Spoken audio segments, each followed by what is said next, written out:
Swedish, only Lithuanian and English. Otherwise, there was nothing remarkable about these folks. Anyway, it was on June the 12th that volunteers started to sweep around the farm. And then something strange happened. Oh. That is when two of those migrants, being a man and a woman, approached the volunteers. They said that not only had police officers already swept and searched the area, but that those volunteers should not waste their time. But the thing is, not only did this urgency feel unhelpful, it quite literally felt defensive. And as for the man, they could all tell that he was tense. In fact, not only did he urge the volunteers to leave as soon as possible, but he also told them that if they didn't move on, he would contact the police. Huh? Now, thankfully, the search party wouldn't back down. Instead, they politely told him to back off while they continued to search around the farm. Yes, They sir. couldn't tell why, but there was something about this place that felt rather uneasy, and as the search teams pressed forward, none of them knew that, within hours, they would stumble upon a horrifying discovery that would officially end their search. It's kind of ironic, really, but if his goal was to draw attention away from the property, well, the anxious man actually achieved quite the opposite. In fact, his behavior unsettled the volunteers so much that they eventually called the police. Within minutes, officers arrived on the scene, and with their heightened suspicions, they were prepared to search every inch of Martorp Farm. Speaking about the property for a moment, the farm itself was quite large and expansive. To begin with, you had the main building where all of the migrants lived, and nearby you had two weathered barns which mostly held equipment. You could also find several wooded areas and, towards the back of the property, a few sheds which were scattered along the rural road. From this aerial shot, you can see exactly what I mean. The place was expansive, and there were many spots for an item or even a body to go missing. But what once looked ordinary now felt charged with unease. While officers were traveling towards Martorp Farm, they realized that most of Lisa's items, which had now been found, were actually on the way to the property. Through a little bit of research, I was able to piece together the exact What the fuck, locations man? of these items, and as you can see here, it painted a very clear direction in which way she was heading. And the Where is fact that this? this farm was extremely close to the cafe, close enough that you could see both locations by drone, it was deeply concerning. As daylight began to fade, police officers methodically spread out across the grounds, with their flashlights sweeping through the fields and eager to find evidence. And What? sadly, it What's was wrong with there, this? in the tall grass just outside of the shed, that searchers finally made a breakthrough. Hidden among the weeds and branches What's was a happening dark here? jacket, which later on would be confirmed to belong to Lisa.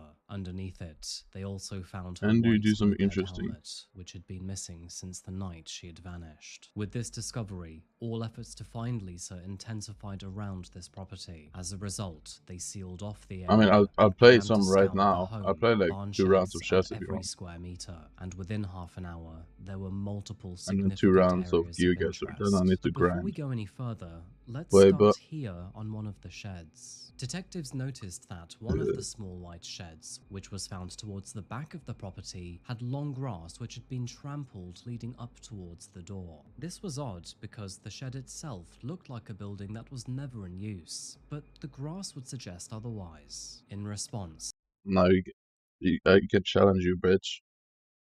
Now, why do you want to play chess against me? Though? You know what's gonna happen. You do know that, right? Like, there's no point. Yeah, they roast track. pried the door.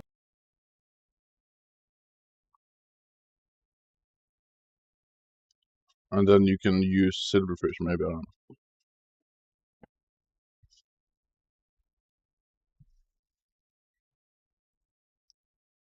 But trust me. I need to open some tabs here. Okay. Chess.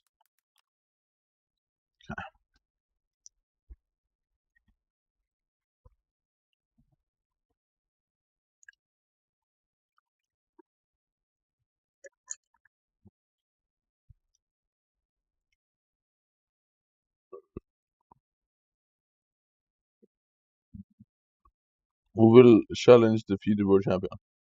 Everyone knows who's winning this stuff. FIDE. But there's this one guy, he's like 2 times ahead of everyone else.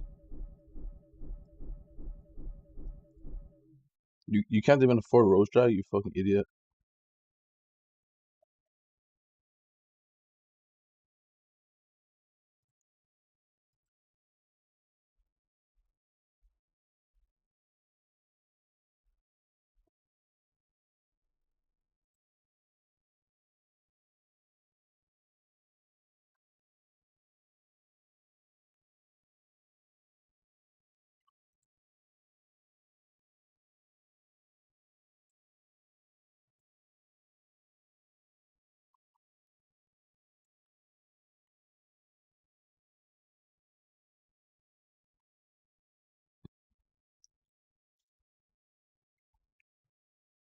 I mean, you can. It doesn't take that long to level it, bro.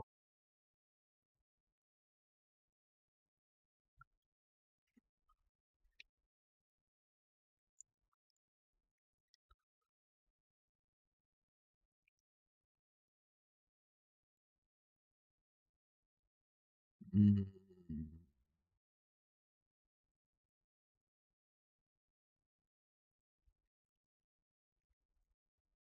Join, bro. Can you XP share on 200 though? What do you mean? What?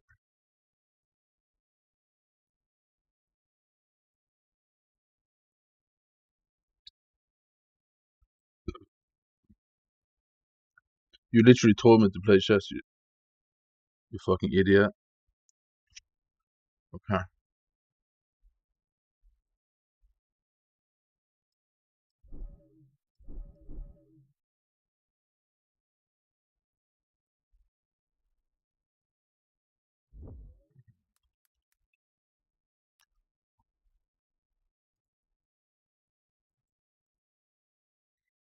Yeah, I'll do a data then, bitch. You do know I'm better than like everyone in the world right now on this. If you play a lot, yes.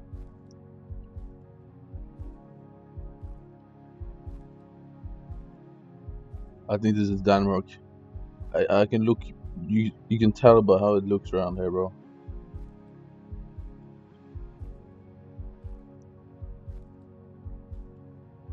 Wait, is that Indonesian flag?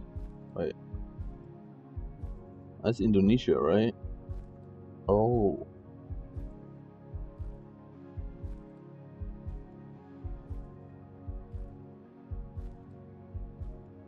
oh shit.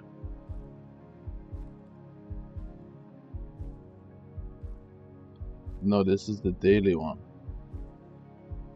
It's Indonesia, I think.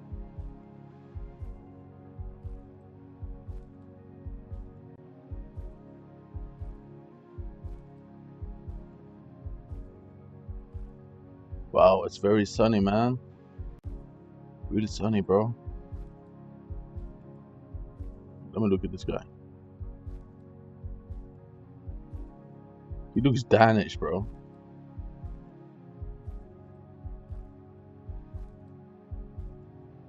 Bro, they got some crazy build stuff. Hold on. This is a crazy map.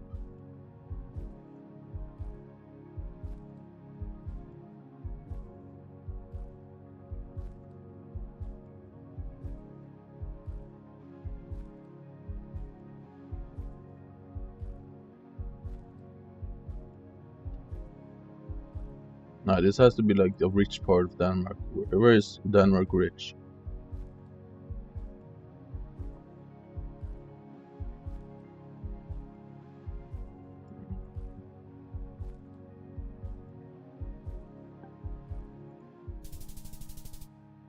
Oh, it's.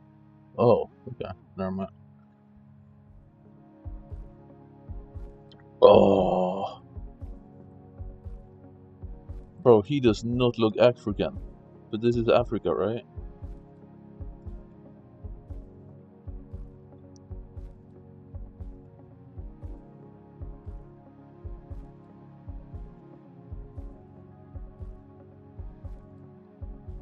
This has to be Africa.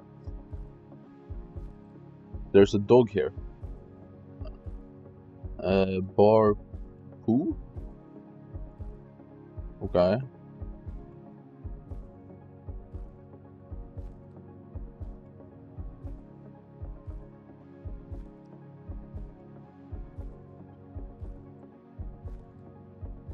But what's the island again? I don't. Oh, what was the place called again? Is it?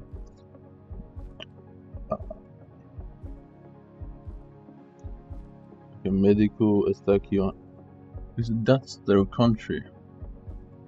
What country looks like that?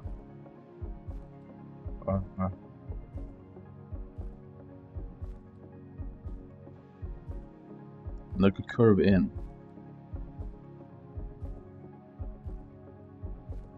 Is it Bangladesh? I was thinking Bangladesh. Okay, no. It's Japan?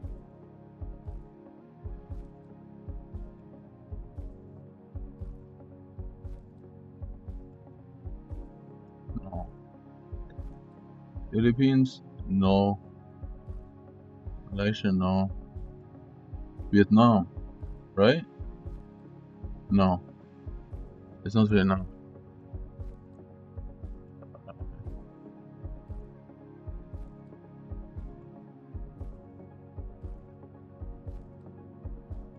It's not that.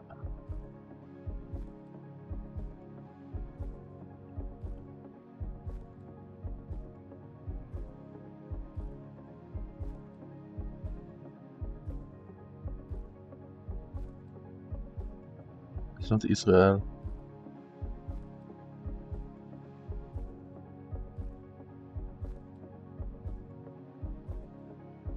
Albania? Is it Albania? No. What the fuck?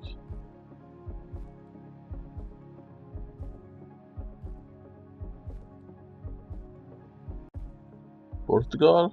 No. Morocco? No.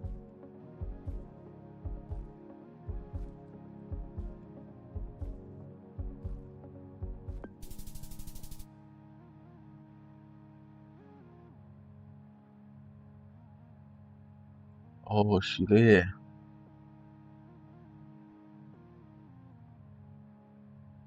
Oh my god. I didn't know it was built like that.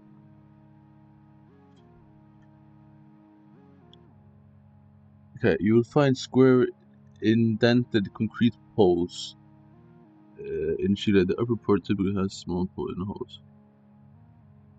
You find square indented concrete poles. Okay.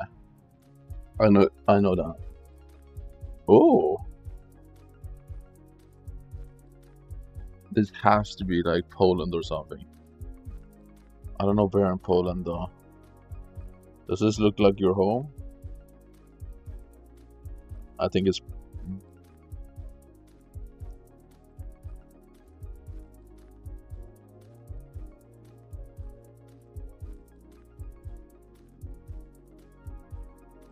Is that your house?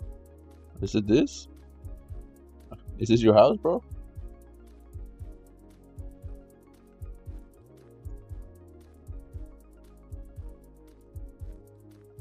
Is it Africa or is it not Africa? Wait, oh, that's Indonesia, right? Yeah. Wait, no, it is Poland. Isn't that... Wait, is that Poland or Indonesia?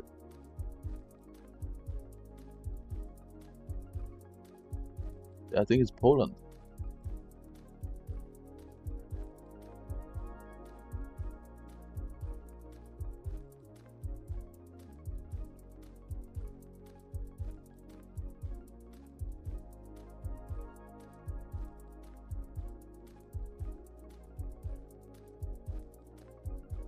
Baba Yara Sports Stadium. Okay, so Baba Yara Sports Stadium.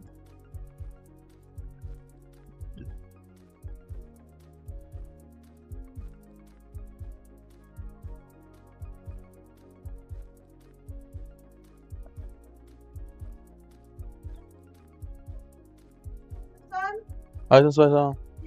Bestilt frisørtime til deg. Nå da. 6:30. Ja. Så vi kan gå, jeg kan være med deg til å vise på deg. Hæ? Det er borte på horisont. Hvor er det?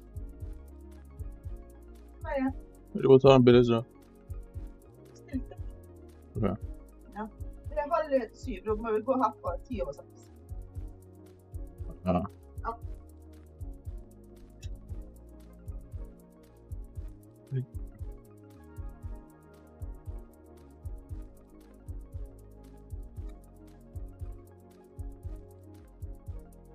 Masi. Wait, what? Baba Yara. But why was the Indonesia flag there? Is this a different country? What? What happened? Bro, this... Oh, there's a flag there, isn't it? Hello? Hello? But like, he is so black though. Look, they're actually so black. They have. I'm gonna just throw it. Wait. No, I was gonna put Kenya. Was it close? Or Ghana? Ghana makes sense.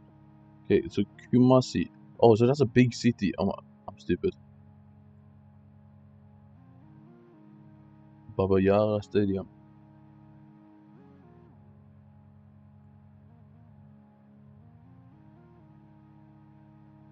What's the Baba Yara Stadium?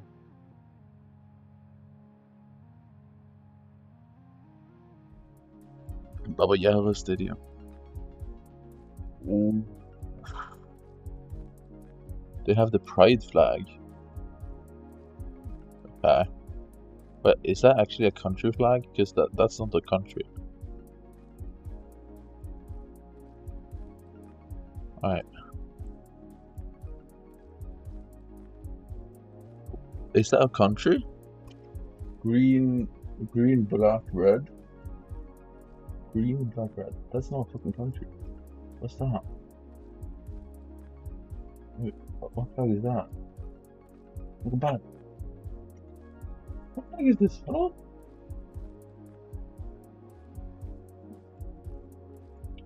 Okay, I'm gonna go over here.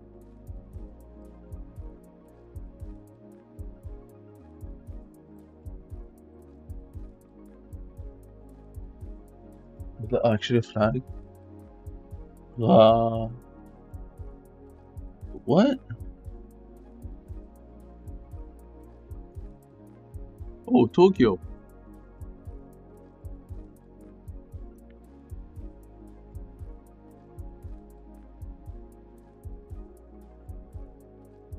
But that's not a flag. That's like a promotion shit. Oh, they have a Muslim here. They have a Muslim here. Look. They have a Muslim. Masjid Al-Jami. That's a Babu Salami. Ranan Rukan Hulu. Yup. Babu Salama. Ruhul. Yeah. I know. Yeah. That's online. Wait, isn't that Ecuador? No, it's not Ecuador. It's Colombia. Isn't it? What flag is that?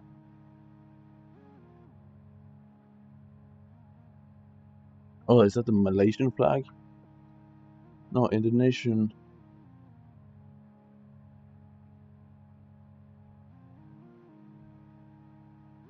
Wait, what?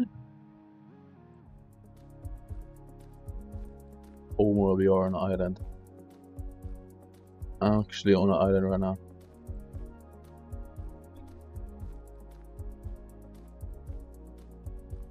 Actually on an island. Oh, I feel like... Oh... Okay, so they're not white.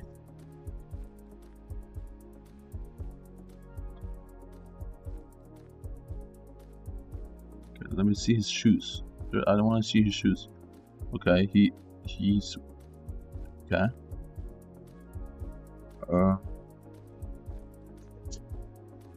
Yeah, he's really black.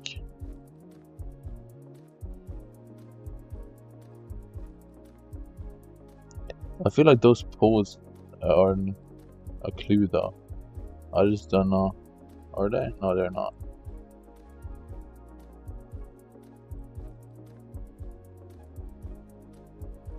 I want to see if they're looking at the camera.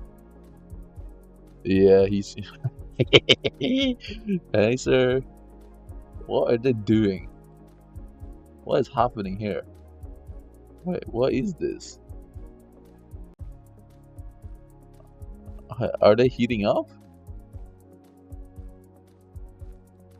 Wait, what does it say there? A gassy gas dealer.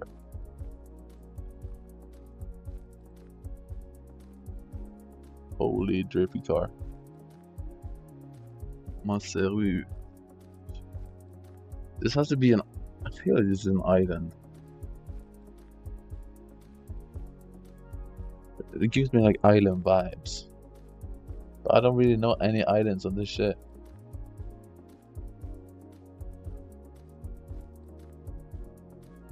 Like, how do you learn all the islands on this game?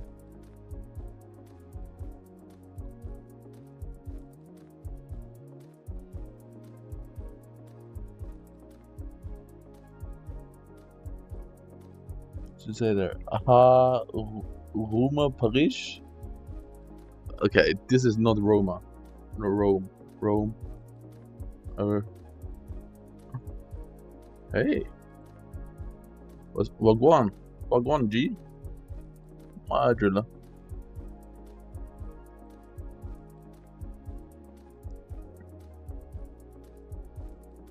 It has to be black. If it's black, where is it then? Here? Okay. What the fuck is that? Lesotho? Lesotho drives on an income.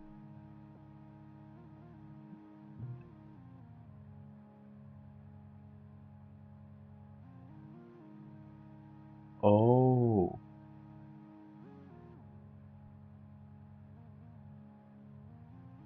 Oh.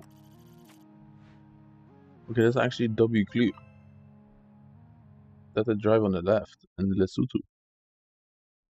Wait. I'm gonna show you one.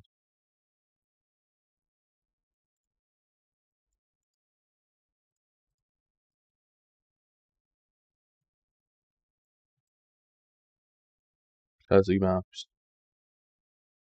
Yeah, I'm gonna show you. I need like, okay, perfect. More. I think I learned these. Didn't I? Did I learn this? I think this is Bangladesh. No, we just learned this, didn't we? With the concrete poles. Wait, concrete poles equals, where was it again?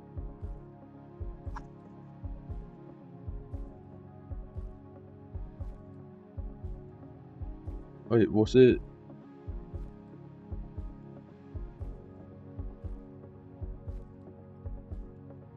Where was the concrete poles?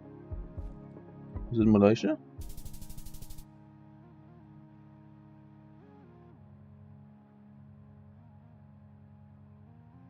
What? India? Well, so that's our advice. Berlin Tabas. Okay, perfect.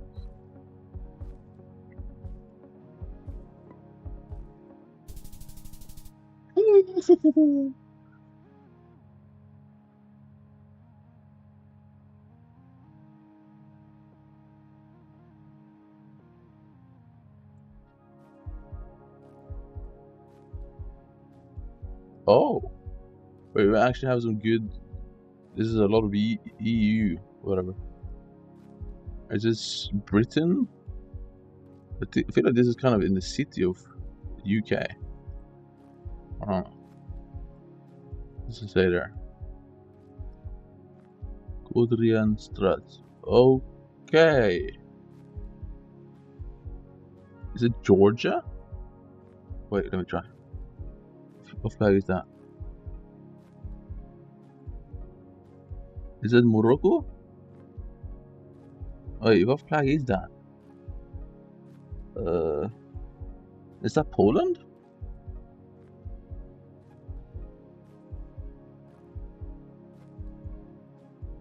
Wait, is that Poland? Wait, what flag is that? I actually don't know what flag that is. What, isn't that Albania actually? I don't remember.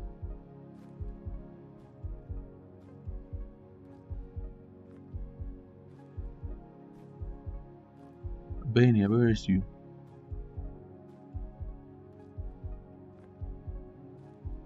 Where's Albania? Wait, what? Where is it? This is too nice for Albania, I don't know. I just don't know what the flag is.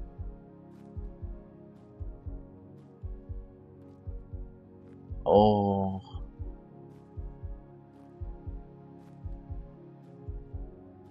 I might fall for a trap here because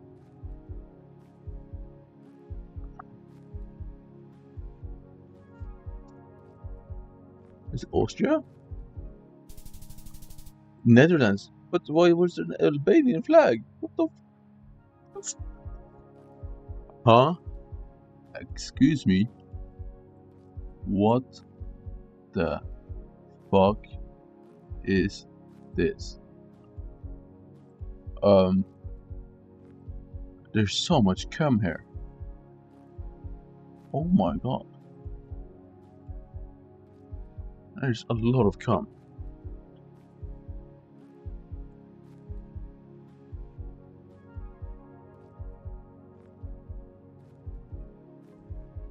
Bro, there's someone down there, bro. Bro, help them. Save them. Bro, they're dying. How is this Greenland? It's snow. What? There's literally snow here.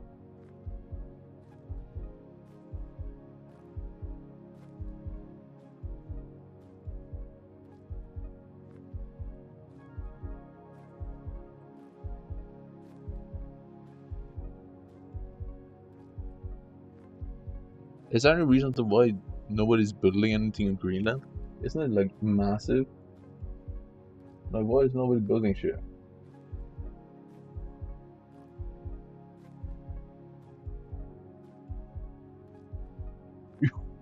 What? Huh? Wait. Hold on. What just happened? What the fuck just happened? Did you see that? What?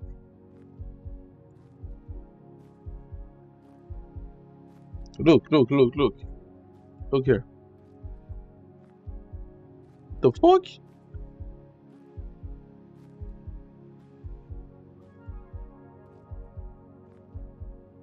Some guy just spawned.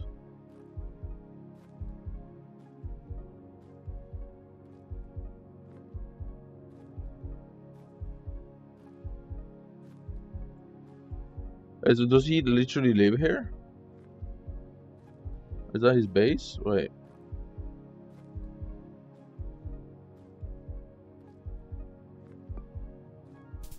That's not Greenland, you fucking twat. Antarctica, okay, that actually makes another sense. Like, there's literally no civilization here.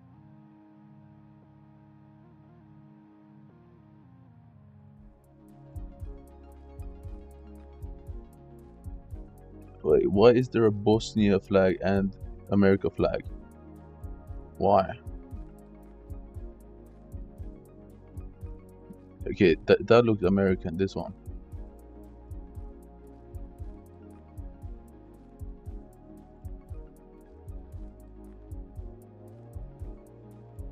Too green. I don't know, they had to, bro. As usual. With the Gigasir.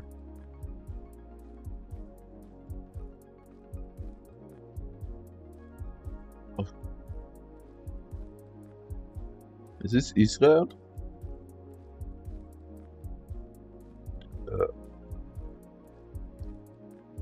This might be Israel. DR. Okay, it's DR. What's DR?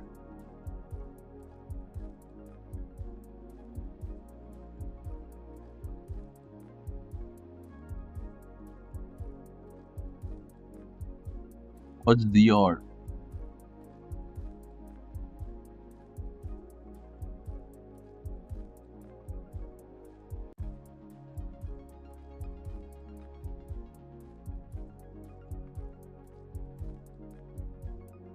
Bro, shut the fuck up. You're actually so retarded. DR. DR. RIDE. Delaware. DE. Wait, what is DR?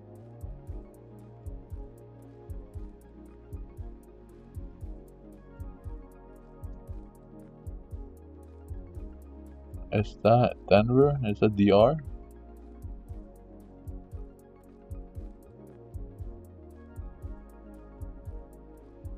Wait, is that a city? No, it's not.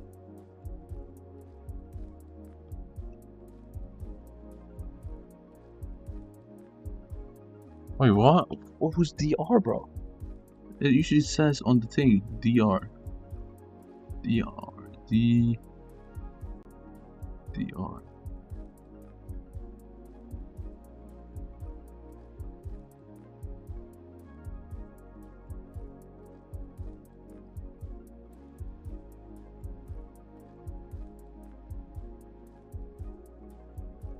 Wait, where is Alaska? Wait, Alaska, isn't that Canada? Wait, what? How is Alaska owned by US when it's in Canada?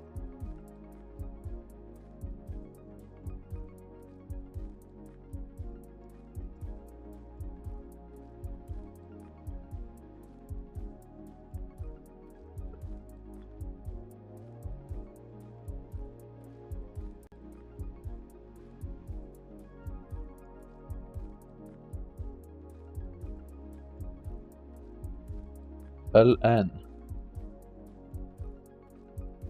What? Is LN a thing?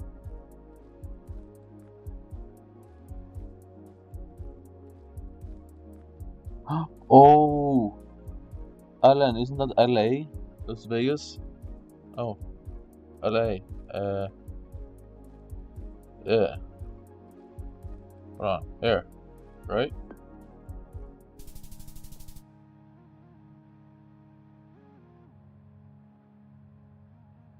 Wait, New York is there? How is New York there when New York is here? What? Wait, what's happening here? Liverpool? What? Liverpool is in fake New York. Okay. What else?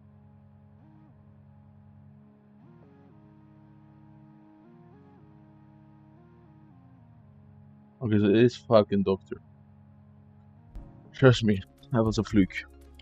Ottawa. Okay, this must be like some city.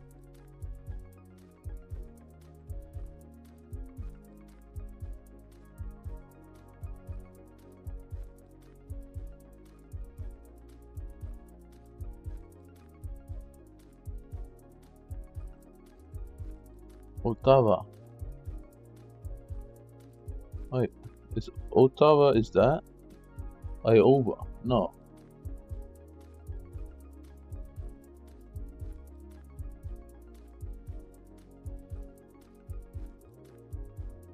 Ottawa.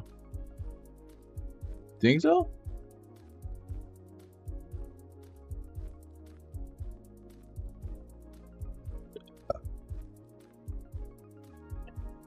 Oh, doesn't it mean Ontario? Ottawa, no.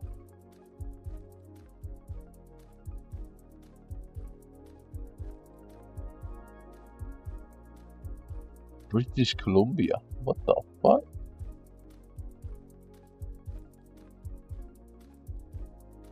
Bro, wait, how many places? Why is it like all just land in Canada? Like, there's literally nothing. Right side.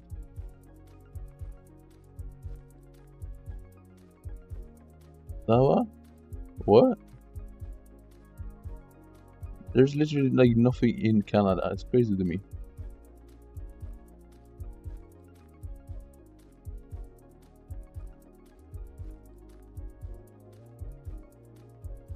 Oh, it is actually pretty big.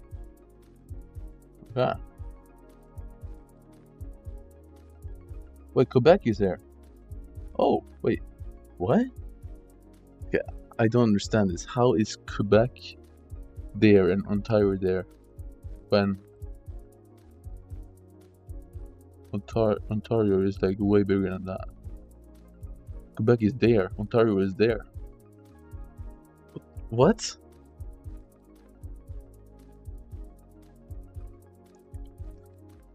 Can we get a 5K here? Can we get a 5K?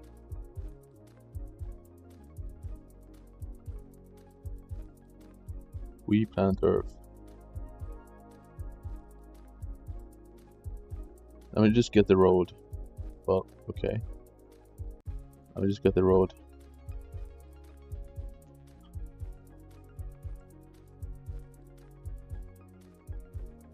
This could be a 5k here. There's a lot of markets here.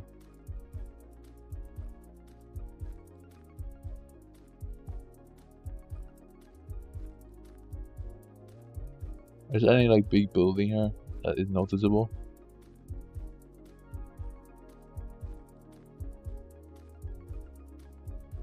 Okay, so this is York, Dalhousie.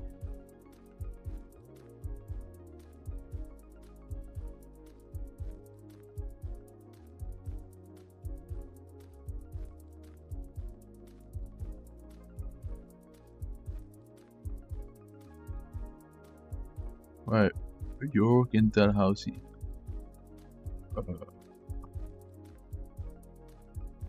Uh-oh.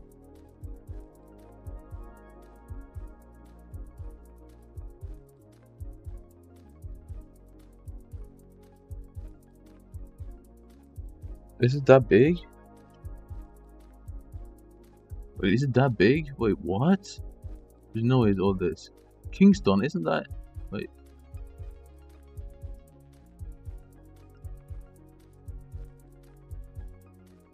The Bush, California.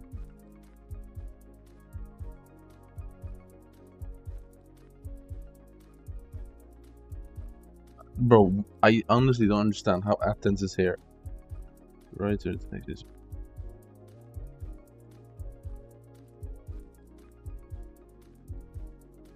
This is Chinatown.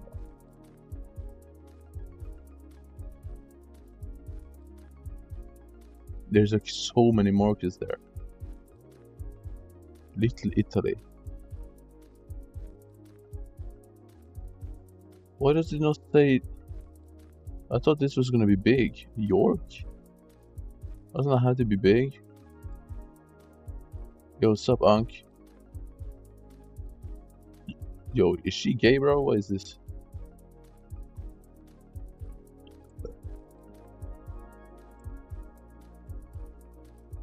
Rent now. Okay, York. Wait, it has to be York, so it has to say York somewhere. But is that just the street name? York Street?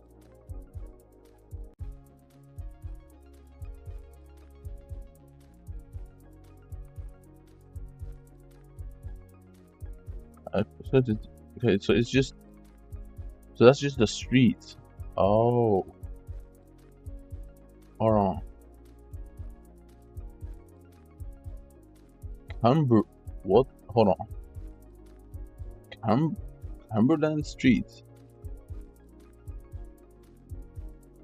Yo, isn't this the market?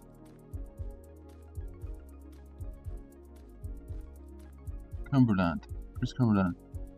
Is this the market? Byward Market?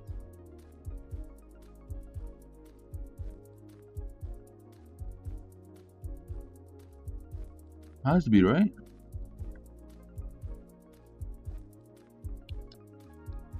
Cumberland. LeBron?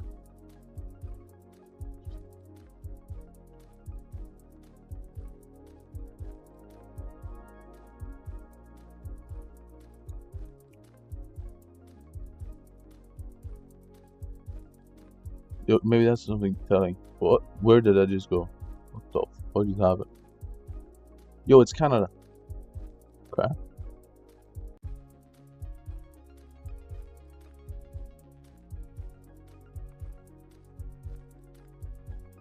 Bonjour, Tio. Residenza.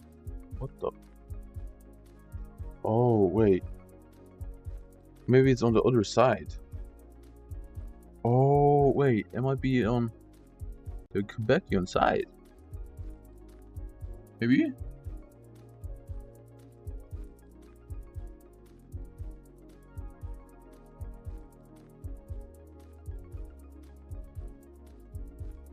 No, because it's there, it's not English.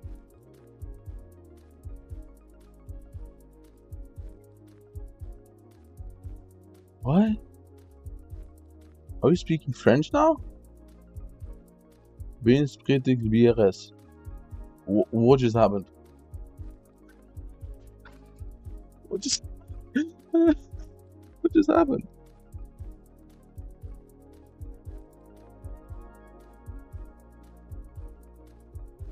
Perdue Canada. We just became French.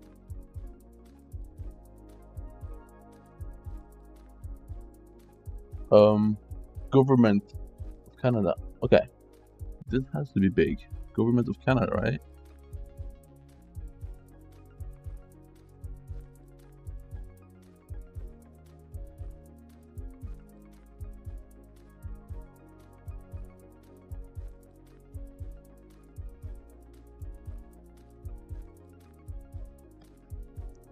We went from English to a different language. But we didn't even cross a bridge, did we?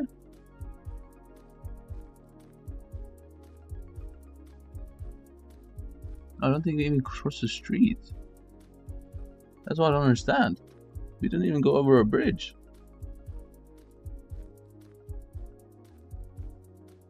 Wait, what? We didn't even go over a bridge.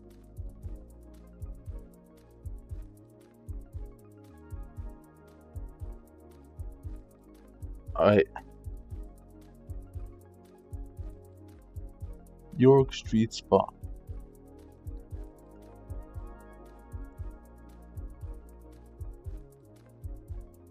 How far in do we go to? Maybe here?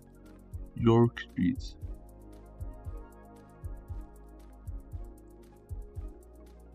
Queen Street, Spark Street, Victoriana.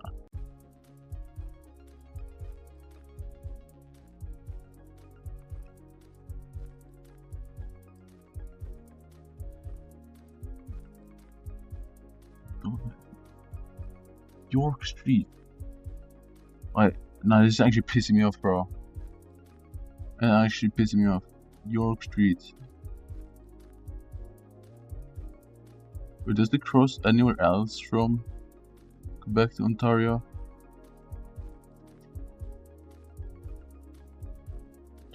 Wait, York Street.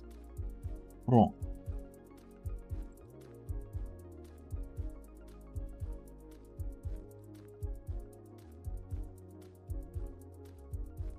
That's the market. Hold on. So, okay. York Street Spa.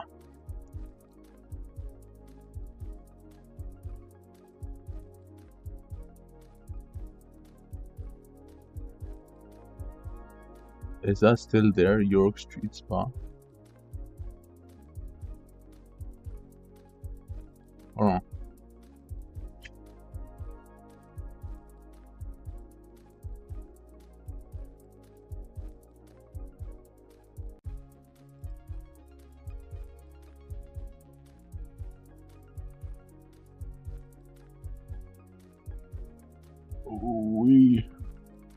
York Street Spa. Hold on. It's there. Where do we start?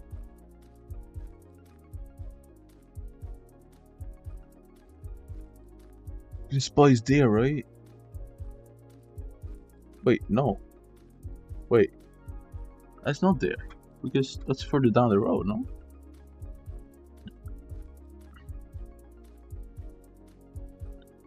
It's...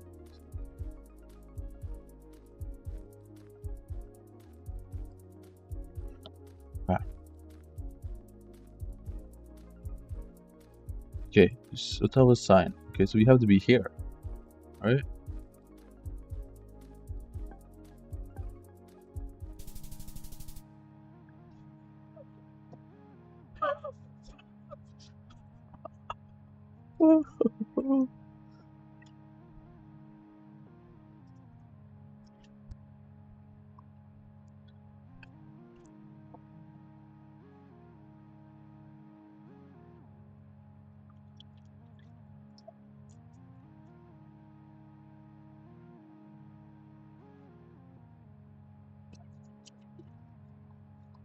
Man, oh man.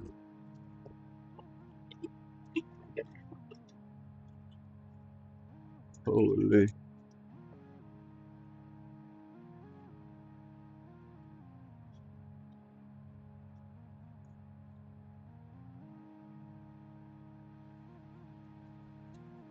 How much aura did I just gain? How much aura is that?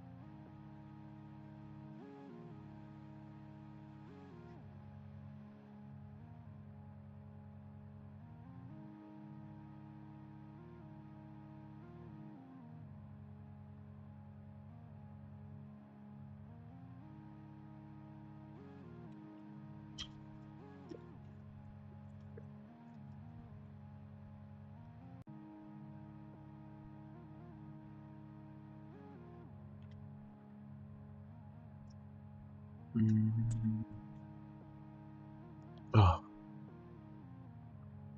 Okay, let me see. Please don't be a bad place on the next one though.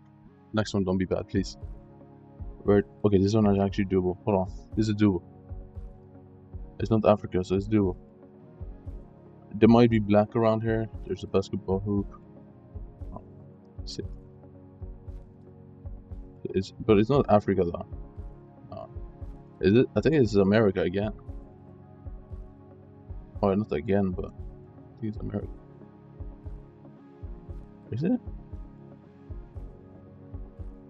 That's an American flag right there, baby. This is not at all as central though. Fourth. Bus? I need to look at the bins. Oh, look at the bins. Look at the bins. Look at the bins. Come on. What the fuck? Look at the bins. What's it gonna say? Sanitation.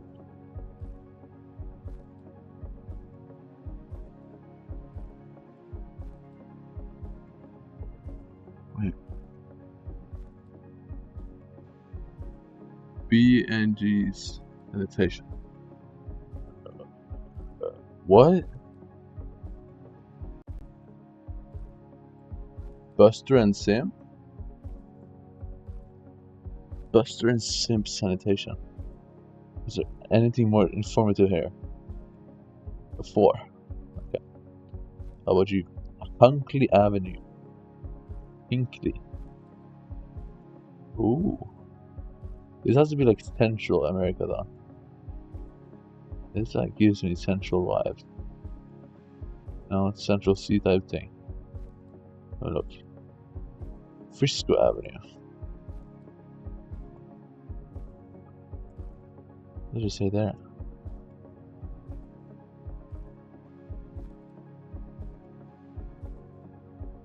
I mean, we gotta try and get out of here somehow. And onto the main road. They play football here. Okay. Main Street. Alright, bro, if you say so. Oh, rough. Is that the area then? Rough is this. It's like the area, I guess. Rough. But that doesn't really tell me that much. Like what? How do I find out what rough is? Rough. Rough. Oh no. Beatstown. Okay. That's actually kind of better. It's a town. Better than that. Legacy Ranch Beef. Oh, I just can't tell. I can just not read what that is. Cooperative ranchers. Okay. So that doesn't read. I know, bro, but I want to get a 25k. I do, bro. I mean, my dreams are gonna get shattered. I just know I'm gonna get like a weird ass country on the next one, and then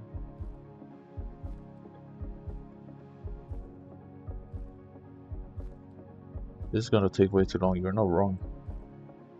Like, where the fuck is this?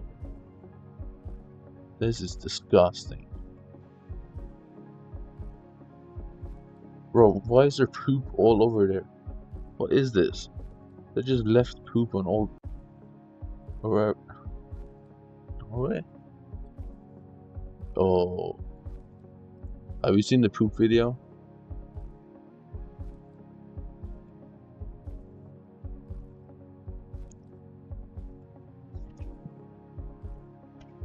No. It's like a contest in India where they throw poop at each other.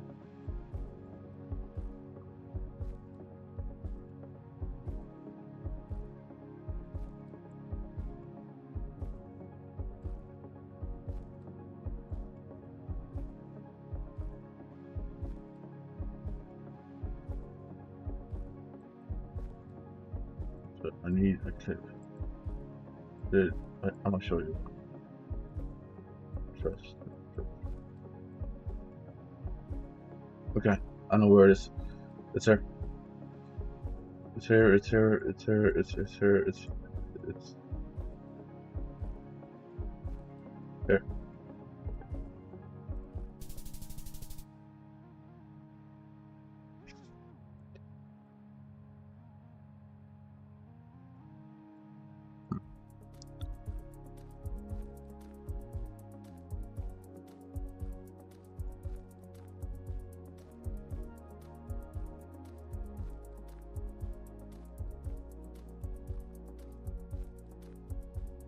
Oh no.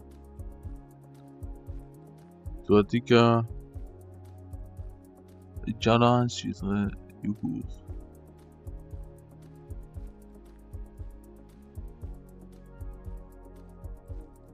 26 and 28A. That's Xiaoyu. Wait, is China on GeoGuessr or no?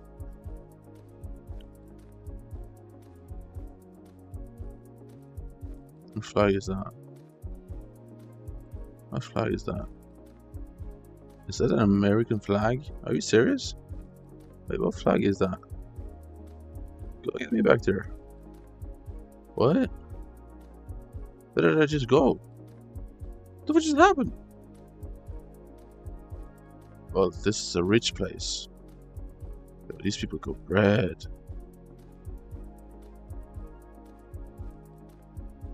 Yo, they got bread, bro. The road is clearly Japan, but I don't know where in Japan. You can tell it's Japan.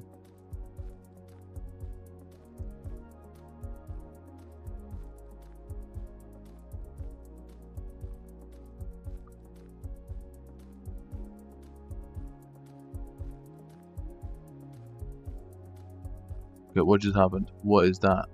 A gang? What just happened? It's not Japan, guys. It's not Japan. But this place in here, bro, they got bread in here. Hold on. Like, this is a rich place. Ungu. Welcome to Ungu.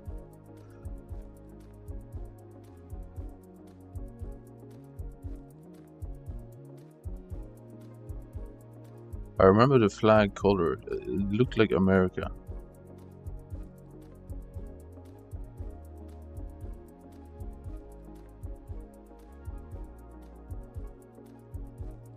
Okay, that means Chile.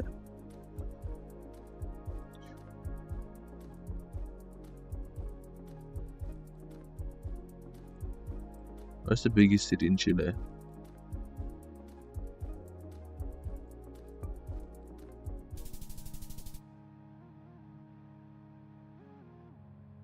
Okay, yeah. Okay.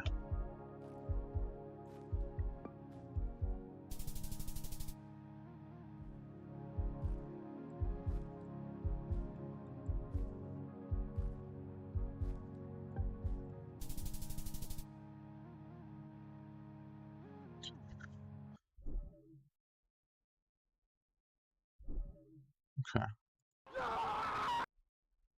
What is that? open, and when inside, officers noticed the horrible smell of death, and they knew that this was an unmistakable scent. Now, the shed itself consisted of 2 small rooms. Okay, can I that play were now? A bedroom Yes. and a locker room. Now, I the need- smell seemed to be coming from one of those lockers, and so one by one they opened them, and tragically, they eventually found what they had been looking for all this time, because crammed within that narrow cabinet was Lisa's lifeless body. It appeared that she had been partially undressed, and her mouth was sealed shut with grey tape, and around What? her neck, officers spotted a knotted rope. Of course, this discovery was devastating. After nearly a week of tireless searching, it had all Devonian come to an update. end Click with here the to worst outcome imaginable. Devonian update. What? What the fuck does By Devonian nightfall, update mean? Martorp Farm was swarming with detectives in white What the fuck is suits Devonian as they geared update? up to seal the area What is and that? search every corner. While there, they collected Oh, it's fibers, my fingerprints, it's my map. footprints, Okay. and a whole lot more. I thought it was We'll something go into in those game. details in a while, but for now, let's just say that they did not walk I away have 6 empty-handed. FPS though. News of the discovery spread fast, and of course, once the volunteers 6 who FPS, spent okay. days trying to find Lisa heard Okay. it, they all broke down in disbelief. I mean, from what I'm I've just seen and saying, heard, even the What do you mean most no one seasoned said of anything to this? officers just stood there in disbelief, Oh, that's not true. completely silent and with tears in their eyes. And overnight, the village of Blomberg had turned into a nightmare. Now, obviously, as soon as Lisa's body was found, basically everyone turned their attention and suspicion towards those living on the farm. And I have to Wait, say, how there many do you was think one it would man that take to stood raise out the in price? particular, that being the 1K. same man who tried to wave off all of the Do I volunteers. try to sell at And 600k? his name was Neregis Bilavicius, a 35-year-old man and a Hello, migrant from Lithuania. Borscht. No surprise, he lived in that farm not only with his wife, but also his younger brother. And the following morning, all 3 of them okay. were arrested for questioning. Now, at first glance, Neregis was definitely forgettable. He was basically a quiet, broad-shouldered anything on Auction farmhand House? who mostly kept to himself. 4.9 billion? He moved to Sweden a few years earlier, supposedly to chase I honest listed some of work these and a yesterday better life. before I And went to Neregis bed. settled down quickly too, living on Martorp Farm with his Nice. wife Irina and his younger brother. Daddy He was diddy. polite Both enough my when life. spoken Alrighty to, then. but never really quite part of the community either. I mean, that's kind of obvious because he never bothered to try to learn Everything the Swedish good? language. Yeah. Now, unfortunately for Neregis, Jenny. when police searched his room, they uncovered What's a he got? monster.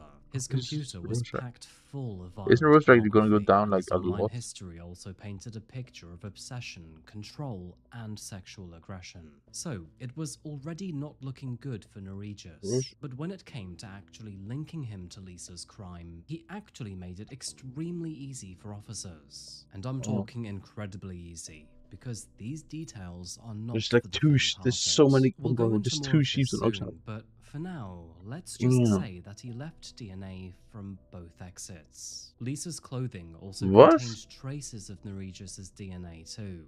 Now, to reiterate, she had been found partially I've been undressed hella and undercut. bound Look at with this. tape. And although the autopsy Oh, report no. confirmed that she had not been sexually assaulted, everything else about the scene did suggest a sexual motive. Neregis' neighbors would also share damning details too, because apparently some of them had even seen his car I don't near have the any cafe money. on the evening of her disappearance. Try And it's sharing not this simply video that to he my was friends. just driving by, but he was quite I'm not literally asking for money. idling and What's up? watching. In addition to this, Wait, what a is the surveillance title? Wait, what? Did I even change the title? Did I? I don't think I did change the title.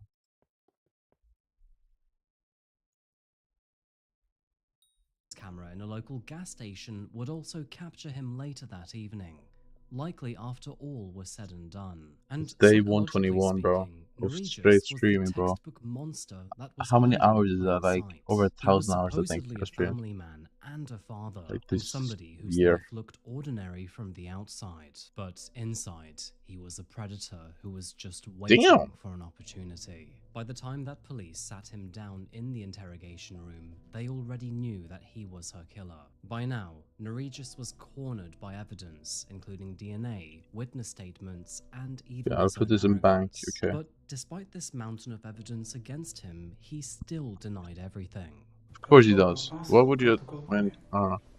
Jag tror att jag kan börja passa. Jag har inget mer. Kanske bara när kanske när så går jag säkert men jag kan inte. What is he saying? Ni tror inte på mig. From the moment that officers Okay, found so they had Lisa's 3 body, immigrants from they this worked one with country, and great one of them caution ended to up try to find out what killing some precisely innocent happened girl. to her. And Wow. piece by piece, all of the evidence pointed towards Norwegius. I mean, just the DNA alone told a story that no lie could cover up. Now, I find that every story that I cover seems to have at least one extraordinary detail that just stands out from the rest. For example, last week, it was all about Scott Kalogi and his mental health. And this week, it's all about Look, the crime scene. I can sell this. So, let's talk about each and every room in this investigation, because when put together, they paint a horrifying story.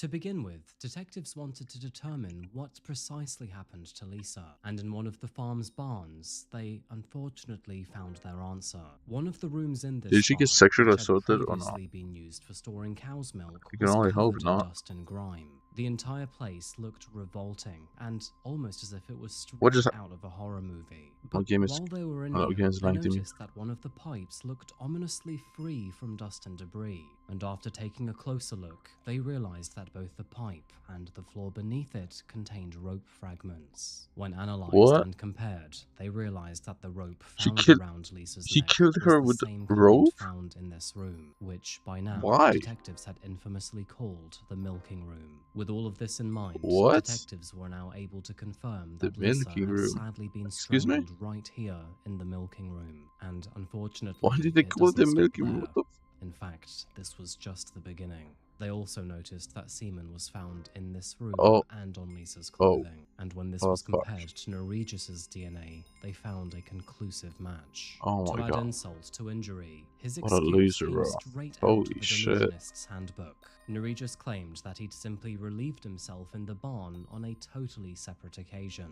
which, by the way, is still extremely creepy because why would you do it here? Bro, in please go this to room? YouTube. His genetic fingerprints were found What do you mean? everywhere too. They were on the rope used to strangle Lisa, on her What do you mean, clothes, please go to on the YouTube? inside and don't outside understand of what her you mean. garments, and around the barn. They would even find his blood on Lisa's I'm here. jacket, which therefore What's up? suggested that a struggle had taken place while she fought back. And it gets even worse, believe it or not, because found just outside of the milking room was a huge pile of human feces, and after sending it for Ugh. analysis, it was confirmed to belong to Norwegius. This led officers to believe that just after murdering Lisa, Norwegius was so excited about what he had just done that he literally defecated himself. I mean, this has to be one of the most shameful moments in human history. Just imagine this for a moment. Like, not only did you just murder someone, but in the very same minute, you also I cracked am your on pants. YouTube. That wasn't it either, because going back to the cafe, which was only a mile away, officers do you mean? realized that Norwegius would routinely break into the barn just across the road. And when they examined it more closely, they were in for a surprise. I'm Police watching YouTube officers right now. soon realized that one of the small rooms found inside that barn had a clear line of sight straight towards the cafe, and when they swept those 4 walls with a black light, what they found was deeply unsettling. They noticed multiple stains which were You're spattered kind of across confusing the me. I don't know if walls, that's and lab the tests purpose would of later this. confirm what Are you trying to everyone troll me here? feared. Those splatters contained Norwegius's DNA. It appeared that he had been using that window and that vantage point to watch Lisa and other women while gratifying himself in secret. What? At this point, there really is Ew. no other way to put it. Norwegius is one of Death the most bounty, please. revolting Death people bounty that this I've guy. ever researched. Now, Death of course, bounty as him, I've already please, bro. mentioned, Lisa's personal items, including her phone case, keys, jacket, and helmet, all formed a trail straight to Martorp Farm, which is where Norwegius was staying. And when asked where he was between Hey, 6:30 guys, and am I 7:30 on tripping? the evening of her A disappearance, gold voice. Norwegius claimed that he was in his bedroom, either sleeping or calling his mother. However, when police pulled his phone records, they noticed that his timing did not fit at all. His call came after Lisa had already disappeared, and several witnesses had even seen his Wait, car what the circling the fuck? cafe at around 7 p.m. And of course, then there was his own behavior, because Norwegius's pathetic attempt to wave volunteers away from the property would only bring more suspicion instead. I mean, to be honest with you, I think he probably would have been caught either way. However, he did absolutely make it easier for officers here. By now, the evidence against him was simply overwhelming. He was a man who was now Wait. surrounded by his own rope, tape, semen, blood, and lies. And maybe you would think that with this mountain Guys, of proof, should I? he would finally I'm confess trying. that he was guilty. But outrageously, not for Norwegius. Instead, he tried to claim that he was innocent, but framed instead. So anyway, moving to the legal Yo, this is proceedings of insane this money, case, guys. Hold on. because unfortunately, he wouldn't make it easy for us. Norwegius's trial began in autumn of 2015, and from the very first day of his trial, it was clear that Hold this on. would be one of Wait, Sweden's what? most Is this actually prolific real? cases. Reporters described the atmosphere as suffocating, and Lisa's parents were forced to sit only meters away from Is it actually? Norwegius. Oh, By wait. the way, when he was led into the courtroom, both heavily guarded and wearing prisoner's clothes, the entire room fell silent. But even still, this man avoided all eye contact with Lisa's family, and his expression was basically unreadable. He barely reacted to anything that was said during his entire trial, which of course made Yeah. him seem even more cold and detached than before. For many people, this would be the first time that anyone fully understood what happened that night, and the timeline goes something like this. At around 6:23 p.m, Lisa was locking up let in me- the cafe with two of her colleagues. She then texted her father to say that she would soon be on her way. After locking up, her two colleagues then went to catch a bus on the front side of the cafe. I'm so while confused. Lisa How is herself this a real headed price? to the back, which is where her moped was parked. This is why her colleagues never noticed what was going on. And, of course, she was intercepted Is by Rainbow not Norwegius selling? only a few moments later. Evidence suggests that Norwegius, who had been lingering near the cafe for quite some time, watched her finish work. And when she was ready to set off, he Wait, then is it likely 3 stopped her million? to ask for directions to a nearby town. We actually know this because he already tried to do the exact same thing with another woman only a few weeks prior. But after he asked her to get inside of his vehicle, she grew scared and walked away. Now, Norwegius probably claimed that he didn't understand Swedish, and so he asked Lisa to put the details in on his vehicle's GPS. And of course, when she was inside his car, that is when he Look at this. wrongfully incapacitated her. Investigators believe that he overpowered her, abducted her, and then forced her into one Bro. of the outbuildings at Martorp Farm. Here's the issue very with likely Sweden. being She the would probably milking get room. When jailed for like inside the room, a violent struggle then 20 began. years because of Lisa desperately reforms. fought back, which of course Which is then insane led to me, to bro. traces This of guy his should just DNA being found deported under her and killed. fingernails, and his blood later found Like- on her jacket. Norwegius would Not eventually killed, win then the deported. fight, and I guess, I don't when know. he did, he restrained her with rope and duct tape. After killing her, Norwegius then panicked, defecated himself, and then gratified himself next to her, before then placing her body What is inside a it? locker in the shed, and then scattering her belongings along the road to divert suspicion. With all of that said, it is kind of obvious how this trial would go, but before we get to the verdict, let's first take a moment to laugh at his defense. You see, What his did he say? defense team claimed that apparently Norwegius was framed. They would even suggest that maybe even his wife or own brother could have been involved. This is absolutely Is there a insane daily when you limit on think how many you about can it, buy of golden because balls? after a brief stint in custody, both of them were cleared of any involvement. In fact, his brother would even admit that Norwegius had begged him to create an alibi, claiming that if he didn't, they would probably blame the poor old immigrant for a crime that he had never committed. On November the 17th of 2015, the jury finally came back with a verdict. They found Norwegius guilty of murder, and as a result, he was sentenced to life in prison. Wait, you However, can get his life in story Sweden? would unfortunately not end here. Wait, you can In get life in fact, it Sweden? would get even worse before things got better. You see, prisons in Sweden aren't actually that bad at all. In fact, I'll leave a few pictures for you here. I As you know. can see, they basically look like a hotel.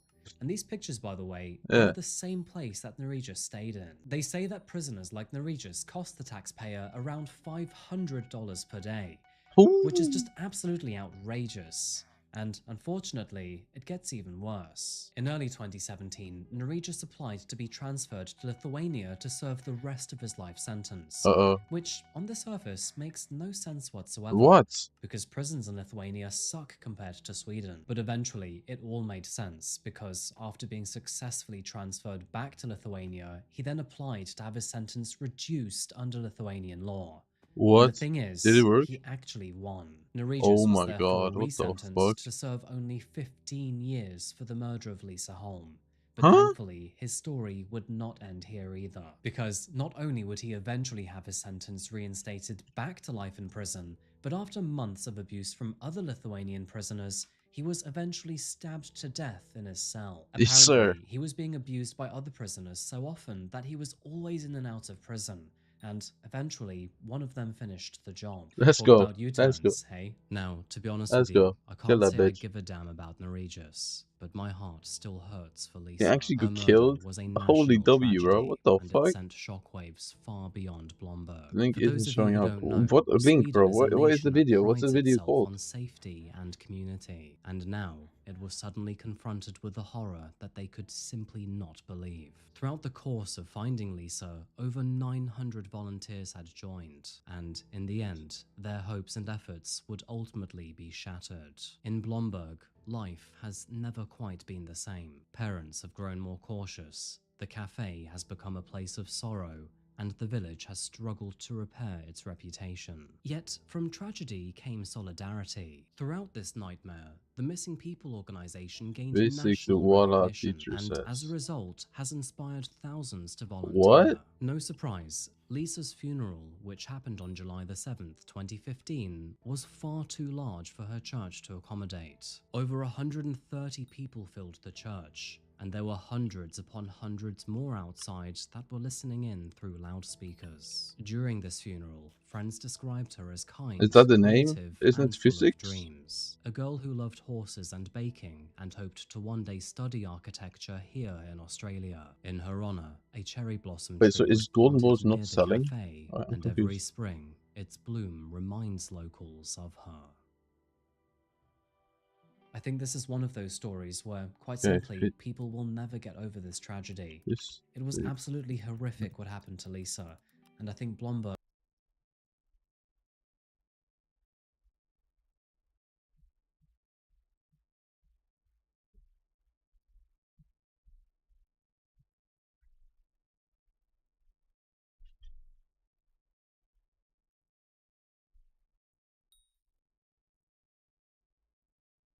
What? What is this?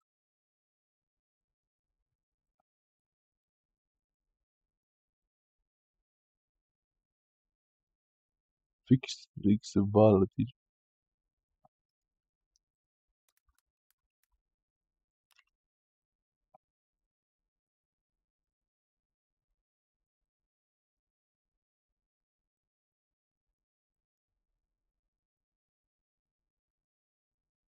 Reply to haters.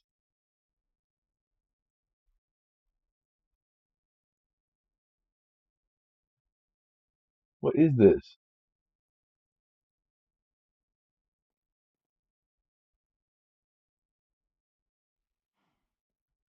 देखो वैसे तो हमारा ये CW के साथ एक पुराना रिश्ता भी है जिसके अंदर हमने बताया था कि ये कोचिंग माफियाज ऑपरेट कैसे करते हैं और उसके बाद हमारे कोचिंग माफिया ने कुछ ऐसा बोला था। कौन वीडियो बनाता है फिर अभी शक्ल नहीं देखी मैंने तेरी कभी किसी ने नहीं देखी भाई कौन है तुम क्यों बात करना है तुमको बट हमें क्या, हमें लड़ना थोड़ी, हम पैसों की बात करने आए हैं और मैं आपकी फ्रस्ट्रेशन पूरी समझता हूँ कि भैया आपने वैल्यूएशन तो बना।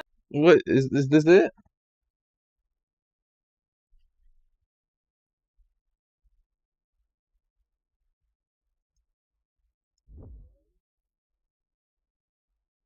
What?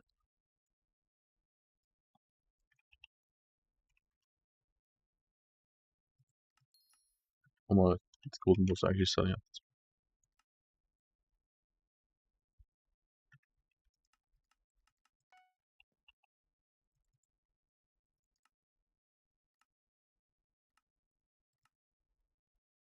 Don't tell anyone about the Golden Balls. Holy fucking shit.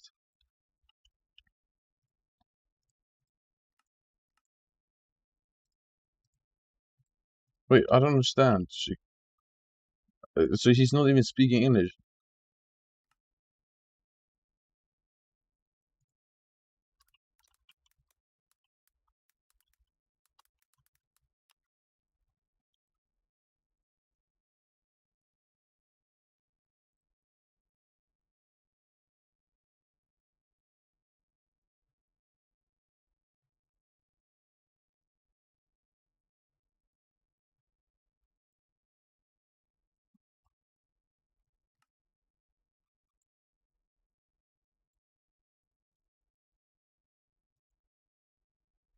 But there's literally no long form video. What do you mean? तो गाइज आजकल इंटरनेट पे फिजिक्स वाला को बहुत ज़्यादा ट्रोल किया जा रहा है, उनके क्लिप्स निकाल निकाल के रील्स पे डाले जा रहे हैं और What's he saying? उन्हें गलत प्रूफ किया जा रहा है। तो दोस्तों मुझे फिजिक्स वाला और उनकी टीम पे पूरा भरोसा है कि ऐसा कुछ नहीं करेंगे, वो स्टूडेंट के भलाई के लिए मतलब क्लासेस अपलोड करते हैं। तो आज एज ए कॉमर्स स्टूडेंट मैं फिजिक्स वाला की क्लास देखूंगा एंड ये प्रूफ कर दूंगा कि फिजिक्स वाला बहुत अच्छे टीचर है। और शुरू करते हैं क्लास को। आज हम लोग पढ़ेंगे केमिस्ट्री। मूव करते हैं बेटा। टॉपिक क्या है? इलेक्ट्रॉन गेन एंथैल्पी या इलेक्ट्रॉन एफिनिटी। मैं इलेक्ट्रॉन एफिनिटी की टर्म में बताऊंगा इसको, ठीक है? मतलब दोनों का क्या है? सेम, ठीक है? जरा ध्यान से सुनिए समझिए, ठीक है? सबसे पहले तो एक निगाह ले लीजिए। Sir What? I'm so confused. Why is he saying the N-word? Why?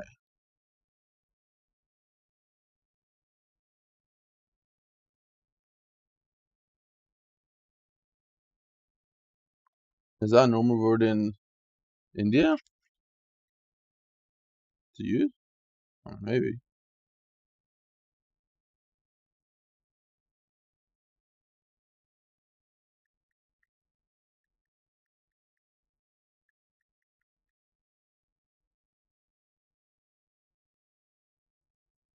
I actually have something I didn't even know. I actually fully forgot I have this.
Huh? Wait, what?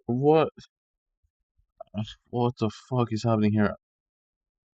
Okay, one was March. March 2 to 6.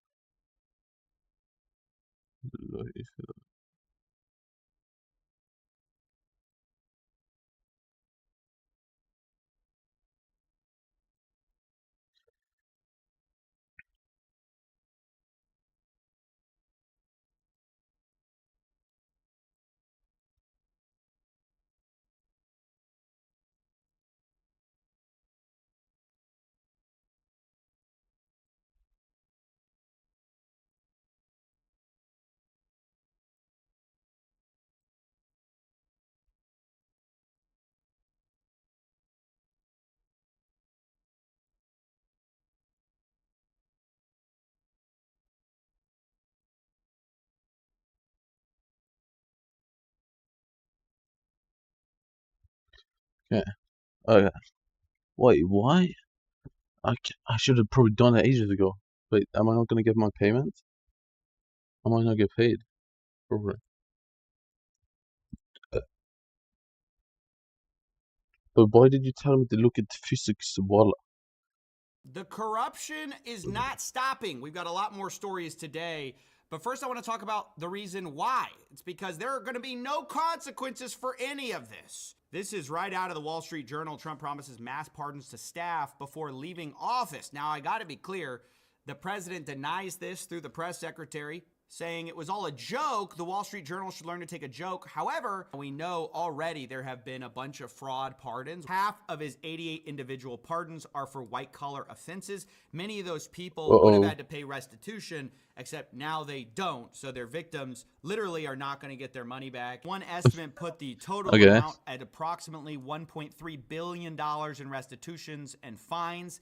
that have been eliminated, and the corruption has gotten so insane that Wait, there's everyone has spooky started fishing? to admit it. Even Why has nobody people told me? Oh my who God. are friends with this administration. Spooky The Trump events going family on. has enriched itself to the tune of $4 billion since taking office again in 2024. Does this concern you at all? Of course. I mean, I've been calling this out, I think, before pretty much anybody else. If the name were Biden and instead of Trump, people would be screaming bloody murder, and how this was not beneficial to President Trump's agenda hate Ben either. Shapiro so much. Sure, that Well, not concerns me. When you beneficial to ask- his agenda or corrupt?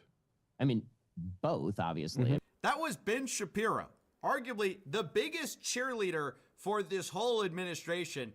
Even he talks about how corrupt it is, although when asked if there are going to be any consequences for it, he's pretty honest that he thinks there will be a way out. So you're confident that the Justice Department will pursue corruption charges against the Trump family because it's independent?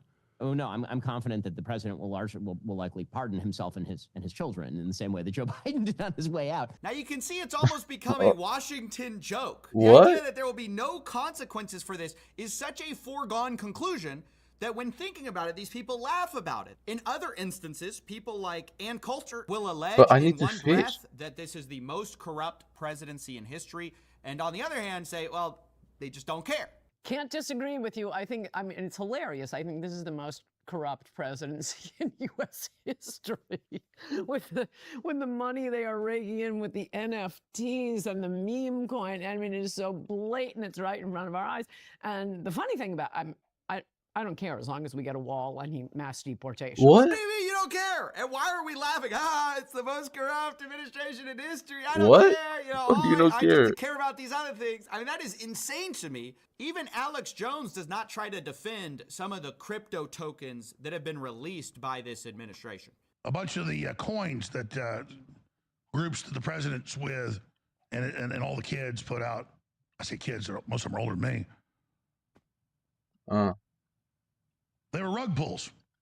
Yeah, so when you hear the word rug pull, you hear that there's going to be no consequences because there's going to be pardons. When you hear this is the most corrupt presidency in history, I just want you to know, that's not me saying it. That's Alex Jones, Ben Shapiro, Ann Coulter. And that all brings us to a giant news story happening in World Liberty Financial. One of these coins that Alex Jones says was a rug pull. Now, I think that's pretty strong language, but as a reminder of what this company is, we have their Meet Our Team section. Barron Trump, Donald Trump. Eric Trump, Donald Trump Jr., Barron Trump, Chase Hero, Zach Folkman, Steve Witkoff. You know, you got the whole team right here. That is, unless you tried to visit this website recently. The About page, where all their names are listed and their pictures, has since been removed. They're beefing right now with one of their biggest supporters, Justin Sun. Now, you may remember that name because Justin Sun was under investigation by the SEC until he bought a bunch of Trump meme coins and the World Liberty token. He became one of the top holders. He even became an advisor. And then the SEC proposed a settlement with him and dismissed all remaining Of course claims. they did. You can see Justin Bro, Sun is this is mentioned actually here to so. enter the final Why is judgment, everything so where they pay to settled win in claims that, America? quote, they facilitated wash Especially trading with to Trump. artificially inflate the trading volume of the crypto asset TRX. Justin Sun admits he was an early supporter who heavily invested in World Liberty Financial. It's all just And he paid to says win. He did so because he believes in the vision that was presented to the public, and maybe a little bit because of the investigation hanging over his head, although we can't say for sure. What he says, though, is what was never disclosed to me or any other investors that World Liberty Financial embedded a backdoor blacklisting function in the smart contract used to deploy World Liberty Financial tokens. And then he alleges that is what happens to him. So he's going at these guys. He's condemning them. He says so explicitly, I denounce the ongoing token scandals by the bad actors at World Liberty Financial. The World Liberty team has responded to him saying, does anyone still believe this guy? Justin's favorite move is playing the victim while making baseless allegations to cover up his own misconduct. My guy, they're basically calling him a criminal, where it's like, yeah, but isn't that why we should have gone after him the first time? And then they say this is remarkable. Same playbook, different target. World Liberty Financial isn't the first. Well, yeah, that's why we were investigating him until the SEC settled the case. They say, we have the contracts, we have the evidence, we have the truth. See you in court, pal. This is one of the largest investors in World Liberty Financial, calling them bad actors, essentially calling it a scam, this undisclosed Well, it blacklist is. function that he alleges was in there, that he alleges stole his tokens. Meanwhile, World Liberty Financial's like, you're a criminal. This is your playbook, whatever that means. See you in court, pal. So apparently, if you invest in the president's coins, you get a settlement. You don't have to go to court. But if you go after them, if you call them out for these alleged blacklist functions, well, now all of a sudden, Do I not have every phone? We're What the going to fuck? take you back there. Now, honestly, I don't know who I dislike more in this whole situation, but I have to say it doesn't stop with Justin Sun, because besides just mentioning his own grievances, he's calling them out for a very specific story that just dropped on CoinDesk. It says Trump's World Liberty Financial uses $5 billion World Liberty Fi to borrow $75 million from a platform its advisor co-founded. World Liberty Financial is a very illiquid token that basically they printed so out is of thin SpookyBit air. best? I mean, a lot of these tokens are currently locked up, and essentially the story is that they deposited those illiquid tokens as collateral onto a platform that their advisor is co-founding in order to withdraw 75 million real dollars. Now, that's a big problem because, of course, it's a huge risk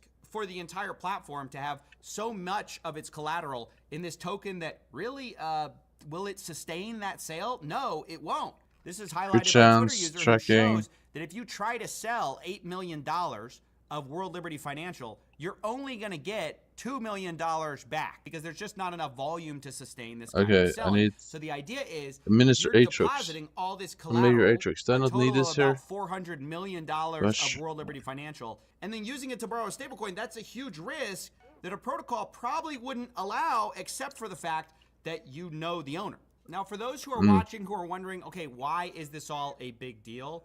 Let me just explain that FTX, this is actually one big reason they collapsed. They were using FTX customer funds for trading, and one of the ways they did that was they used their exchange's native token as collateral, and they borrowed a lot of real dollars. They used their worthless tokens to borrow the real dollars. Not very dissimilar from what's going on here. Now, World Liberty Financial actually addressed all of what they call FUD going around in the World Liberty market's lending position. They say they are not anywhere near liquidation, and frankly, even if the markets move dramatically against us, we'd simply supply more collateral.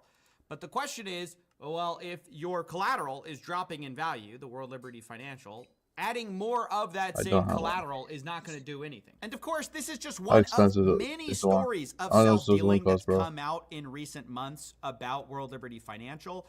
Like this article from the Wall Street Journal that a spy sheik bought a secret stake in the Trump company World Liberty Financial, a $500 million investment for 49% of World Liberty. And then in the wake of that, the UAE won access to tightly guarded AI chips. And of course, the concern is when you look at the complicated financials, ultimately this is some kind of quid pro quo going on here, where foreign actors are basically investing money to get an outcome they like. And of course, Justin Sun is another one of those foreign nationals who is a huge investor in all of this. And it begs an interesting question. You know, we have basically the president's family's crypto empire being heavily invested in by basically other countries, right? Like the main business of World Liberty Financial is their stablecoin, USD1. Now, if you actually look at the market cap of who's using USD1, you see that it was used for a Binance investment.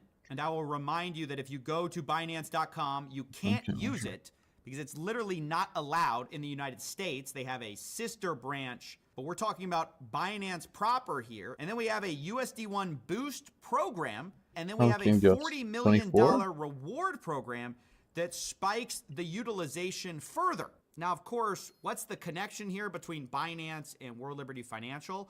Well, many would point to the pardon that got subsequently issued to Changpeng Zhao.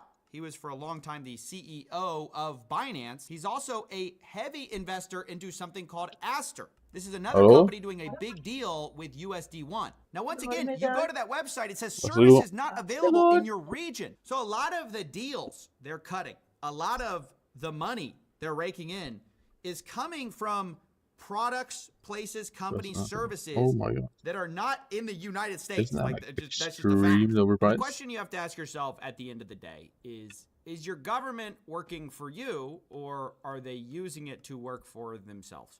Is all of this stuff actually benefiting the average consumer? And this brought me back to a podcast I had seen on the Iced Coffee Hour, where Eric Trump is talking about how he made so much money in crypto. Well. Thank you so much for coming on the Iced Coffee Hour. Really appreciate it. Good to be on, guys. So you tweeted today, and it went viral, that the Trump family has made more than $1 billion in crypto. I wonder why. How did you guys make it? Well, we started the three most successful crypto projects probably in history. Now that is a massive whopper if I've ever heard one. I mean, you can just take a look for yourself. You got the official Trump coin way down. You've got the official Melania meme down 94%. Even World Liberty Financial is not doing so hot. So when he says, well, we started the three most successful Trump doing crypto projects probably in history. What is he talking about? And who is he talking about they were successful for?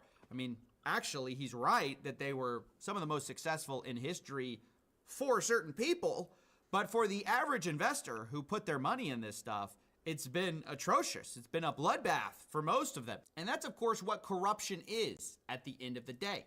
It's Wait, do I using have a political pumpkin office launcher or proximity to laying it around in order to enrich yourself. Now, I'll remind you that all three of these successful crypto projects claim to have nothing official to do with politics, but it's obvious to see that they wouldn't have been half, a quarter, even an eighth as successful were it not all affiliated with the President of the United States. Exactly. So I just wanted to call this out because although there's kind of this general consensus now that there is corruption going on, you have these, right-wing people saying it's the most corrupt presidency in history. There's varying levels of does it matter, right? And but they I don't wanted to care. say, I, for one, do care.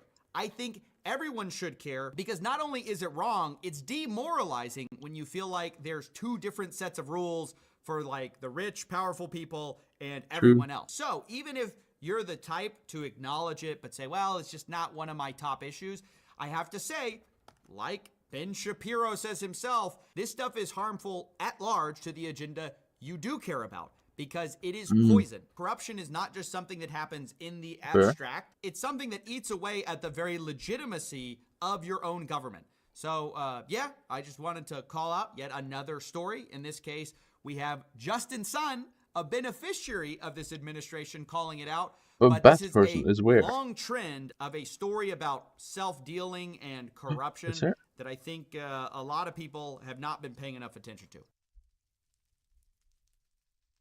We have major news to get to this morning.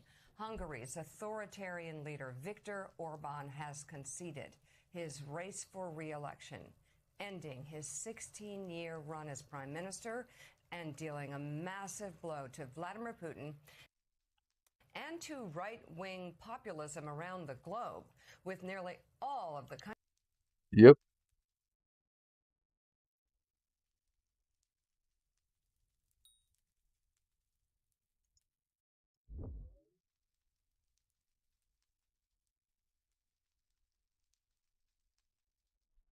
Let me see this. Donald Trump is panicking as his so-called naval blockade in the Persian Gulf intended to punish and threaten Iran has instantly collapsed. You see, last night, a Chinese tanker called the Rich Starry easily traveled past the naval blockade, and the naval blockade did nothing about it. Al Jazeera reported last night that this U.S.-sanctioned tanker, the Chinese-owned Rich Starry, transited through the Strait of Hormuz on Tuesday, despite a U.S. blockade of the vital oil checkpoint, according to the shipping data that you see right here. Also, the Times of Israel reported that this U.S.-sanctioned Chinese tanker transited the Strait of Hormuz despite the American naval blockade. The shipping data has demonstrated. Also, leadership in China warned the United States, do not meddle in our affairs, noting that it has trade and energy agreements with Iran. Donald Trump is also backing down and showing weakness in in numerous other ways in the past 12 hours. Well, he always does that, but let me talk about the last 12 hours. Instead of taking the usual route through the Mediterranean and Red Sea, the USS George H.W. Bush aircraft carrier is sailing the much longer route around Africa to reach the Persian Gulf.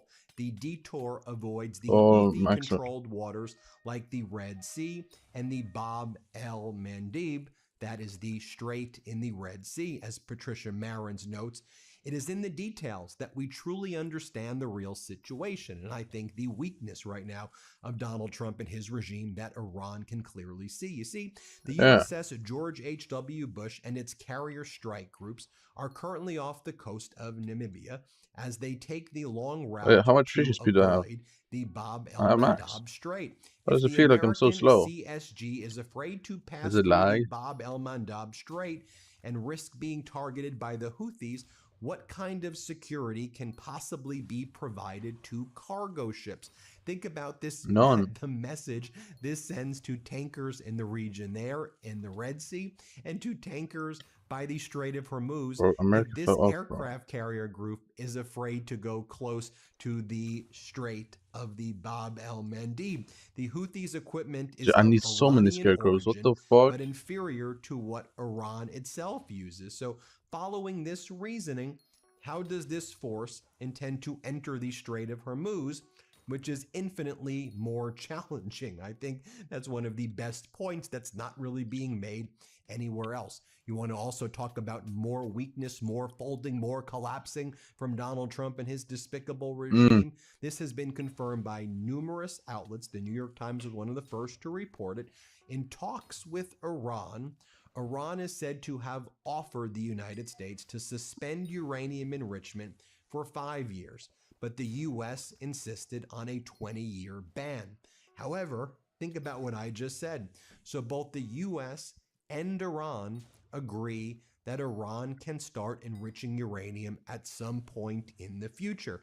Where they disagree, as Gregory Brew explains, is how long in the future that will be. Wait, As what? Brew Wait, I explains thought again, they said it is never a nuclear notable weapon. that Wait. this issue, arguably the biggest obstacle to getting an agreement before the war, Wait, did what? not come up in So- Islamabad. But what's important to note here is after all of Donald Trump's tough talk, we're going to take away your dust, you'll never be able to enrich uranium. Right now, the issue is, can Iran do it in 1 year or can they do it in 20 years?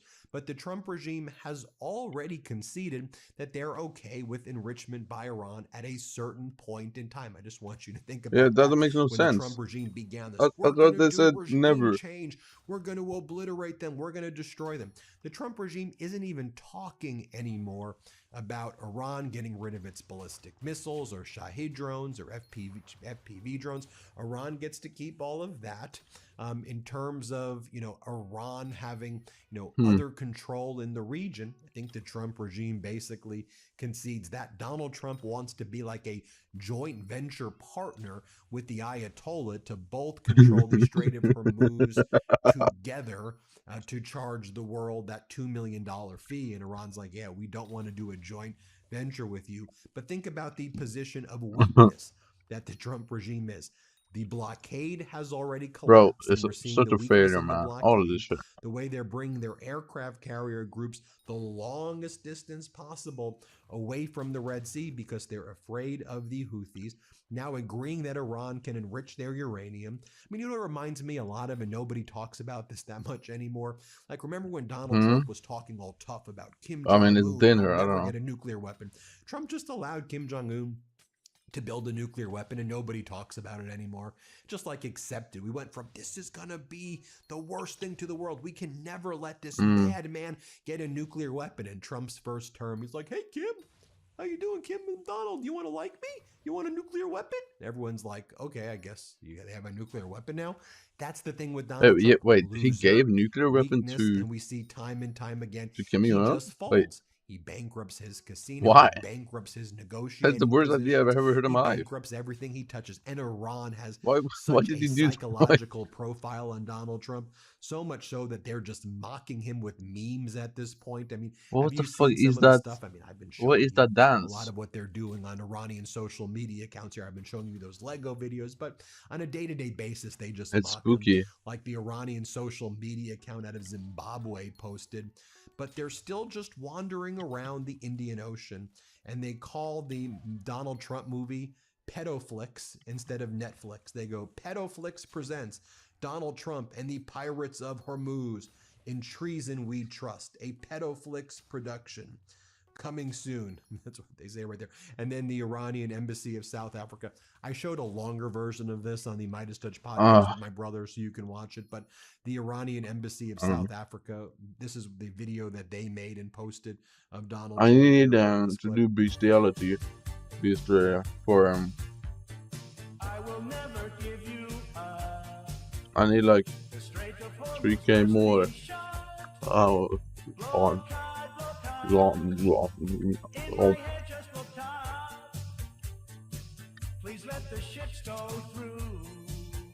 And just while all of this news is taking place, this is somehow real life right here. This is how C-SPAN reported what went down in the past 24 hours. Yes, this is real life, folks. Play this clip. C-SPAN, bringing you democracy unfiltered.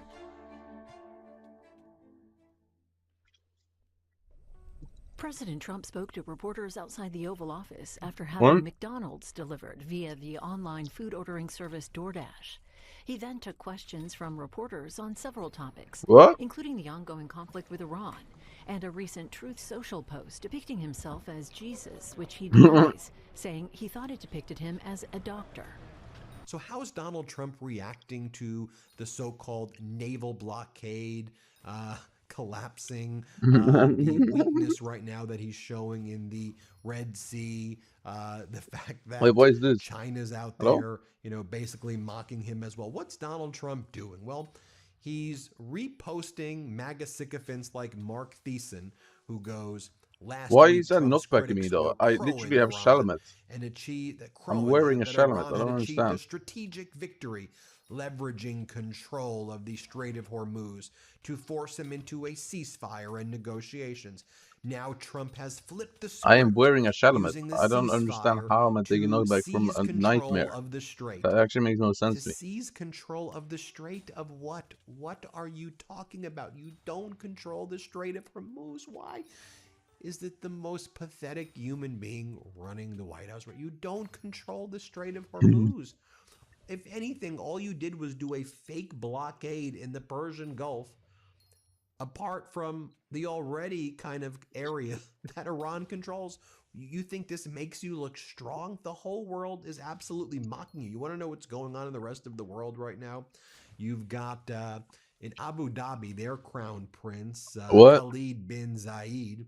He's over in China meeting with Xi Jinping, right? All these Arab nation leaders that were formerly allied with Donald Trump did all the pay-for-play quid pro quo schemes, gave Donald Trump all this money and bought like Trump buildings and funded his crypto stuff. Prince, They're like, crown prince or whatever, weak, pathetic loser. of Saudi Arabia has to be so rich, bro.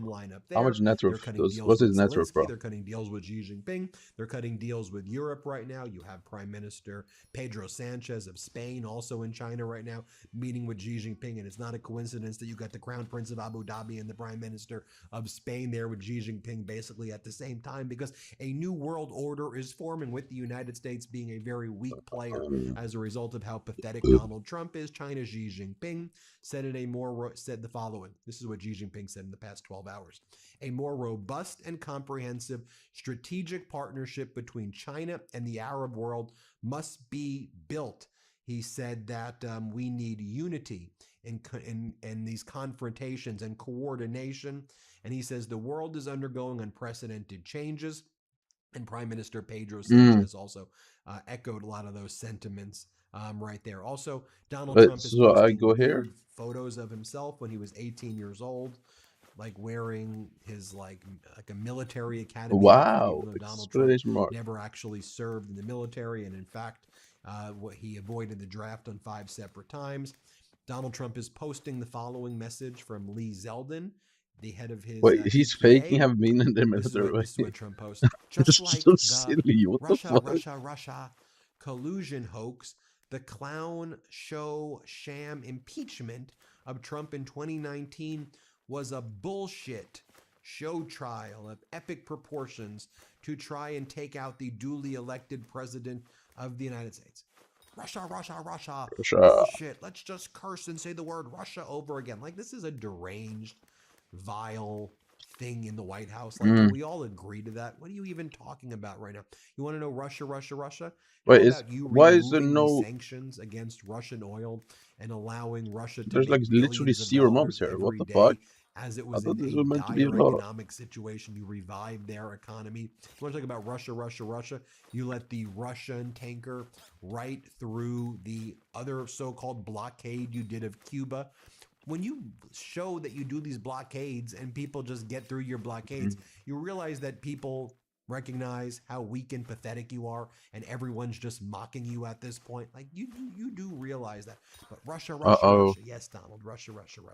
He also posts, for those people that still read the failing New York Times, and despite the fact that Iran has been totally obliterated, militarily and otherwise, you would think that Iran is actually winning, or at the very least doing quite well. Well, they That's are. not true, and the New York Times knows that it's fake news. They are When does literally this winning. corrupt media outlet apologize for their lies and horrible actions against me, my supporters, and our country itself? Have they no shame? Have no sense of decency? Donald J. Trump, like, what a pathetic loser. This Why is he guy obsessed with what the what are you news is how talking about has him? Iran been obliterated? They control the Strait of Hormuz. All of their leadership is cemented right now. Some different leaders, sure, but the same Islamic Republic runs Iran, if not a more powerful version of it.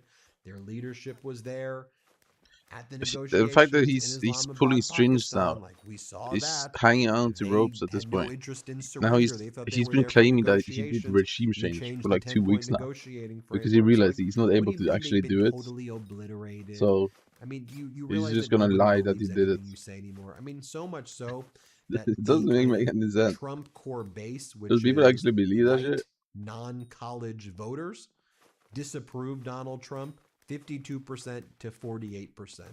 Think about that.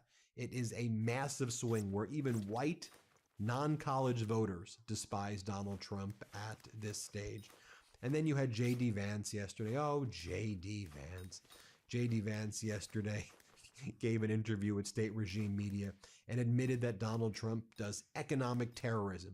He goes, Iran does economic terrorism, so we want to do economic terrorism also. Here's what he says. What? Play this clip. When it comes to weapons of war, what they have done is engage in this act of economic terrorism against the entire world. They basically threatened any ship that's moving through the Straits of Hormuz.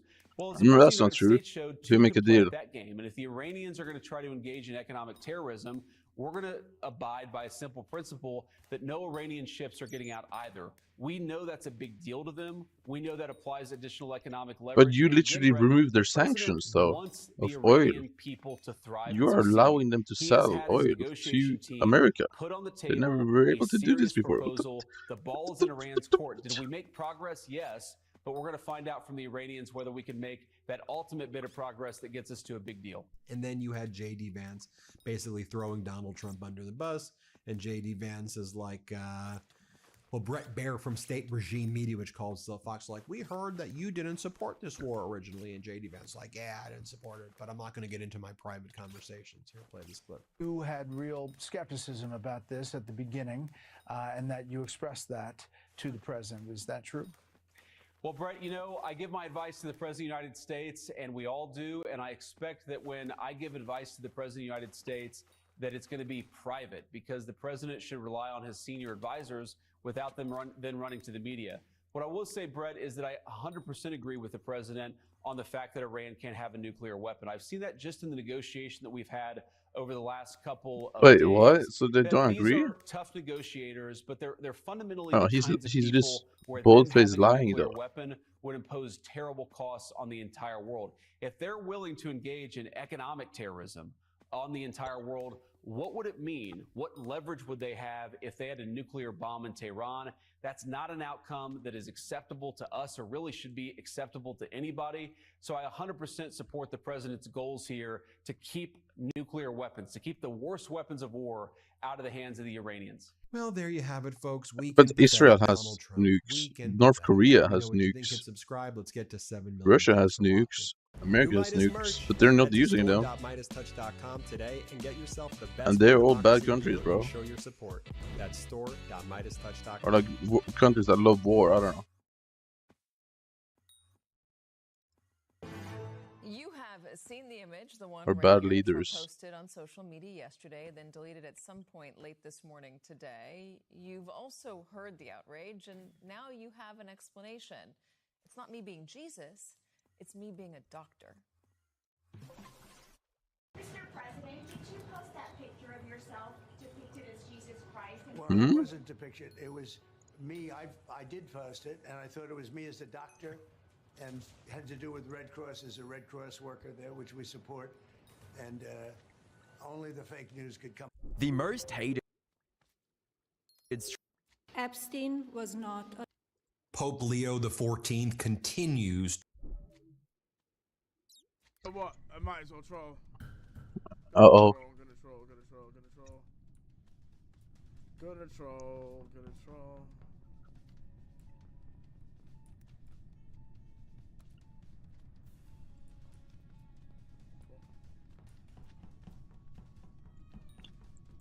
That G.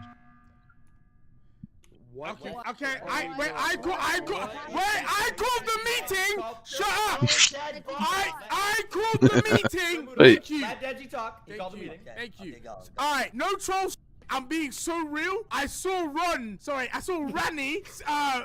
and I don't know why he vented in front of me, but I saw him vent. So Wait. there you go. Why would I vent without killing anyone? I'm pretty sure he didn't, though.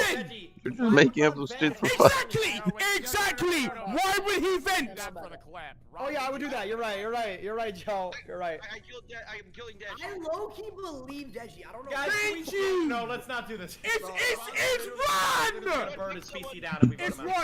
It's literally Ron. Guys, What? How have people thought of this? Unwritten rule.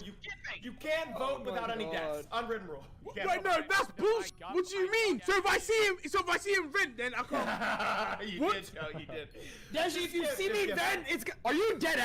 No, why? Oh my god. Wow. Oh my god. Wow. Oh my god. Oh, Deji's dead, bro.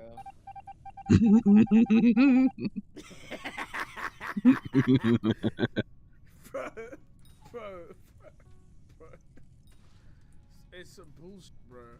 And why is Jinxie following me now?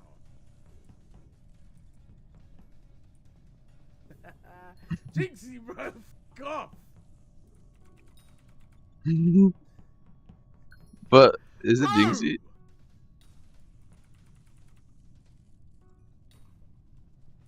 What's happening? Oh, I can't even call. Fuck's sake. I'm telling you. What? Wait. Where? Okay, it's Ron. Oh, would you look at that? Do it again. Ron will guild Lacey. Alright, easy. So easy. Jason gets 30 seconds, Ron gets Uh-oh. The body is top left, wherever that shit is. I saw Ron coming down at a top literally with Cinna. I saw Cinna, yeah. Cinna was left side. It was Ron? I actually didn't see him vent at the start. Did he actually vent? Bro, it's you, bro. Oh my god, it's... Where was the body? Wait, where was the body? Muda, you're slow. You gotta be quicker, Muda. Okay. Who can clear who? Who can clear Yo, who? Muda, shut up, Alright. Muda. Listen. Alright. Ron, can you vouch, or no, Cinna, can you vouch that Ron was with you? I wasn't with her, I was next to her. I was in the middle of doing the reactor thing, so I couldn't see. Wait, shouldn't I be FBing Frozen Blaze in this? Just vote Ron, man! It's like I can't even just, it doesn't bother I should probably Frozen Blaze spooky fishing, right? Ron, I'm not gonna vote you, Ron, can you explain? It doesn't matter if you're gonna vote me or not. I had 8 votes last time before the round even started. I mean, he has 5, but I wouldn't expect you to count, Rani. So wait, Deji. Deji, actually you saw Ron Yes, vent I around saw him the vent. I saw him vent. Vote him, man. Put that on God, you saw me vent. Suck my bye, Rodney. It's gotta be wrong. Yo. I don't know how I would handle that. I don't know how I would handle that. 90% positive we got one. That is not him.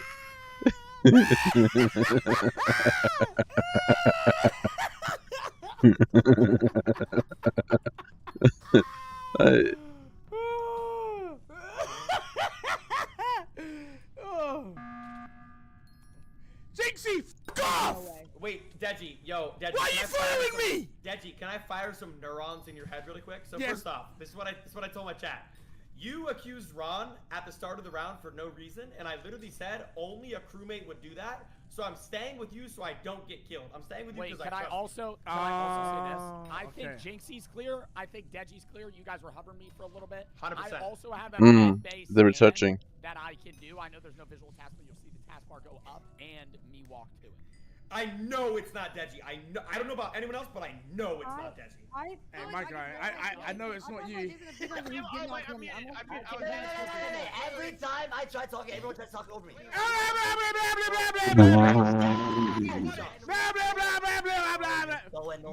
Muda, we're doing it. We're doing it. I slapped the button. I think we skipped you. I'm saying it's Jason. It's Jason. Wait, Wait, where'd the title what were go? you saying? Muda, Scoreboard, there we go. Wait, guys, let Muda speak. Let Muda speak. I don't understand why that something just goes away. Can you shut up, Deji? What the fuck, bro? Oh my god, bro. All I just want to know is who can we clear? That's all. Yeah, we already did that. It's just me and Deji. We can't really clear anybody else. We already kind of did that. Clear me. Okay. Clear me at the start of next round. Come watch me do that scan. Yeah, me and Deji are the trust.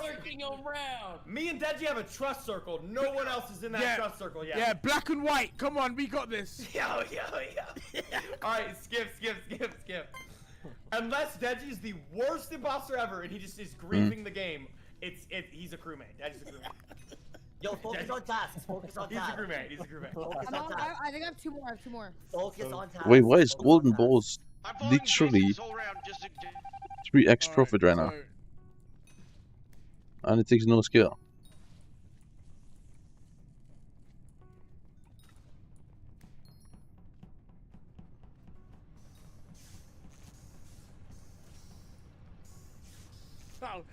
I'll just tip with Jinxie.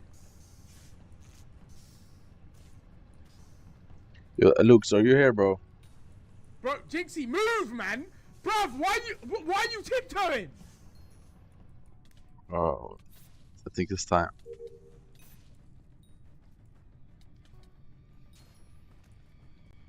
Wait, where'd he go? Wait, I lost it. I lost Jinxie.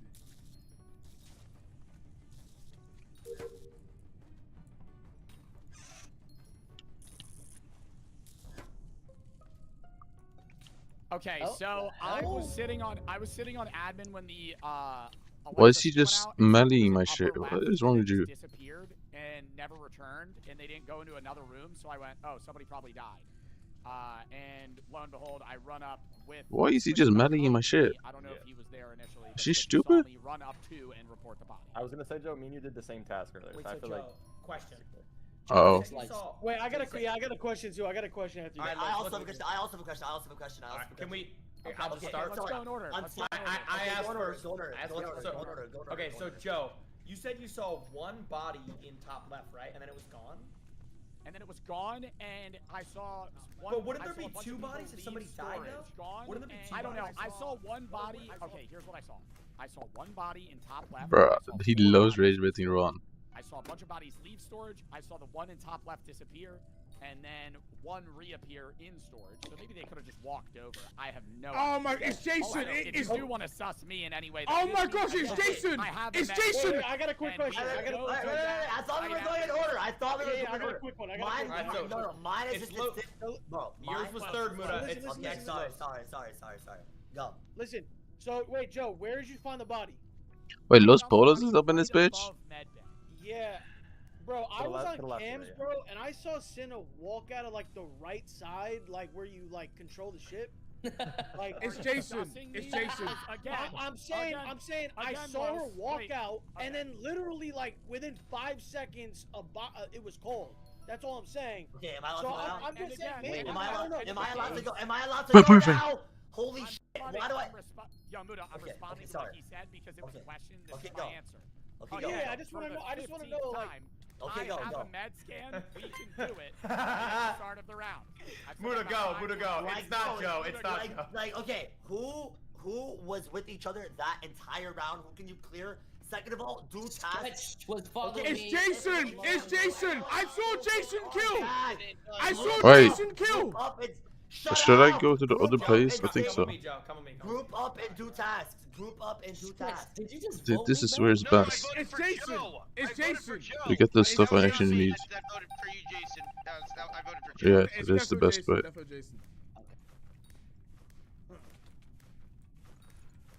Wait, I'm gonna do upper engine. Oh my god, there's so many. Oh my god, there's so many moves in my spot.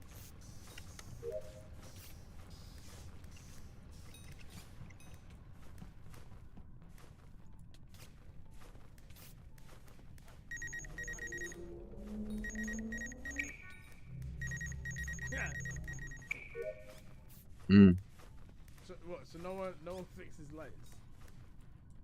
I can't even do the full spooky though.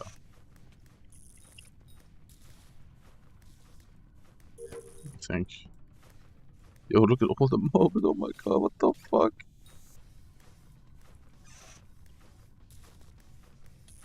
Perry is over there too, right? Yeah. Oh hell no! Yo, no. Yo, Los, you got the floor. Jinxie, what's up, bro? What? Yo, explain what? Oh my god, look how many mobs in one spot. What Second, I the saw fuck? you up top. Then out of nowhere, you came out of a locked, the electrical room. How'd you do that, bro? Alright, so I believe you. Yeah. Jinxie, how'd you do that, man? So, I want to know, is there like a special little, it's Jinxie. like a little tunnel?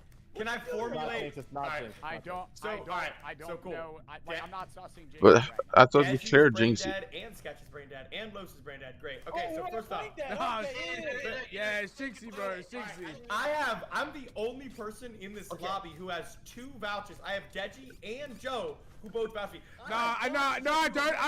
I don't vouch for you. I don't vouch for you. How are you just gonna swap out the vouch? Joe, were you with him the whole time? How did you buy? Why did you watch him then? No, he did. Losi did Am I leave muted? me when I went to go to lights. Why do I always? Wait, what did he do? Yo, who is it? Yo, I gotta mute this guy, bro. I gotta mute this. What the f is this? Yo, Los, Listen, Joe. formulate a logical sentence as to why it's me. I'm trying, but there's this guy named Muda is yelling nonsense in the I'm mic, just. bro. Okay, go. Holy f***, dude, my head hurts, bro. Yo, Joe, you said you lost Jinxie or you were in the entire round? No, I was I don't not even with him think the that entire red- round. I did scan and lights. Bro, were still Muda, off bro, on the left, he's and so then I saw him annoying. right at the end near storage. Joe and Jinxie. So, Joe. bro, I was up. I saw Jinxie at the top. Out of Top nowhere, where? I come Top down. where? He's inside of electric and he's locked. He's coming out of it. Wait, How top is where? that possible, bro? Top Okay, left? so Los, It's top Jinxie, right, man. Just focus. Jason, Top, electrical. yeah, top middle, It's top okay. left middle, yeah. Okay, can I? Wait, how am I getting so many blasted lanterns? Am I? We for sure know it's not Joe. Yo, Muda, shut the fuck up! Yo, Los, listen. Jinxie. Vote Jinxie. Los, listen. Hi, guys. Order 66. Okay, Los, listen.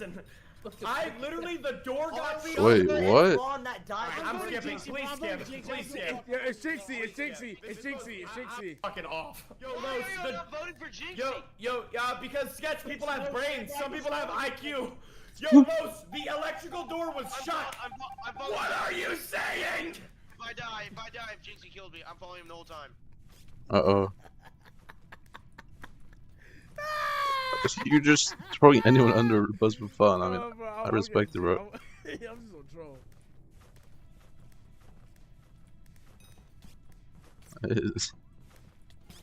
He's just rage baiting everyone.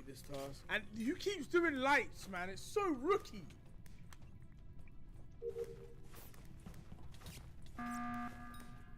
I need the fish. Just for 5 seconds, and then we can immediately skip. Interesting, bro. Los. I know there's like a 11-pound rock in your head, but if we listen to Los, we'll actually lose. So here's the thing. I've stayed with Deji the whole game. I've stayed with Joe the whole game. I'm just gonna keep. I'm gonna keep. You didn't. I have one question. Hey, are we sure it's Muda, fuck you and your questions. Fuck you and your questions. I just it's Jinxie, bro. Oh my god, just somebody spawning in one place. What is this? Bro, it's Jinxie, man. Vote Jinxie. I'm staying with Joe and Deji the whole game. Nah, vote Jinxie, bro. Vote Jinxie. Ron is definitely imposter. Yes. Okay, thank you. Holy shit. No, someone shut me up with the first I will say this. Yeah, Squishy, wait. Squishy has a brain. Squishy, talk, please. Jason, who are you? Okay, yo, Muda, shut the fuck up! Sorry. You have a brain, go! I saw you go bottom left. I finished my task. I followed you just to see, because you're the only one not with the group in electrical. We all got stuck in electrical. He's so annoying, that Muda guy, to be honest. He's not wrong. And he did a task and the green bar went up. Jinx is clear. Like, he's No, it's cap, it's cap. Hey, a pro gamer with a brain! Thank God Squishy's in this lobby! Oh my God! Someone else. Bye, Jinxie. Bye, Jinxie. Bye, Jinxie. Bye, Jinxie, bro. Bye, Jinxie. Bye, Jinxie. God, we lose. Bye, Jinxie. Bye. Bye, Jinxie. Bye. Hey, Jinxie, you're dead. You can't talk. You're dead. Yep.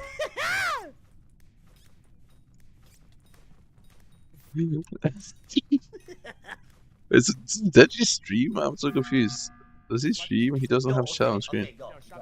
We're gonna lose off just fucking emergency. That's what I'm saying. If everyone just focuses on tasks, we're gonna win. Okay, go. I'm still going to clear. I'm still going to clear Deji.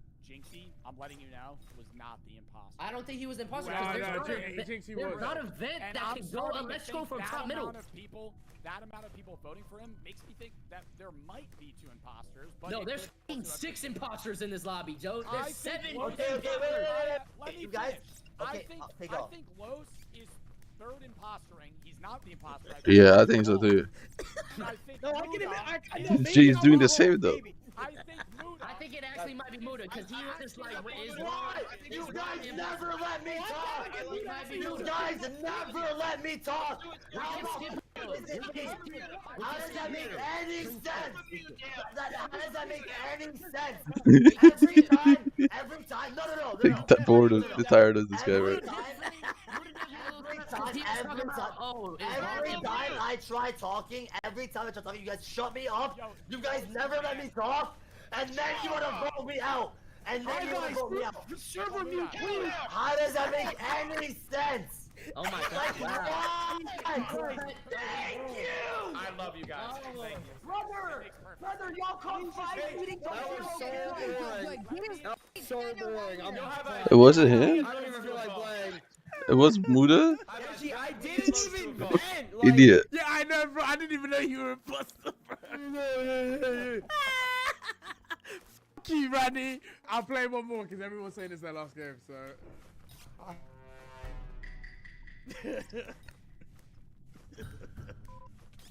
Wait, what? Who left? I was scared she left. Alright, cool.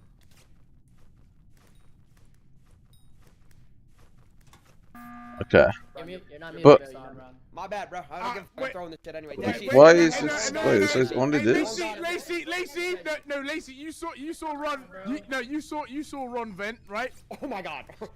Hey, Lacey, get rid of this British motherfucker for the love of God. Yo, Lacey, you saw him vent. Wait, are we voting Muda first? Yes, No? vote Deji. Vote Deji. No, vote Ron, bro. Roberto. Are you off? Wait, how is Sketch dead? I'm skipping. Catch the slap. Get Squid to bed. I'm voting Deji. Wow, you sinner! I'm always on your side as well. No, you, no, you sinner. Watch, you're dead. I'm killing you, sinner. Where's Ron? Wait, you shouldn't be saying that.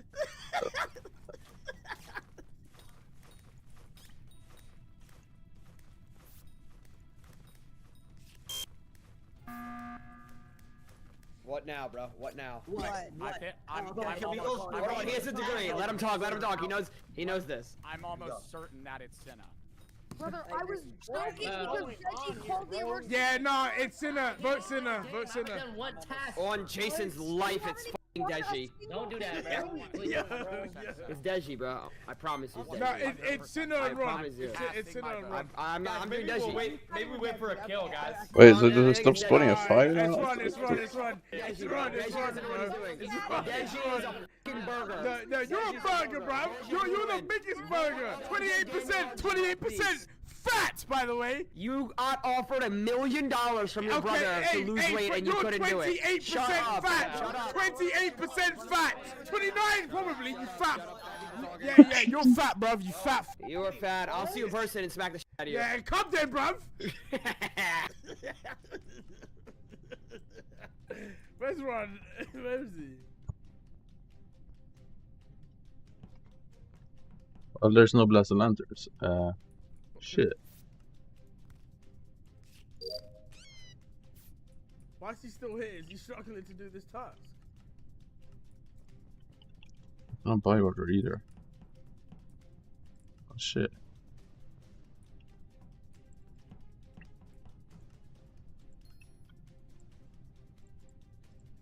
She's so overpriced. Oh my god. Bro, what? He's not even done a fucking task.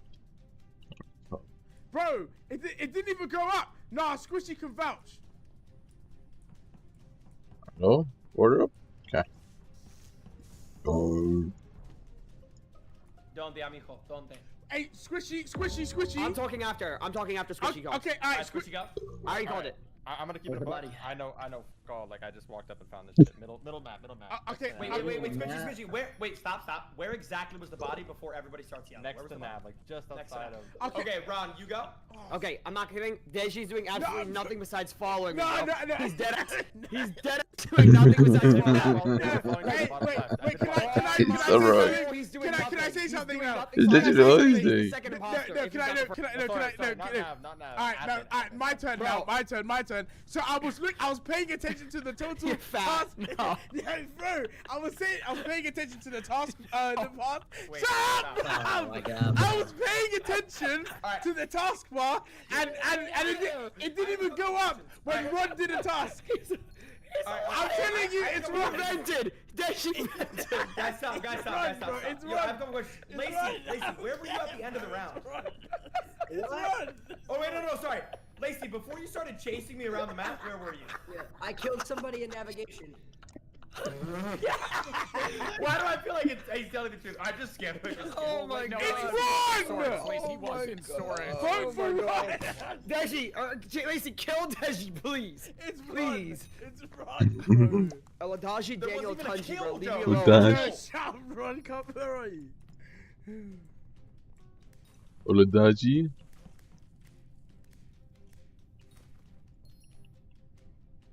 Oh, I was gonna like actually do this entire spook, but I actually can't.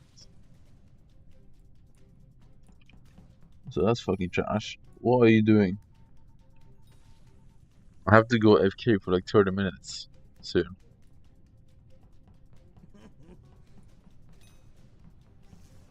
And that's downtime, I know. And I'm literally gonna miss out on Beastery that I need. Well, the server is kind of lagging though. What the f? Wait. Well, we just passed. I need to get a haircut. That's what I'm saying. So it can't be any of us. It's either Squishy or Deji. It's been like 2 weeks since I got my hair done. Deji No, Joe, you saw Ron kill. Deji Joe, you saw Ron kill. Wait, so it's either Squishy or Los. Nah, it's Ron. It's Ron. It's Los, just vote Ron. Simple, done. Deji. What? I'm voting Deji. Oh my. What's wrong? It's over, bro. I finished my task. Los. No. Vote Ron. It's Squishy or Los. Wait, it might be a self-report. I'll vote Squishy then, bro. Yo, Deji, leave. Whoever's the murderer, kill Deji. I won't report you. I promise you, I won't report you. Just get him away from me. I'm dead serious. I don't care. Just kill him. Who voted me twice? Oh my soul, I will not report you if it's Lacey, bro. I promise you. Just kill Deji, please. Wait, do I not have 100 cheat creature chance? How? Wait, what? Say hi to your mom for me. I don't think she wants to know about you.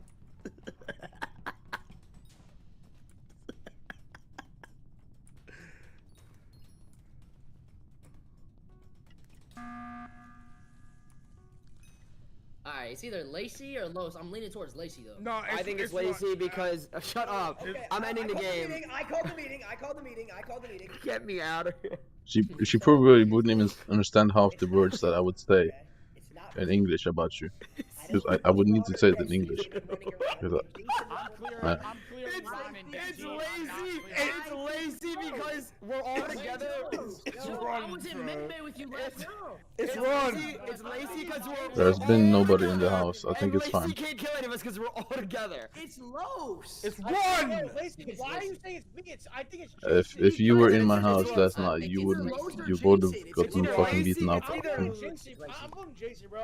Okay, now I think it's Los. I wake up in like a millisecond if I hear someone walking around the house. That last body or no? I literally walked up and I saw the body. No, I said Jason. When Jason I don't think you were here. body, could he have self-reported it? And you live in Poland anyways. You don't have enough money to get a plane ticket because, yeah, bro, Poland is broke as shit. I'm telling you, it's Los. Oh my God, kill Deji. It's Whoever's murdering the free kill. It's Ron, bro. You have a free kill. I'm done my task. Just kill fucking Deji. Wasn't Poland one of the brokest countries in the world? Something like that. I don't know.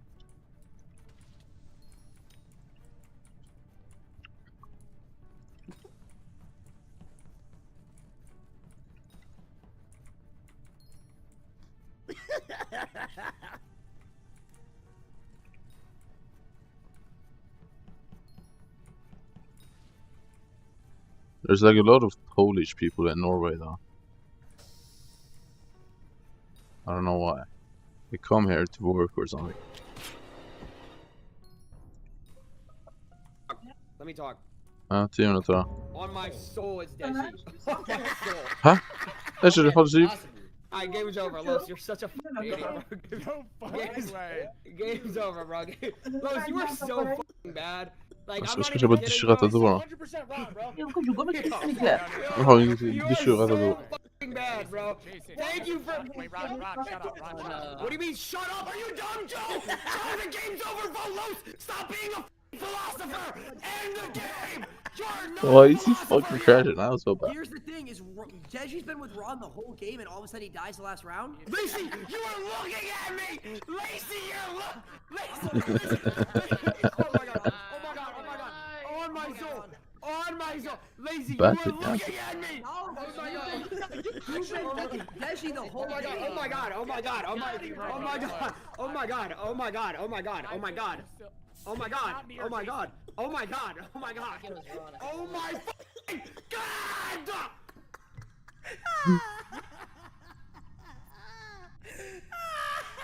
Wait, how do I kill this? Is it possible to kill this? I'm actually never playing this again. I'm dead. This is. What the fuck is going on? Jason, we know it's not us because me and you were outside of the area, and it's Wait, the Joe, one hear me possible. out. Where is it? Shut the f up. Dude, I didn't even get the thing I wanted. What you keep talking, bro. GG's. I wasted so much time. Joe, I think it's Jason. What? You keep defending yourself. No, Joe. Lacey's literally third imposter, bro. I think Jason self-reported that body. I think Jason self-reported that body. He's third imposter. We lost. I'm gonna vote Lacey here, and he's gonna say April Fools. No, I'm talking about Jinxie's body. I think Jason killed and self-reported. He couldn't have. Bro, Lacey, if you're not imposter, you're It's been Jason and Ron this whole time. It's Jason. It's Jason. It's Jason? Bro, he's third Stop, bro. If it's not Lacey, because it's like... Did we let Los win? Did we just let Los win? Oh my god, bro. Wait. Yeah, Los is one. Wait, look. There we go. You guys are Joe. Okay, I gotta go AFK. Trust me, it's gonna be awesome sauce.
philosopher! Joe, you're not a philosopher!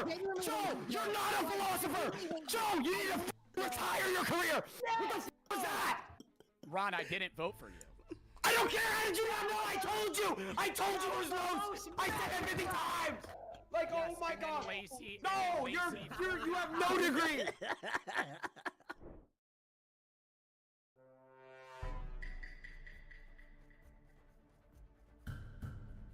Okay. Wait, what? What map is this? What? Where's Ron? Oh. My headset. Alright, let me not troll Ron this game. Bro, listen up. I wanted to actually go bold, but Wait, my mom didn't want me to, so I didn't do it. Bro, it's been a minute since I played on this map. Mm.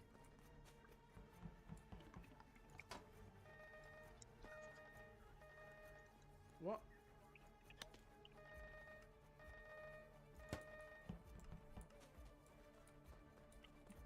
What? Bro, can you buy my alloys, please? Like, I need cash. Thank God. Might as well leave the Please. Oh, Yes, yo, Sinner. wait, Sinner's dead. It doesn't matter, bro. No, just go next. Okay. It's fine. It doesn't even matter. So, in the beginning, I walk up, I do my key task on the spaceship door, walk down with XQC and somebody else on lights. What are you laughing at, bro, by the way? And then It was me, you, Wait, Los. XQC is in the lobby? you and Los, and then I dart right. Was? Lacey's walking down, so I don't think it could have been him. I walk over past that little weird antenna task, and right by the rocket ship, Cinna's body. So I should level 3 Rose Dragons, right? Okay, okay. Who did it? And I didn't pass I don't know what to do with that information. Are we sure that? Are we sure it's not Ron like trolling? Yeah, you're fat permanently. I'm not even. Definitely. Oh my god, sloppy. Okay, That's insane, bro. Where's the kill at? It was near labs, right? It was on Rocket. Okay, that had to be Jinxie, probably. What? And I didn't see him at all left side of the map, I will say. Jinxie, where were you? So I was on cams and I need to call Maddox. Can I talk? Also, you want to see something, bro? I'm gonna get rich right now. And Jinxie, was that rocket? Are you ready for me to get rich? So X, can I just explain, please? When XQC speaks, I listen. I'm voting. X, I don't know. Like, I don't know any of the. Holy God. Vote skip. Yeah, thank you. But X, guys, I just want to give a rebuttal, please. X, I don't know any of the tasks on this map, so I always just run around until something goes yellow. I don't know any of the tasks. That's how you pull up the map in the top right of your screen. I've never done that. I've never put up the map. Press tab. Tab. So yeah, that's why I'm running out. Yeah, For this particular kill, by the way, I don't. I would gonna give a soft clear. Me, Lacey, Jason, Bart, but hold on. And me, because I was AFK the entire round. Jason is moonwalking over the whole lobby, which means he doesn't feel stressed that somebody's out there to kill him, because he might be a killer. You're actually, wow. Look at this. Oh my god. How do I have 3 votes? Jinxie's not a killer. Look at that. X is a fucking genius. He's a genius, bro. No, he's a fucking sweat, bro. He's just a fucking sweat. He's just a sweat. Shut up, bruv. Where are you? Wait, how do I... Wait, Muda. Why is Muda following me now?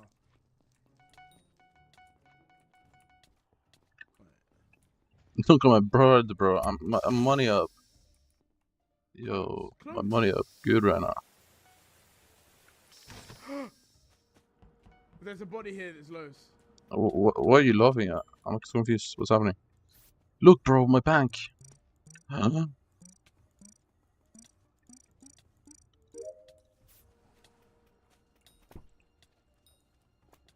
I'm actually doing tasks. What's going on? I've changed. What's going on? I've done all my tasks. Look at this gamer. What?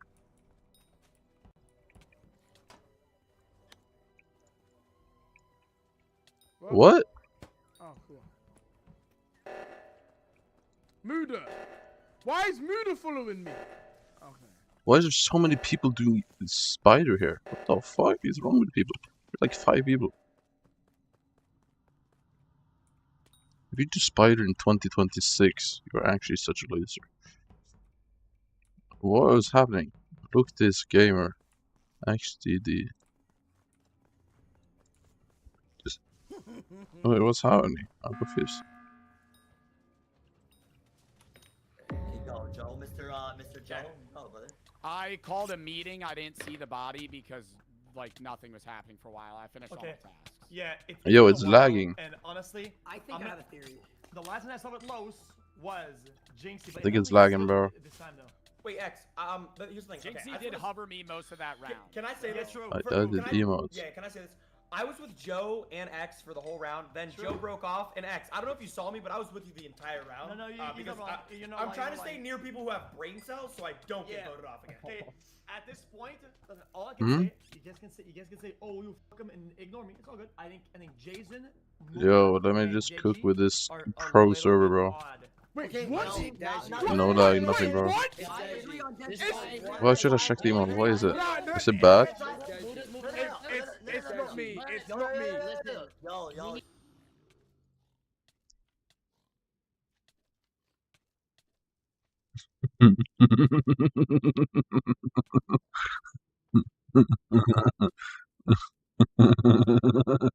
Bro. Fuck you, bro. What the fuck? What the fuck is wrong with you?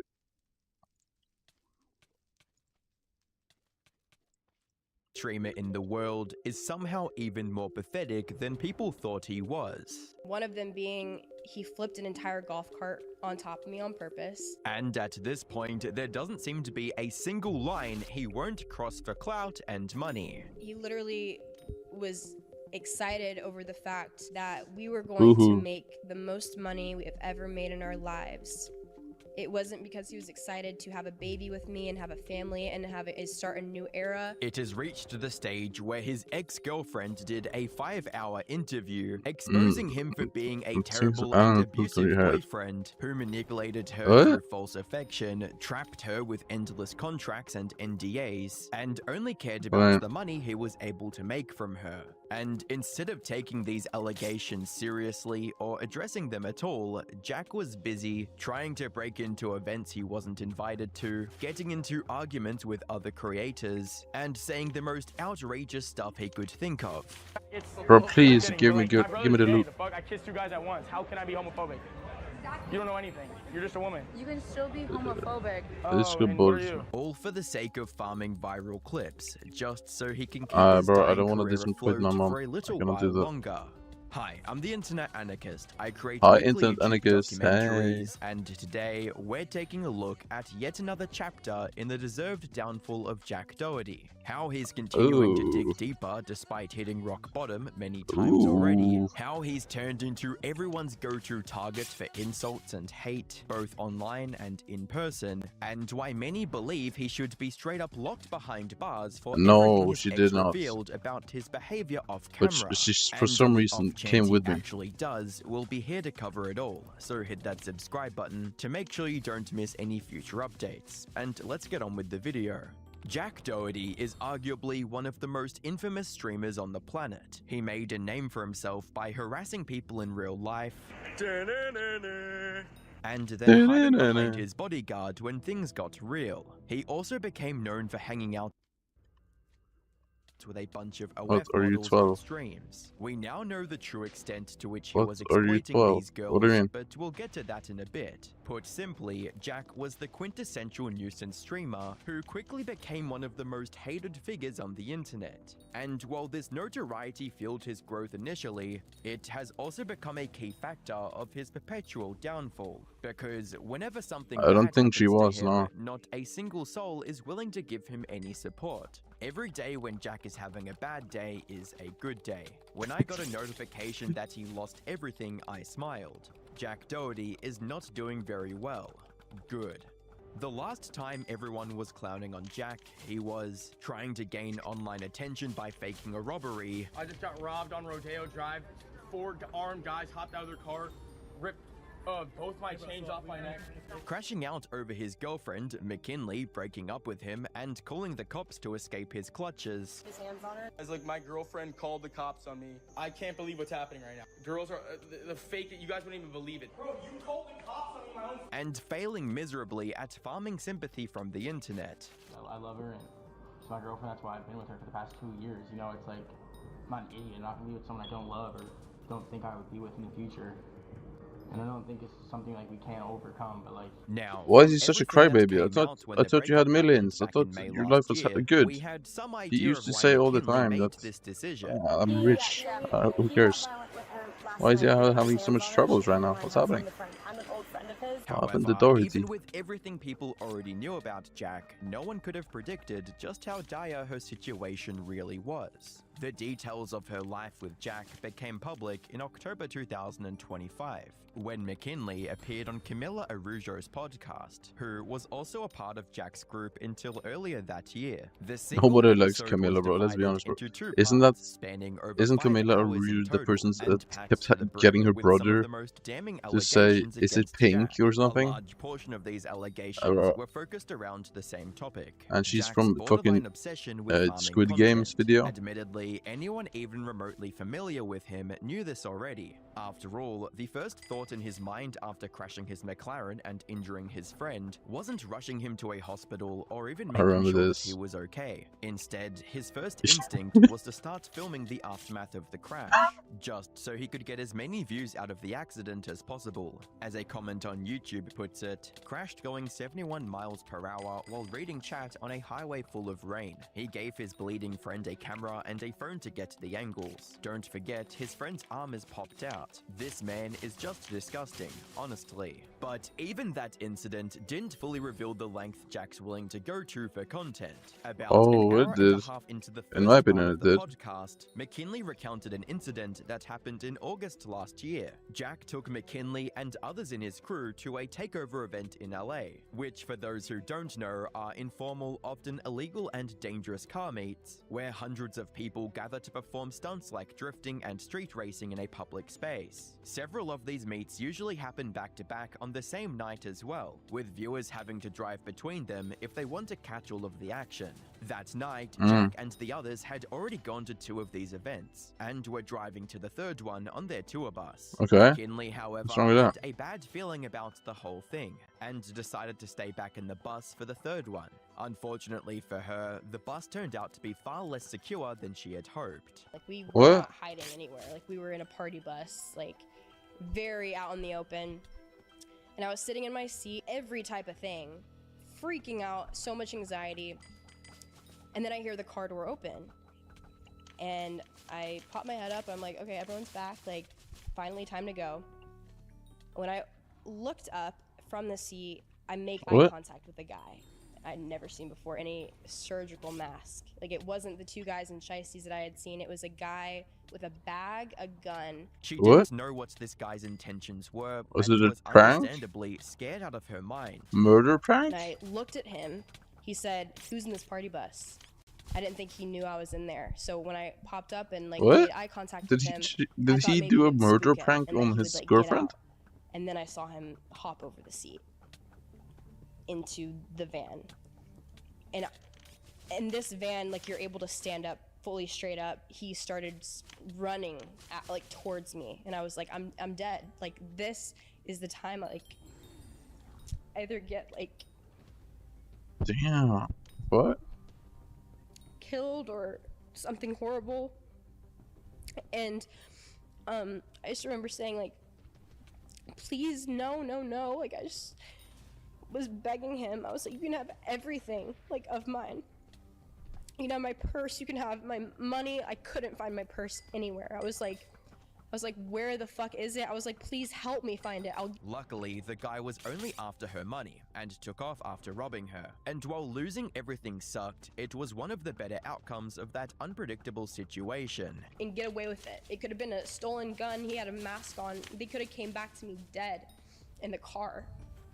But I was like, please help me find my purse. Like, I'll give you everything. After calming her nerves, she managed to call Jack and the others back to the bus. And after going through such a traumatic event, the least she deserved was reassurance from her boyfriend. Jack, however, had something else on his mind. To him, McKinley nearly losing her life was nothing more than great content that is sure to go viral. Wait, did he take your stuff?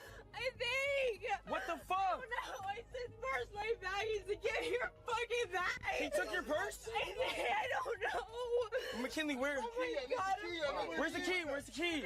Why is she making? Why is she focusing on content? What is this? This is so weird.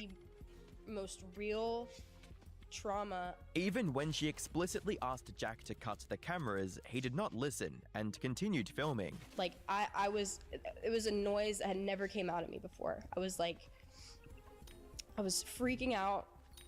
Jack was, yelling at me. He was like, what happened? What happened? And I'm like shaking. I'm like, I can't even like explain what happened. He refused to shut off the camera. He refused to stop his live stream. He was laughing about it, saying like, well, you're gonna wake up tomorrow and like you're gonna wake up to all these TikToks and like these viral clips. And I'm like, Jack, I don't care. I'm like, everything is content. Like, I don't know what isn't anymore. However, as awful as this behavior was, at least he wasn't the one who caused the incident in the first place. Because, as it turns out, he's not above deliberately harming others just for the sake of farming viral clips. And there's no better example of this than one of his streams back in November 2023, when he flipped a golf cart while McKinley was sitting beside him. He received plenty of backlash for it back when it happened, but for the wrong reason. You see, most people at the time assumed that he was just being reckless, and the cart flipping over was a total accident. With some commenters even telling him to I think he did it for careful. content. But as McKinley revealed during the podcast, this was no accident. One of them being he flipped an entire golf cart on top of me on purpose, and it was for a clip. I know that because he was trying his best to flip it. And you can see in the footage, the only thing that he was looking for was the camera to see if they got it. What? I want to insert that clip and show you guys what had happened. And that wasn't even the worst of it. Jack not only did the stunt on purpose, he once again prioritized content over the safety and well-being of his girlfriend. He had prior obligations Bro, to go what on a the yacht fuck with is this? Antonio Brown, so it wasn't a priority. I was like, Jack, I need to go to the hospital. I was crying. I couldn't even walk. My back was so bruised up, and like my whole entire spine was just bruised. And my neck, it had hit my neck. It literally could have killed me. He kept trying to convince her that she was okay and that it was nothing. However, when she took matters into her own hands and went to the hospital without him, he suddenly rushed over to the hospital. Of course, the reason behind this visit had little to do with his concern over his girlfriend, and it was more about his desire to get as much content out of it as possible. This is insane. Me.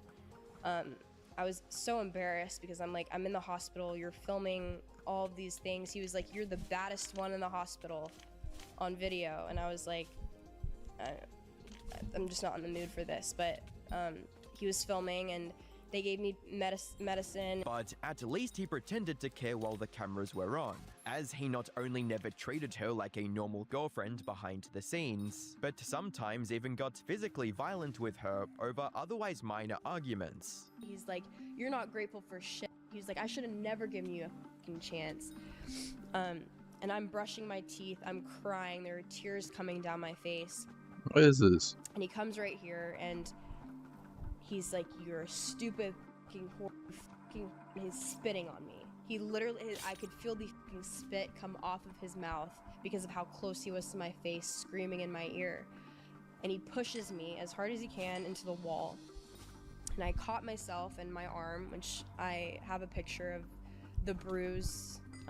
Which begs the question, why did McKinley get in a relationship with such an awful guy in the first place? And the answer to this question involves the biggest accusation McKinley made against Jack on this podcast. Put simply, Jack actually treated her super well in the beginning. She talked extensively about how he made her feel loved and protected during the early days of their relationship. There was a time when she could see herself spending the rest of her life with Jack. Despite how he treated everyone else on his streams, he was nice and kind to her. If he was toxic in the beginning, why was I with him? But he wasn't. He was amazing. And I want people to know that, like, I didn't put myself in a toxic situation, but he was so different in the beginning. Damn, you know, like what really? people see of him online, like, it's obviously negative and all this stuff, but that wasn't who I fell for. It was not that. It was a protector. It was a provider. It was someone that had respect for me and, you know, just made sure I was okay and opening the car door for me, taking me out to dinner,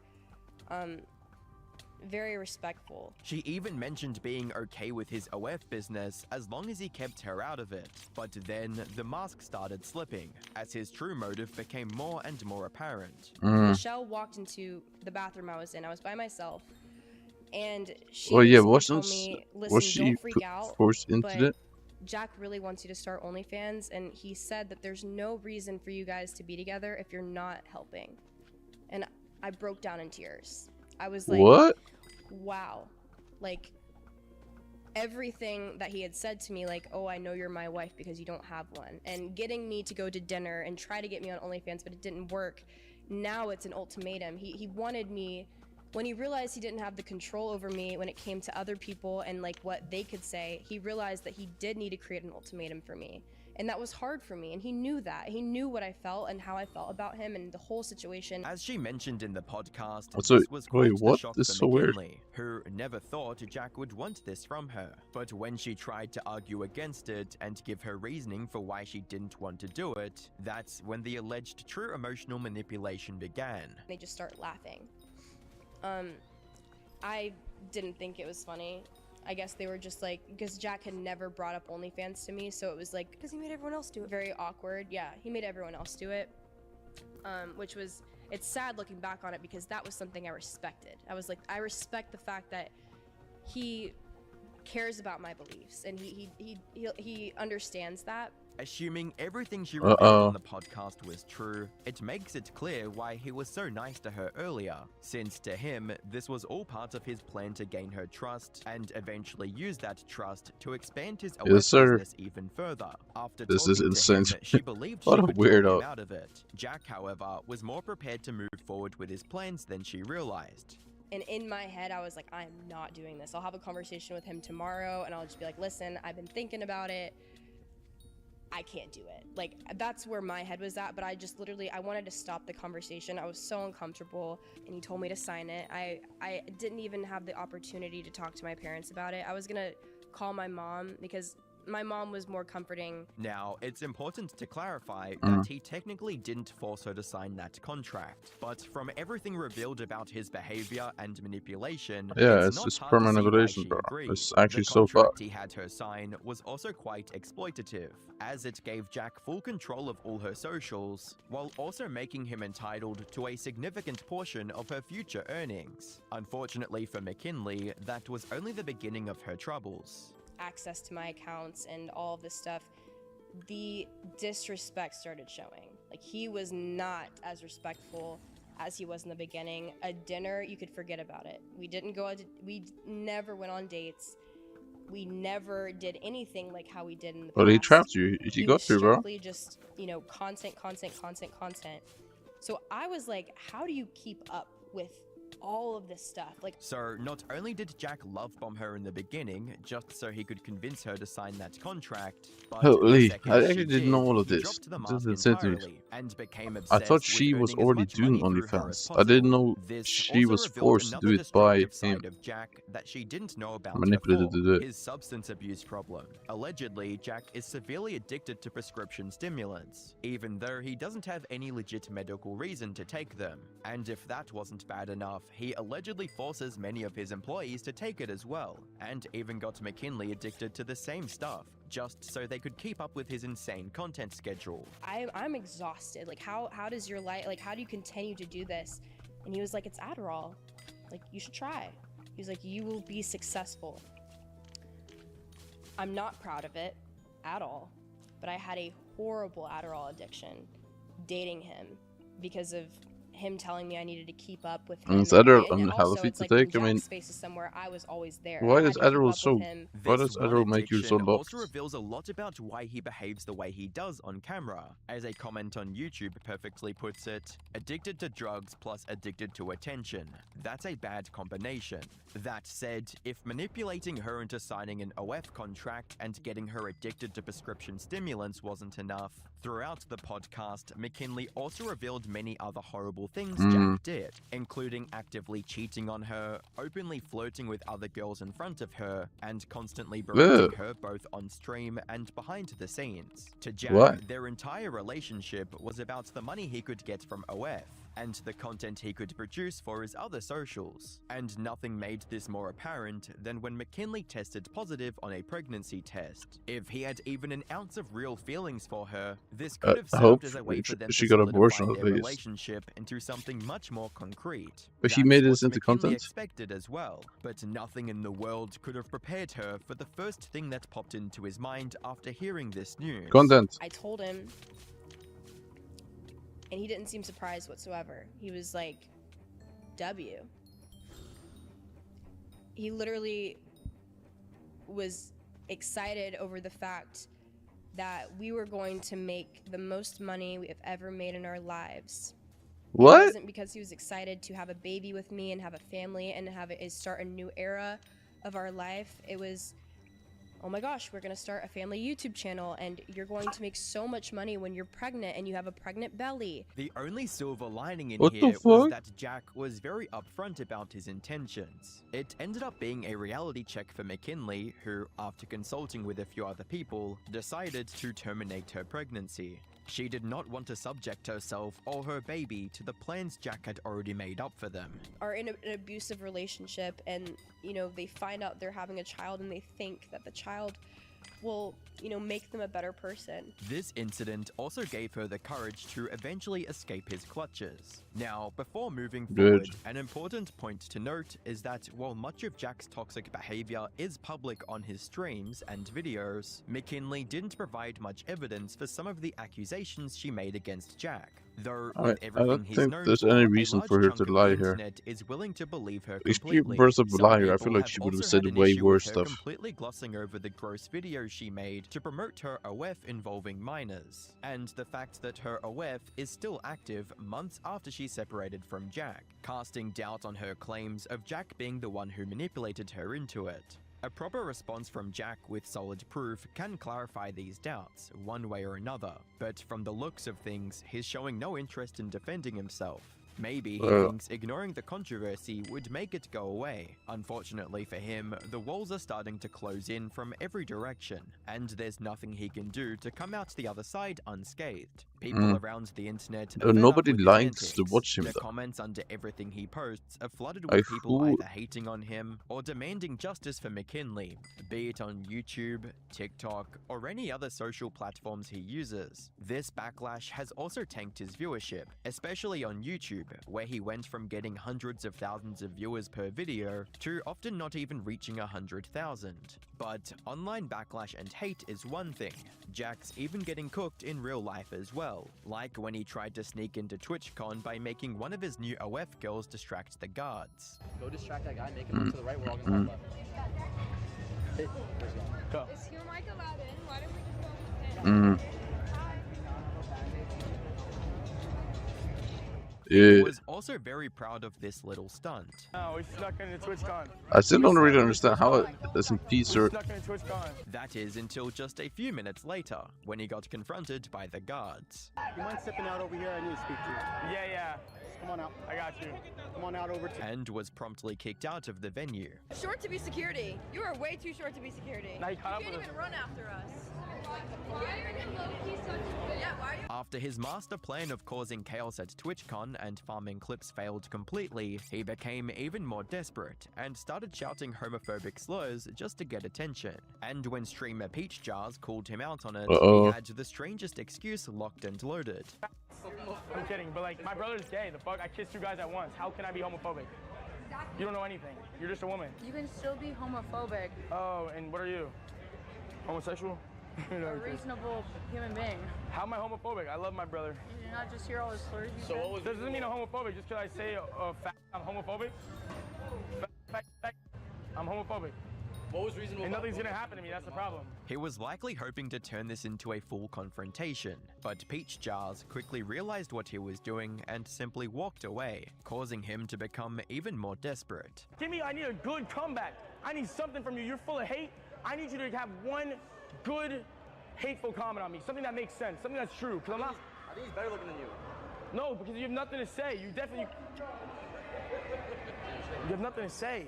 Then, when he was least expecting it, streamer Soul Jakey found him in the crowd and began pressing him for scamming tens if not hundreds of thousands of dollars from his fans through crypto rug pulls. How are you? How come you rugged all those meme coins, bro? On Pop On. I didn't. What do you mean? You did. You're still streaming? Yeah, I'm right now. On Pop On? Nah, not on Pop On, nah. Wait, I think that was the time. I mean, you took all the money from those, like, 4 coins. I didn't take money from shit. Look at the charts, boy. You didn't rug them? Nope. It was a straight red candle, bro. Not every single one of them. No, it wasn't. Dude, I know. Nah, no one bought it. You rugged for 6K, though. Oh, you rugged a coin for 6 grand? What a By this point, the frustration of his plans falling apart was really getting to him, resulting in him lashing out at Soul Jakey just a few minutes later. Stupid part, you can't even let me speak, you idiot. Go ahead. Can you speak, you fucking idiot? On that one. Hey, you guys are so dumb. You think I made only 6K? You And if that wasn't enough, he got pressed by another streamer named Canel Joseph, who not only humiliated him in front of a live crowd. What are your thoughts on Jack Doherty? He's a put. Why? Because it's Jack Doherty, bro. He's a put, bro. If he doesn't have no security, bro, he's... But also shared the video with a much larger audience on YouTube. And all of this I'm pretty sure they the did. Same night. Jack has become the punching bag of the streaming world, where anyone can walk up, insult him to his face, and the internet would cheer them on. That's not to say this is enough to pay for everything McKinley accused him of. He should absolutely face proper consequences for his vile actions. What? And for a moment, it looked like his luck had finally run out, because on the 15th of November, Thank you, he was Nia, arrested in Florida for the possession of marijuana and other controlled substances, which were presumably the stimulants McKinley mentioned in the podcast. He tried to act all nonchalant and resist arrest, and then he does the but face. forgot that his bodyguard won't be able to save him from the police, and got absolutely humbled as a result. What? No. I got him. Hey, yo, you don't want to go neither. Back up. I'm just saying I got him. Back up. Don't worry about it. Back up. Yo, back up. Yo. Chill. Go to the sidewalk now. Go to the sidewalk now. You want to go with him? You want to be fucking funny. Go to the sidewalk now. You want to be funny? You say to get on the street, go on the fucking street. I know who the fuck you think you are, bro. No, you're fucking not. He was trying after I fucking do this. Who the fuck are you, bro? I was trying to walk up the street, but doesn't matter, bro.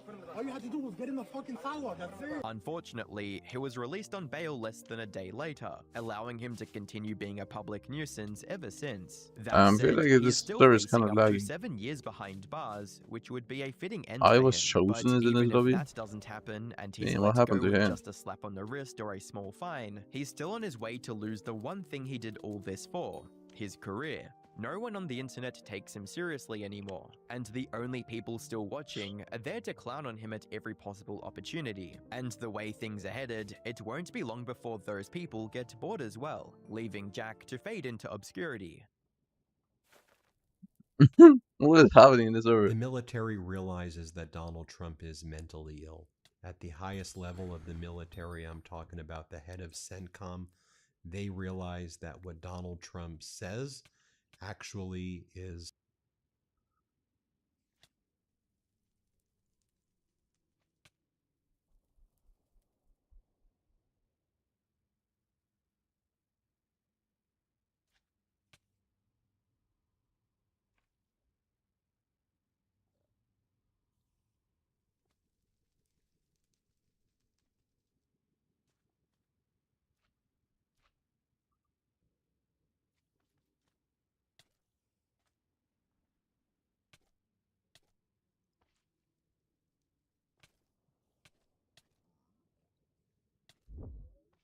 In the spring of 2024, Manchester found its...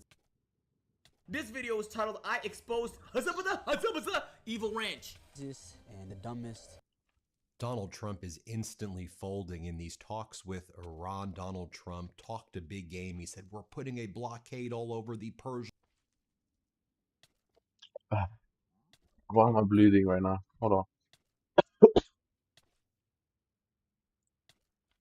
itself at the center of a nightmare when parts of a human body started turning up all over the city. This including an abandoned bunker, the banks of the quiet reservoir, and multiple parks. However, the only clue they would find was from grainy surveillance footage of a lone man carrying heavy shopping bags through quiet streets. That is when they gave this killer the nickname Heavy Bag Man. But what they didn't know is who he actually was or who he had murdered. The investigation that followed was absolutely relentless, and in the end, their efforts would unmask not just a horrific killer, but a parasite who continued to feed off his victim's life long after taking it. So, who is Heavy Bag Man?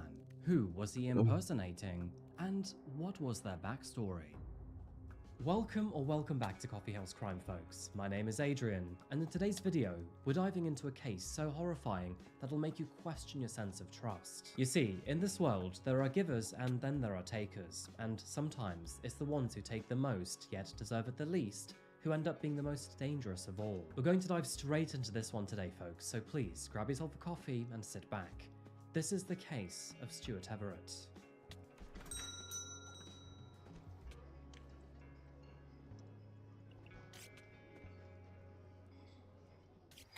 Welcome to Manchester, folks, a city that was forged in the heat of the Industrial Revolution and redefined through music, football, and an attitude as sharp as its winter rain. It's a place where old red brick mills stand guard over buzzing nightclubs, where cobbled alleys hold century-old secrets, and where the locals are equal parts frazzled and hilariously unbothered. And yes, before she messages me about it, I am including my sister in this population.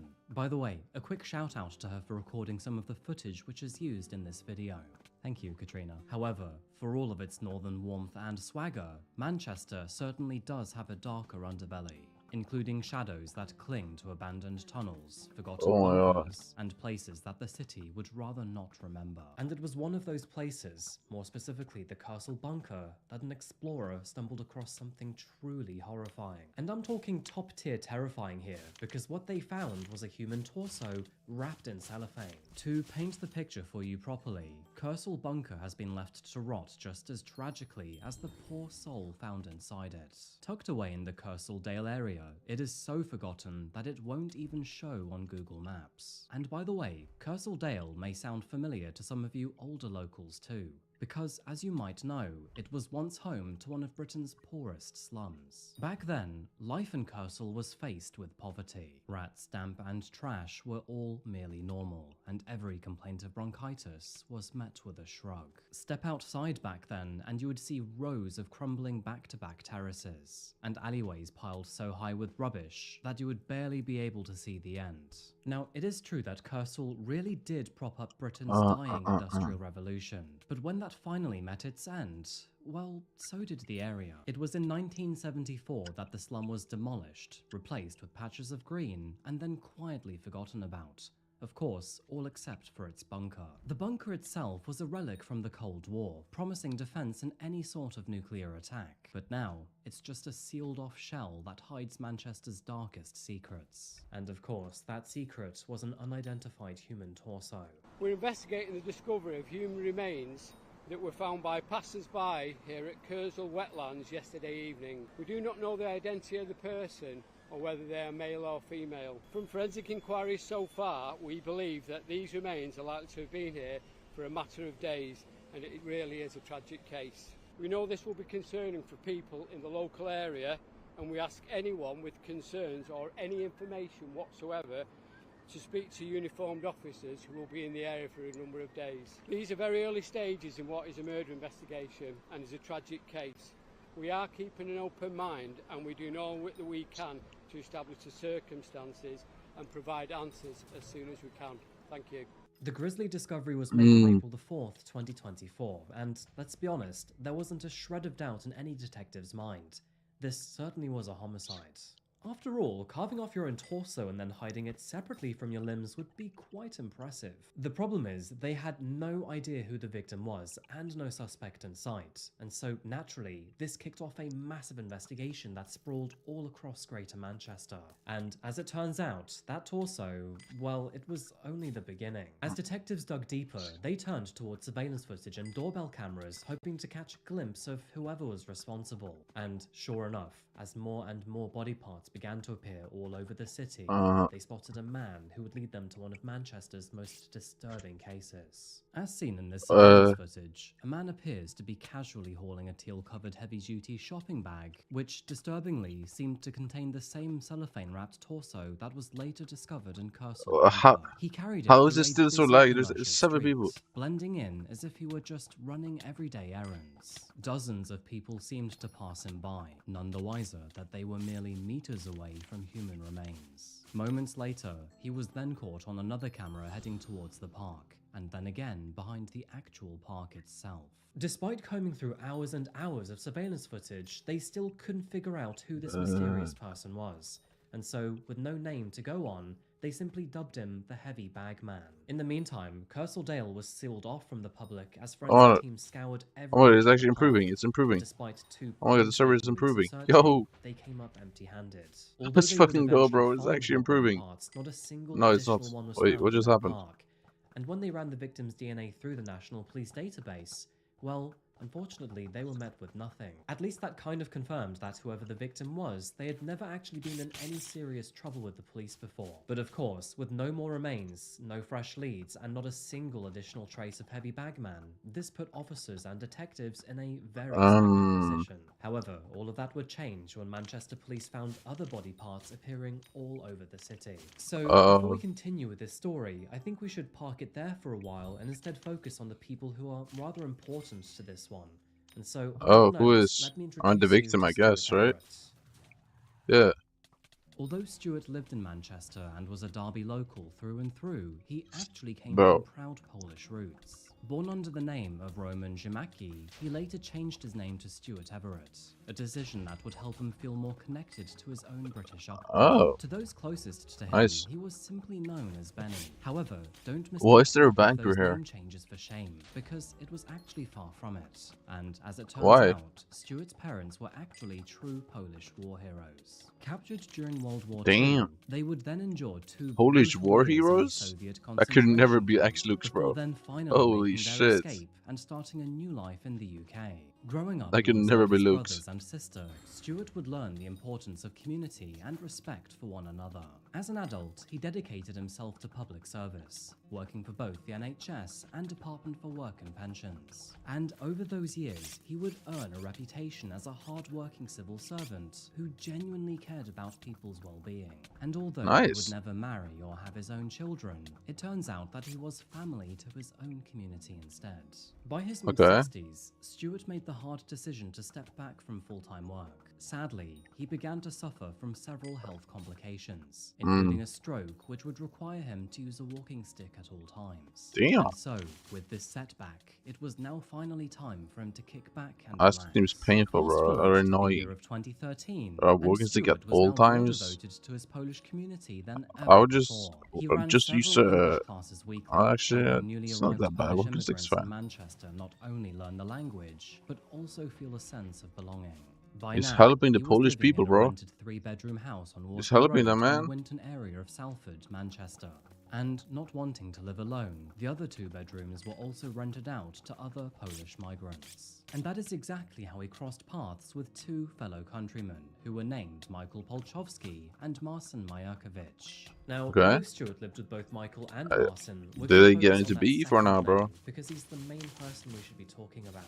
By the time Marcin moved into Stuart's house, the 2 had actually already known each other for well over a decade, with Marcin moving in around 2017 after breaking up with his partner. Now, it is worth saying here that How did they Marcin know had each other, 2 though? children with his From partner, and Poland although or the not? relationship had sadly ended, they did remain on good terms, and he would visit his children often. Now, for most of his adult life, Marcin worked in fast food restaurants, occasionally working in the Trafford Centre whenever work was available. Now, here is where it gets interesting, but it turns out that friends and neighbours would often see Stuart and Marcin together where they seemed especially close.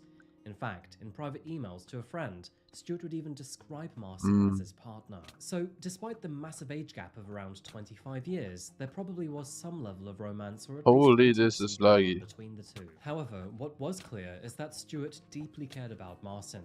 In fact, he treated him with great kindness. And he wasn't just some roommate or a friend, but he was also a mentor, a confidant, and in many ways, family. Now, for the sake of this story, it's worth saying that they had their own separate bedrooms, but what is also obvious is that the bond they shared went far beyond that of ordinary housemates. However, there was a dark side to Marcin too.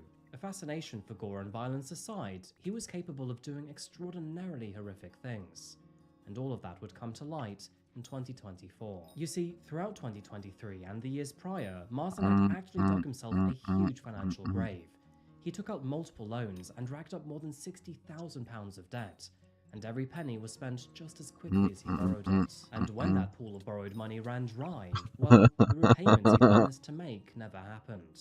Oh, and if that wasn't enough already, he'd also maxed out all of his credit cards with £14,000. Seriously, this man must have literally thought that debt was a hobby. But instead of clawing his way back with honest work, Marcin would sadly do the opposite and quit altogether, being out of work since November of 2023.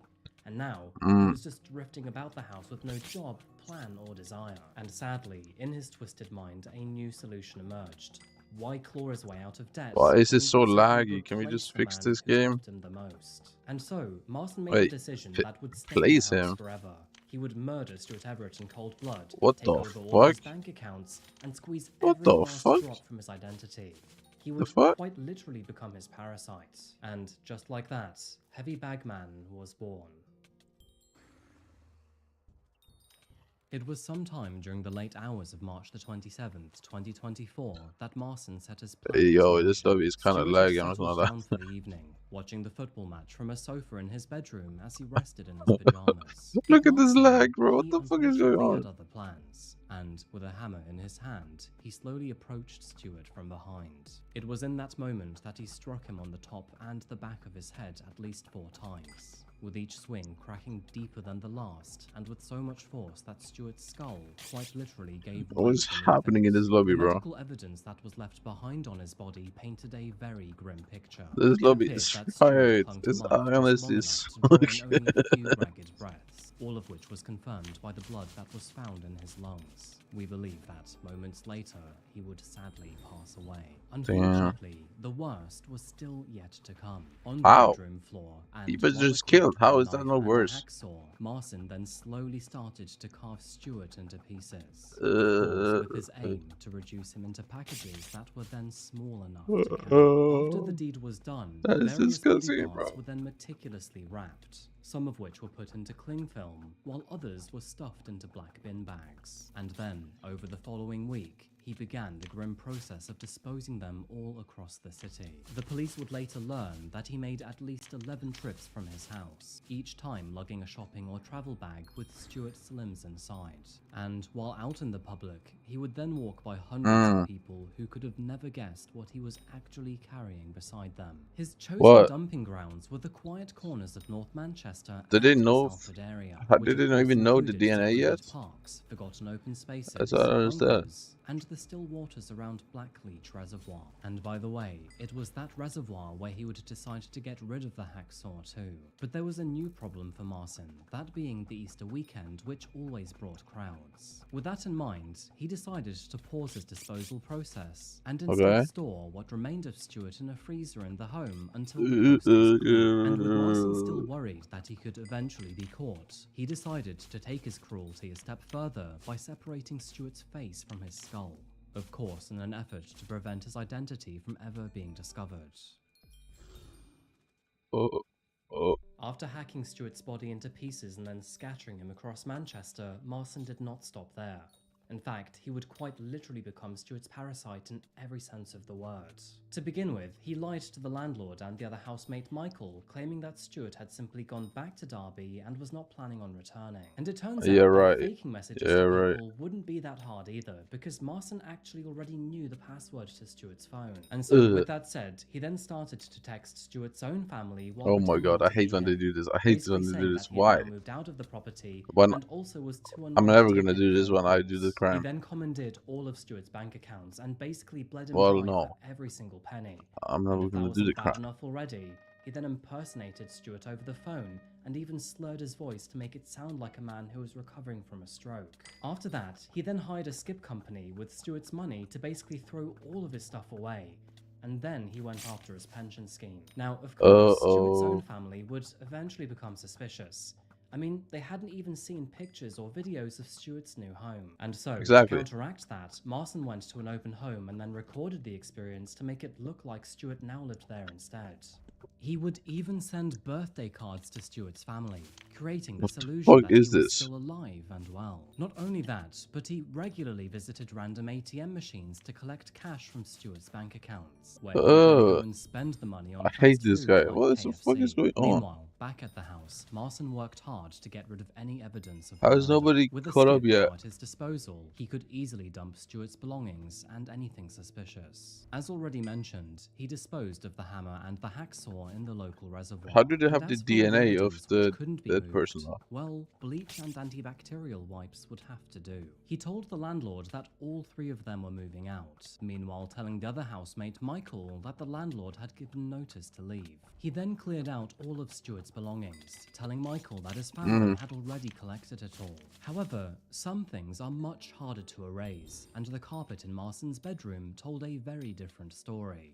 Was something that not even a rug doctor could fix. So, he cut out the stained patch entirely, before then replacing it with a piece from Stuart's own carpet. He then hid this missing patch under his bed, and believe it or not, forgot to throw it out in the trash. His cover-up dragged on for almost an entire month, and by the time Marson was finished with his frantic cleaning, police had already made their first discovery. Of course, that being a human torso in Kersal Bunker. In addition to this, detectives had also found several surveillance video clips of him carrying suspicious bags around the city. But of course, despite him having the name of Heavy Bagman, the police still, at this stage, had no idea who he was. Meanwhile, it turns out that Marson was already planning his next move. Because, as it turns out, he'd started researching rental properties in Alicante in Spain. Of course, that meant that not only was he ready to vanish abroad, but also abandon his former partner and children. Back in Salford, police began to sense that something was off. Where they once saw Stuart tending to the garden or popping down to the corner shop. Now there was only silence, and no sign of him at all. Marson thought that he had everyone hiding in the house? but his carefully spun web of lies was all about to fall apart in ways that he never saw coming. And, unfortunately for him, his it would partner? be at the very last moment.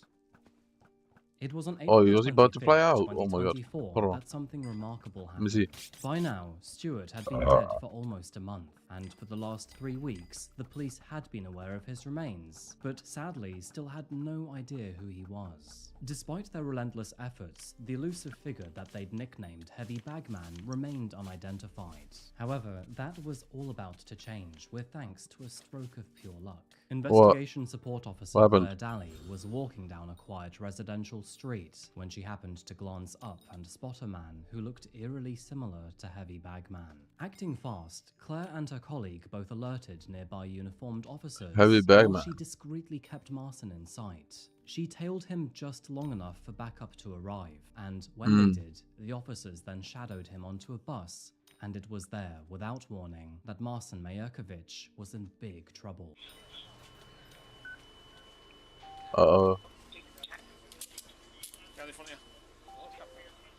Inside, you're detained for the purpose of a search while we ascertain your identity, okay? Or if you could pass me your mobile number for it. Just one second first. Can you double check, please?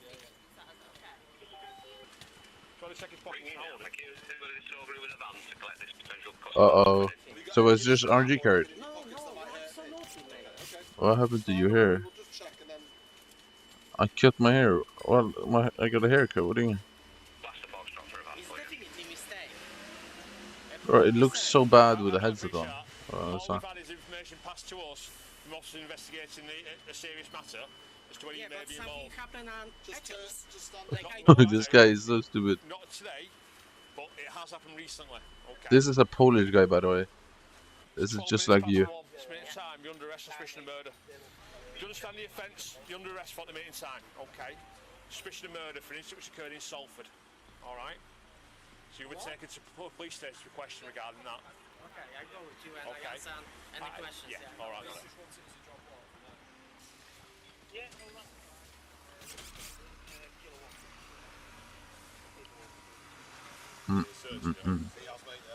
Still literally got nothing whispering there. Uh-oh. Right. I'm seeing that, mate. What's your head? This guy looks Polish. Wait, is there a dog cage in that? Wait, they have dog cages for the rest of people. And just What like is that, that? they had him. Marcin was now finally in handcuffs. Once they had him, everything began to fall into place. Because after realizing where he lived, they learned that his housemate Stuart had actually been missing for weeks. And of course, that would end the mysterious identity of their victim. By the way, it is actually a miracle that Officer Daly spotted Marcin when she did, because as it turns out, Marcin was going to move out of that property later that day. And with them searching for places to live in Spain, well, that would have made things a whole lot harder for officers. After a quick sweep of the property and then a couple rounds of DNA testing, officers would learn everything they needed He was to about know. to dip the entire And country. sadly, Stuart was in fact confirmed to be the victim. When they began to inspect Marcin's bedroom, they found a few horrible clues. For example, the carpet that lay beneath would tell its own story. It turns out that Stuart's blood cut had it out, soaked right but through didn't do it. underlay and deep into the Yeah, floorboards. that makes Under sense a UV too. light, more blood was found, and in the fridge freezer, DNA matching Stuart was also confirmed. This was only the beginning, by the way, because under a UV light, more blood was discovered. Meanwhile, downstairs and in the fridge freezer, DNA matching Stuart was found. Now, you would think that getting caught red-handed would probably crack someone wide open, but Marcin, not at all.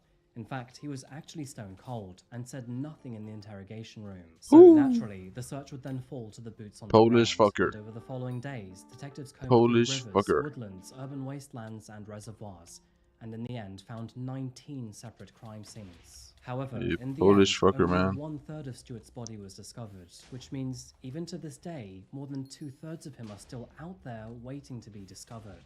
Detectives would eventually learn that Marcin had circled Blackleach Reservoir several times. Deep beneath the water, divers dredged up a hacksaw, and on its side, Stuart's blood was discovered clear as day. But perhaps the most chilling discovery was still How yet to do I come, get a because shot? in a stroke of Dude, good I luck, want to put the divers would emotes find out. all 4 parts of Stuart's skull. It had been broken into 4 separate fragments during the attack, before then being scattered into different parts of that large, murky reservoir.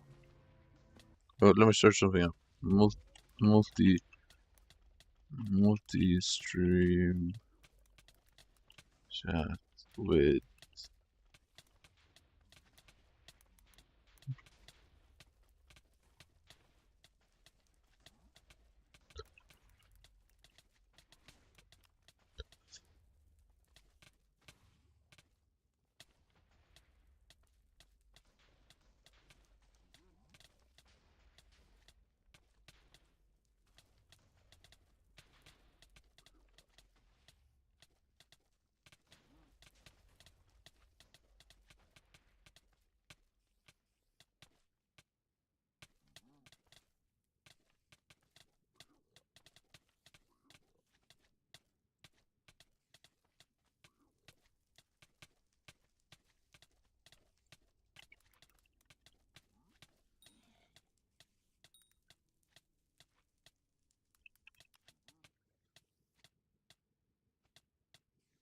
that's the person emojis.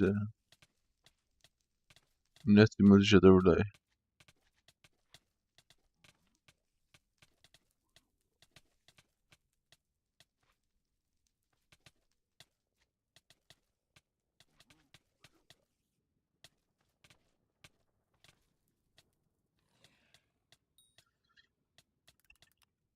Bro, I need nutty. I need to nutty in your butty.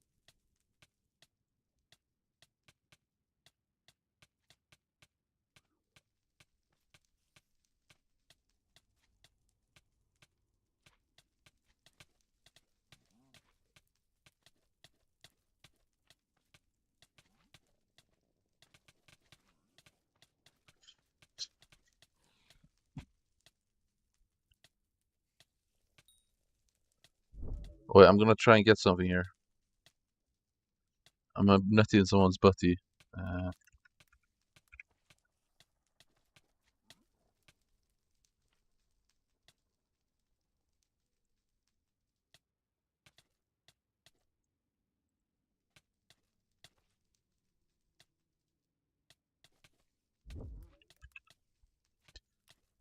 Why do I need to pay $0 for items? Like, what the fuck?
Okay.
I don't understand. Where in the... This is the multi-chat overlay that I've been using on my stream that combines Twitch chat and YouTube chat and displays them as a single stream of messages on screen. I made this myself, so if you've seen this from someone else, either exclusive stream widgets, which you can find in both versions, is really do a and get to turn on the WebSocket server. By the time you watch this video, the new StreamerBot UI may be out. So what you see on screen here, you just need to turn on the web. This is one of those StreamerBot things. So if you're a Mac user, goodbye. Thank you for the ad revenue. If you have StreamerBot set up, you just need to turn on the WebSocket server. By the time you watch this video, the new StreamerBot UI may be out. So what you see on screen here might be a little bit different, but I'll have written instructions in the description and I'll make sure that they're updated by the time you watch this video.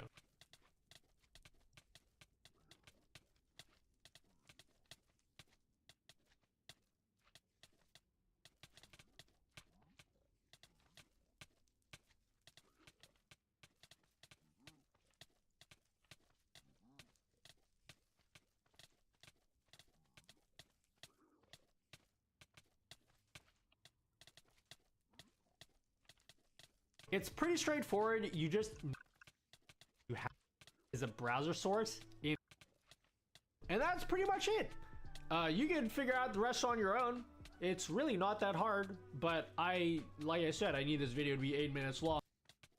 It's going to change the widget URL, so if you them as two separate sources in OBS. By default, I have it showing profile pictures, timestamps, a little icon showing which platform the message came from, all your badges, even pronouns, but each of these can be turned off if you don't want them. You can also set custom fonts. This is just a free text field. I was too lazy to give you guys a drop-down box. That would have been way nicer, but I can't be bothered doing that. So just type in whatever font you want to use here. It will use any fonts that you have installed on your PC. So if you're not sure, go and type in fonts in the start menu, at least on Windows, and it will pull up a list of every single font you have on your PC, and whichever one of these that you like, you can just type them into this box, and then it will change the font for the widget. For example, I have one called Pixboy, and I just type in Pixboy here.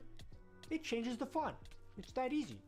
I also have an option here that allows you to change the actual spacing between between lines. I actually haven't programmed that yet, but I will make sure that I program it by the time you watch this video. You can also change the background color. By default, I put a transparent gray box in the background just to make it easier for your viewers to read. But if you want to get rid of the background entirely, you can just set the opacity to 0. I got a lot of requests from people asking if it's possible to automatically hide messages after a couple seconds. So I added an option for that. If you want to hide messages after like 5 seconds, just type in 5 here. I've also set it up to ignore any messages that start with an exclamation mark, but you can turn the setting off if you don't want it. And it also automatically hides any messages coming from Streamlabs or Stream Elements. If you have your own bot name that you want to hide, you just add it to this list. Just put a comma between every user that you want to hide. I mentioned in the intro that I gave you the ability to post images directly in chat. By default, I made it so that this only works for VIPs and above. Obviously, you probably don't want random Fuda enjoyers posting GIFs in chat, but you can change the permission level if you just want to go ham and let everyone post images, or if you just want to turn the feature off entirely. It works automatically. All your viewers need to do is post a direct link to an image, and as long as the image ends in PNG, JPEG, or GIF, there might be other extensions, but you just paste the link directly in chat and then it should automatically embed in the stream. And then finally, you can choose what types of messages get posted in chat. By default, everything goes through, so when you get a new sub, you'll get a special card that pops up, and I made the cards match the color of the platforms.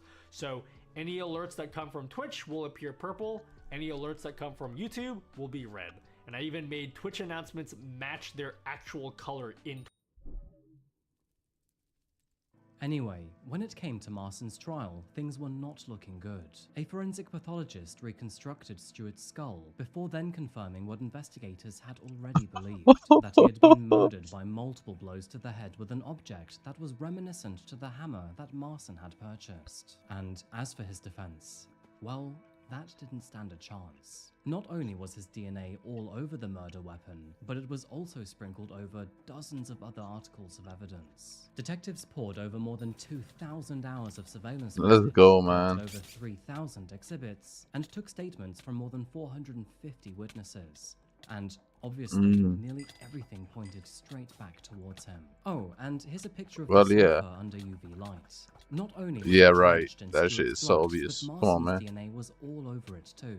I mean, the man even paid to have that blood-soaked sofa hidden away in a storage unit, hoping that no one would ever find it. And how about that birthday card that he had sent to Stuart's family, pretending to be him still alive and well? Yeah, the handwriting was confirmed to belong to Marson, and the paper itself was covered with his grubby fingerprints. The prosecution would also highlight many additional details, such as purchasing a hacksaw and a hammer in advance, and the messages he had sent on behalf of Stuart in the days following his murder. The judge would also express his repulsion towards Marson, recognizing that he showed an extremely distasteful willingness and perhaps even enthusiasm to butchering his friend's body. Even throughout his trial, Marson denied having any involvement in Stuart's murder. In fact, he would still call it one giant misunderstanding. But the jury saw right through his lies, and in March of 2025, I think he's capped me too. following a 3-week trial, they officially found him guilty of murder. Yes, sir. They determined Yes, sir. that the motive was plain and simple greed, because Martin had racked up an irrecoverable amount of debt, and so he thought he could simply kill Stuart and then siphon all his money. As a result, Marson was sentenced to life in prison with a minimum term of 34 years behind bars, which thankfully means that at the very earliest, he won't be free again until 2058, and by then, Marson's going to be 76 years old.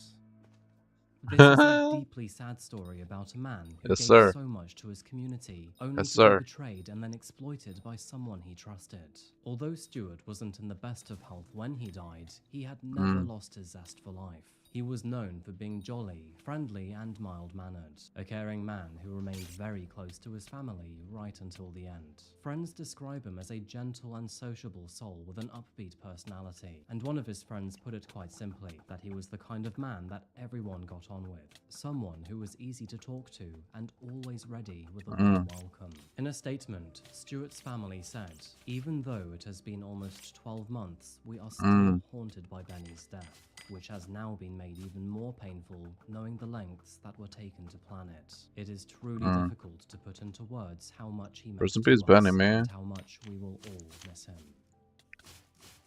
Stuart was a true historian and collector, and unfortunately, with him holding all of his family's old paperwork, well, all of that was lost when Marston threw all of it into the This is so stupid, like... decades of wedding photos, birth certificates, Oh, bro, what? And so it turns out that not only is Marston a horrible killer, but also a vile parasite who denied an entire family of their heritage. I mean, the man quite literally went to a KFC after dumping a body part in the park.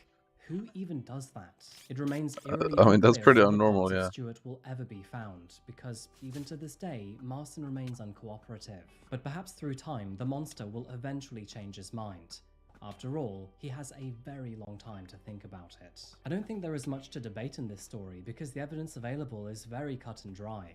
But saying that, I would love to know what you think about this one, because the story is absolutely wild. So with that said, please share your thoughts in the comments section down below, because I genuinely like to read them. I can't really think of anything else to say here, so I guess that's the end of the video. On that note, thank you so much for making it this far, folks. I really do appreciate it. Wait, what do they do to body parts, by the way? What happens to body parts? The foreseeable future. So on that note, I'll see you again same time next week.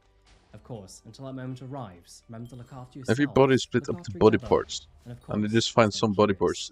Supposed to get buried when you get buried? Or do they throw that away? I actually don't know.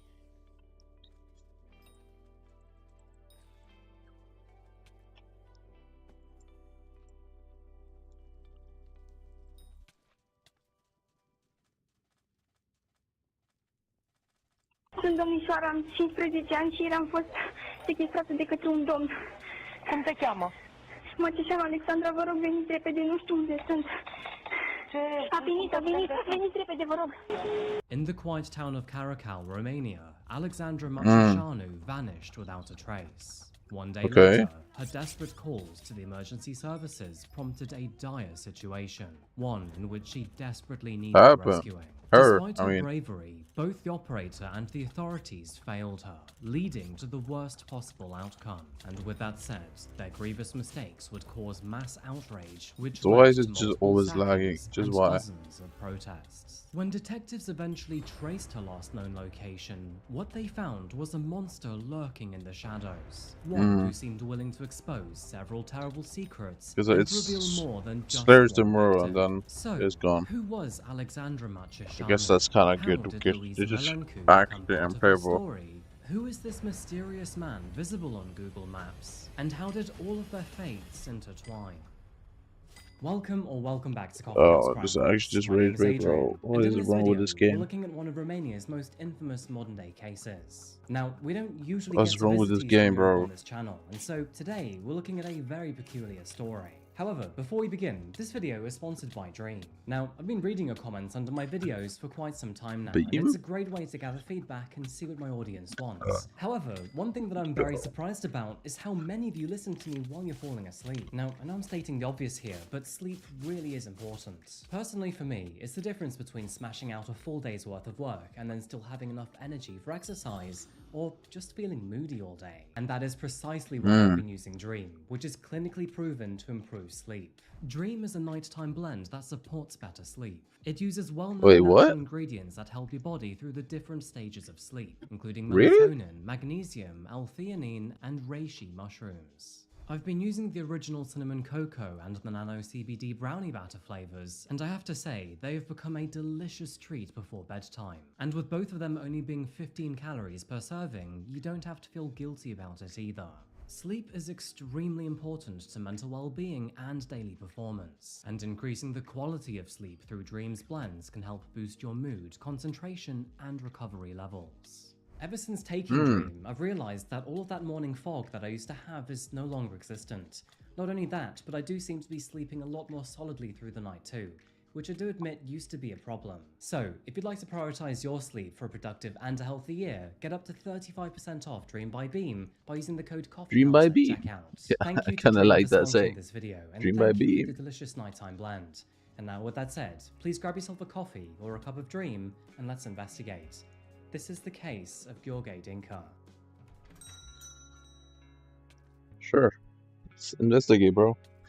I'm not gonna caffeinate though, but... Welcome to Romania, folks. Now, I don't think we've covered this country before, so here's a quick rundown. I'm actually just swap server. I need to stop being stubborn. Romania has long struggled with its server is position unplayable. between the communist East Isn't like and all the of them? democratic West. With 19 million residents, it's one of Europe's largest nations, which, at least when compared to other European countries, is also remarkably quiet in the news. And interesting fact, but did you know that Romania is home to one of Europe's largest underground glaciers? Today, we're focusing on a small city named Caracal, which is located near the country's southern border. Derived from the name Black Fortress, Caracal was the regional capital for quite some time. With its population peaking at 40,000 in the year 1992, it has since dropped to 27,000 through industrial hardship. The Romanian Revolution of 1989 Bro, it's very much like revolutionists violently overthrow the country's Communist Party, which would eventually lead to Romania's cohesion with the West. And while almost all Romanians see this as a massive win for the country, it did unfortunately see Caracal's predominantly agricultural industry collapse. Nowadays, it's a sleepy city with a whole bunch of nothing going on. I mean, that sounds fun. Several supermarkets and 3 or 4 industrial zones. Oh, and a military base nearby. But otherwise, life here is pretty quiet, with nothing but small murmurings being the main talk of the town. Damn. However, on July the 25th, 2019, all of that would suddenly change. It was at 11:05 that morning that a young woman named Alexandra Macișanu called 112, which, by the way, is the phone number for Romania's emergency services. What you hear behind my voice is the actual recording. but with this being Romanian, it's better that I translate it for you. Alexandra greeted the operator by saying, "Hello, I want to talk to the police. I am 15 years old. I was kidnapped by a man yesterday." The operator asks, "What's your name?" Where the young girl then responds, "Alexandra Machishanu. Please come quickly. I don't know where I am." Rather confused, the operator then asks, "What do you mean you don't know where you are? Do you know what locality?" To which Alexandra responds, "In Caracal. He took me in Caracal, but I don't know exactly where." In an ironic tone, the responder then replies with, "Well, give me a milestone where you are in Caracal. How do you think we can find you? Hello? Were you assaulted?" Alexandra then weakly replies, "Yes, wait. Please don't leave me. Oh no, he's coming back. He's coming back here. Please, come quickly, please." The call is then abruptly disconnected, and for half a minute, the operator, who has asked for support from her team member, is frozen with what to do. They had no idea how to track Alexandra, who could only confirm the city that she was in, but not the house, street, or even suburb. Thankfully, she would then call back only 1 minute later, and this time they would learn of a few more details. Bro, we need After Diana, greeting man. the caller, Alexandra then responds to the operator by saying, "It's me again.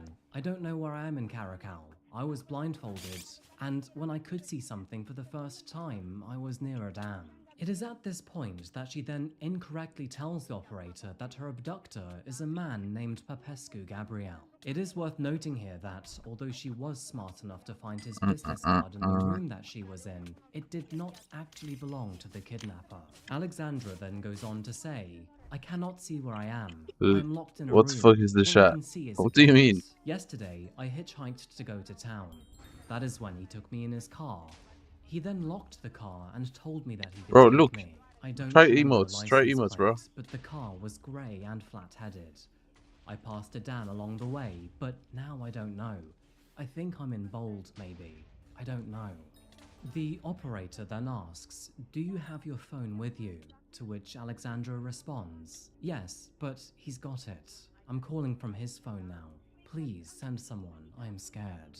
The police would then proceed to take over the phone call at 11:07 a.m., again asking Alexandra where precisely she was. Desperately looking around the room for a clue, she then said, "I passed by the dam, and I think I'm in Bold now. It can't be anywhere else. Hold Bro, I on, wanted to put found the an emotes on, address. so. It's number 9 Antonius Caracalla Boulevard, The other one doesn't GA. have emotes. Now, unfortunately, this address was not the correct one. When officers highlighted to Alexandra that this address contained a block of flats, she reiterated that she was somewhere more rural and could see a courtyard and a gate. By now, the operator and the officer sounded agitated and even condescending towards Alexandra.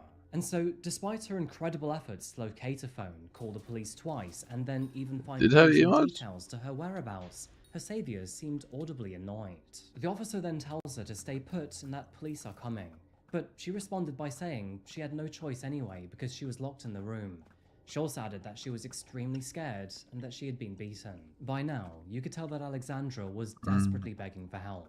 But between her cries, the officer, who was quite audibly impatient, told her to hang up the phone and wait to be contacted. Terrible attitude aside, I feel like this advice is the total opposite to what you should say. I mean, I'm pretty sure in any other country, the operator would ask you to stay on the line and not hang up and wait alone. Now, unfortunately, these phone calls will get even worse and will be sure to leave your blood boiling. However, before we get to those phone calls, who precisely was Alexandra Machishanu, and how did she end up in this mess? Born on September the 15th, 2003, to her father and her mother, Alexandra was raised on the outskirts of Caracal in a small village named Dobroslaveni. Described as a friendly and popular girl at school, she had absolutely no trouble in fitting in with her classmates. And after attending primary school, she moved on to become a student at the Mihai Viteaju Theoretical High School. Described as a bright and kind-hearted student, she was very close to her family and had Dude, like, how much is that? How much profit is it? But moving into our case today, she Where was is my only babe? 15 years old when this story What do you takes mean? place. Being from the small village of Dobroslaveni, where the population barely scrapes past 3,000 residents, she would often make her way into the city to meet friends and go shopping. However, with public transport being unreliable, if not existent at all, she would often rely on other forms of transportation. And unfortunately, I'm talking about hitchhiking here. Now, hitchhiking is a very debatable and controversial topic for a very good reason. I wanna kiss the homie. That, statistically speaking, Oh, you wanna kiss him? I see. Minuscule. There are inherent risks which could lead to a the fuck are you catastrophic typing? outcome. Unpredictable drivers, potential for violence or assault, being stranded, and the risk of exploitation are all things that you need to look out for, especially if you're young, small, or female. I mean, if you're 7 foot, male and 40 years old, and you like to wrestle, then you can probably defend yourself. However, quite understandably, it is much less advisable if you're a 15-year-old girl.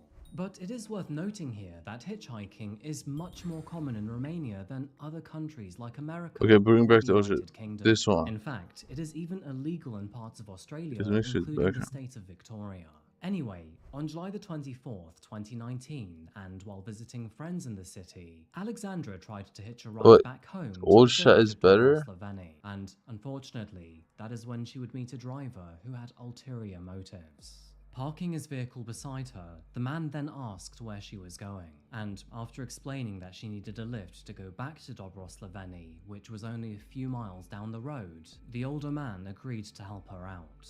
Alexandra thanked the driver, hopped in the car, and then put on her seatbelt. But after the vehicle was then put in motion, the driver manually locked all the doors and then told her to remain calm. Yeah, man, the reason why I have it over the video is because so it doesn't get AI detected. To place a blindfold over her head. Of course, this preventing her from knowing where precisely they were going.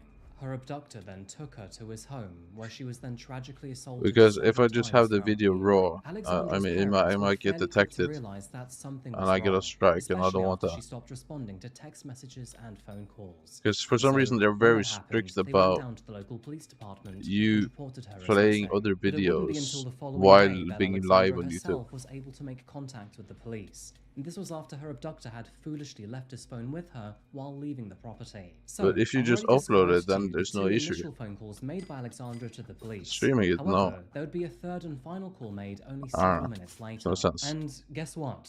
But their response was even more infuriating.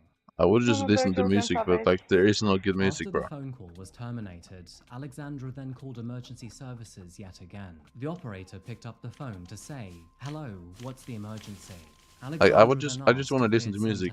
I can get demonetized every single stream. I don't care, bro. Just let me listen to some music. He then asked them, "Please, did you send anyone here?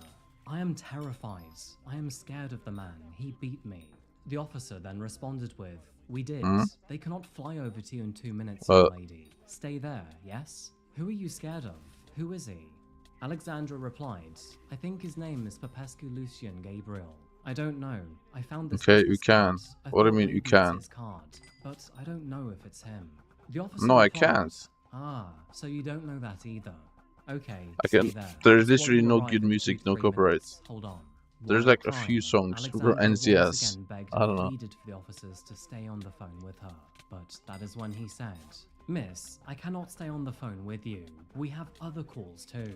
Stay there for a police crew to arrive. And calm down a little bit, will you? Clear the phone line. If we are stuck on the phone, then the crew will not be able to talk to you." And that is when the phone line was suddenly cut. Bro, get to her. Save her, bro. What the fuck is officers this? Arrived at the address given by Alexandra via that business card. They did realize that, unfortunately, it was the wrong address and the wrong name. With that in mind, officers had no idea where she was, and with them forcing her to end the phone call, well, they had no way of communicating with her either. No surprise, but the police finally realized how royally they had screwed up, and so they immediately tasked all personnel to try and locate Alexandra. In situations like this, every single second counts, and every minute that passes by feels like an hour.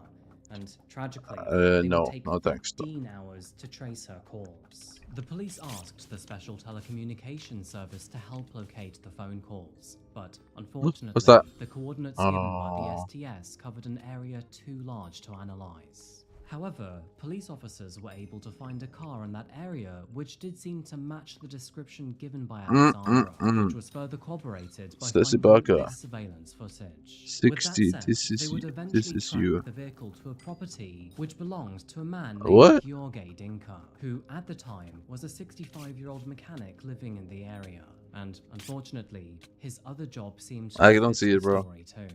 You see, on the sideline, Gheorghe was a taxi driver of sorts. And I say of sorts because actually he was illegally operating as one without a license. So with that in mind, he may have been able to make Alexandra feel safer by claiming that he was one. Found on the western edge of Caracal, Gheorghe's home was a monster of a property, filled with dense bushes and walls that protected the house and its additional 3 floors. I think there is something very growing A here. gate that matched the description which was I don't given understand by what you mean. Alexandra. Funnily enough, they wouldn't have to look very hard to get a profile of Gheorghe either, because by simple dark coincidence, Google Maps had even captured several images of the man standing outside of his property only a few weeks prior. However, here is yet another infuriating. I got the tarantula bug. Let's Despite go. learning of her location at 2 a.m. Tarantula on July bug. 26th, police officers and prosecutors decided to wait Should I actually get additional 4 Norfrills? hours before executing any sort of police raid. Should I use Norfrills or not? And by the way, this is despite the law not even requiring them to have one. Now, I do understand that this could perhaps build a more robust case against him in court, but I would argue that Alexandra's life was far more critical at this stage. Anyway, officers finally Can you buy raided my auction Gheorghe's house, by the home way? at sunrise, Or at least to buy which an they found alloy? themselves entangled in Is a there any alloys on the horrific auction house scene, right now? one that would After listening evidently to end up being far more Look at gruesome one. than they had bargained for. On the other end of the stick, Gheorghe was shocked to find dozens of officers barging through his front gate. The move clearly surprised him, so much so that it wouldn't take long for Gheorghe to reveal his darkest and most depraved secrets, to which some of them would take many investigators by surprise. Tragically, police officers were too late to save Alexandra. By the time they raided his property, she had already been dead for several hours. Gheorghe admitted to murdering the young woman after kidnapping, beating, and assaulting her, before then trying to dispose of her body by burning it. What the fuck is this language? What the fuck is she saying? But she is so fine. Oh, hello, mommy. Come and rescue me. pentru că plecase la farmacie ca să cumpere cremă pentru a-i trata rănile de la mâini. After conducting a thorough search of the property and all the grounds nearby, they found human remains and jewelry in a barrel, to which, sadly, it all belonged to Alexandra. Wait, he threw away the jewelry? Jewelry? It turns out that this was not Gheorghe's first rodeo, because after admitting that he had murdered Alexandra, he then diverted investigators' attention to another missing persons case, which, sadly, had only taken place 3 months prior in April. It was at this time that an 18-year-old woman... Dude, I wanna shit on someone's... I wanna shit on someone's ass. Never to be seen again. And, well, is that even possible? Yeah, it is. Responsible for her disappearance, meaning that what if you shit into someone's asshole? To be murdered on his property. As you can imagine, the public's response here was strong, emotional, and intense. Wouldn't that get like super shitty? Outraged for several reasons, which that would get super shitty, bro. I'm not gonna lie. 2,500 people in Bucharest. Not only were they devastated by Alexandra's and Louisa's deaths, but they were angry at how the authorities dealt with both of their disappearances. Rightfully so, bro. The sluggish response time was already frustrating enough. But what angered the public even more was how the officer and the operator would say... Is Romania poorer than Poland? During the phone call with Alexandra, or not? Who clearly was terrified for her life. While these protests were going on, Alexandra and Louisa's friends and family both held vigils for their daughters, both who were now faced... Isn't Romania the country where, like, however, the Andrew Tate guy is? Not everyone I'm pretty sure he fell off though, but... Meanwhile, in the interrogation room, Gheorghe told the investigators that he burned Alexandra's body to dispose of the evidence, while simultaneously confessing that he threw Louisa's body into the Danube River found nearby. Damn! However, he would later change his statements to claim that he also burned Louisa's body. Damn! This guy's a demon. He's not even okay. Where they found several At least he's not bone fragments in an a area liar. where he claimed to have disposed her remains. But forensic experts could not establish an exact DNA profile from these fragments, as unfortunately, the bones found in the woods were too calcinated, a state in which all the organic carbon has burned away from the bone, leaving it pure white and sometimes unidentifiable. Sadly, DNA tests soon confirmed that the bones found at Gheorghe's home did in fact belong to 15-year-old Alexandra Machishanu. And so, with all said and done, they knew that But why did he kill a 15-year-old girl? Moving to the Like, legal why? proceedings of this case, Gheorghe's trial would begin What's the in August motive? of 2022. Now, in the Romanian system, there are no juries, and so both civil and criminal trials have what we know as a bench trial, where a single judge will render the verdict. In addition to this, they also have what they call a finalizing process, where the tribunal can take up to 1 year to determine if the verdict and sentence is fair. Now, as we know, Wait, they have this no man was up juries against in a Romania? slew of Holy charges, fuck. including human trafficking, child trafficking, sexual assault, murder, and desecration of a corpse. And so, as expected, this man would give a lot of resistance in court. Although he initially confessed to the murder Where's of my both minibus? women, he would later change his mind in court and even deny that he had anything to do with their deaths. Really, However, bro? his involvement was I almost just gave you credit for being irrefutable at this honest. stage in the investigation. In You addition to fucking the idiot. phone call, evidence, and confession, surveillance footage also captured his vehicle close to the area where Alexandra hitched a ride, which was also confirmed by additional surveillance footage of her walking nearby. It was determined that the first of his crimes began on April the 14th, 2019, when, at that stage, he kidnapped Luisa Malencu before then taking her to his home. While there, What she the was fuck? subjected to multiple counts of assault before then tragically being murdered the next day. Alexandra suffered the same fate only a few months later in July. Evidence found So he's a suggests demon. that He's he changed literally a the living man's demon. fate before then being murdered. Both women would have experienced a horrific reality for the last several hours An of actual their living lives demon. before the cruel I hope he's not monster alive anymore though, attempted but to burn their existence away forever. To make this case even more disturbing, it turns out that Gheorghe could not keep his sick and twisted fantasy a secret. While Alexandra Really, bro? was under his captivity, he would then go on to tell one of his friends, named Stefan Resepetianu, well, he had you said it's also not you, you assaulted her. fucking And idiot. despite Gheorghe being a total pig of a man, he somehow actually had a wife, and she too would also be arrested for potentially carrying knowledge of Louisa's disappearance and then subsequent murder. To add to all of this, Gheorghe's trial would be wrapped not only in controversy, but also wild claims. How much is a golden Despite ball the right now? evidence and his confession, the families of Alexandra and Louisa do not believe that Gheorghe murdered their daughters by himself. And that's because they believe that he lied to police officers in order to cover up a human trafficking network, which, in What the fairness, fuck? is known to be a widespread issue in Romania. So, did Gheorghe act alone, or did he have other accomplices? They also believe that the prosecutors who worked on Alexandra's disappearance intentionally delayed the raid on his property in order to give him time to hide evidence. Not only that, but it was also noted that, while working on Louisa's disappearance only 3 months prior, the prosecutors who obtained surveillance footage of Gheorghe's car and license plate failed to question him or even conduct a search on his property. Now, Really, bro? at least personally speaking, I think there are only two options here. There is either gross incompetence in the police force, or they are actually trying to hide something. Sheesh. Gheorghe's neighbors Money also speaks, provide bro. conflicting Money in testimonies Romania about speaks smelling volumes. anything odd coming from the property. That's the And none truth. of them saw any fire or smoke coming from the garden. As you can imagine, the incineration of a human body would provide some rather nasty smells. So, did the wind affect their testimonies, or was there no fire at all? Obviously, the main theory here is that Gheorghe was merely a scapegoat or a pawn to a wider criminal organization, and perhaps even in cahoots with the government.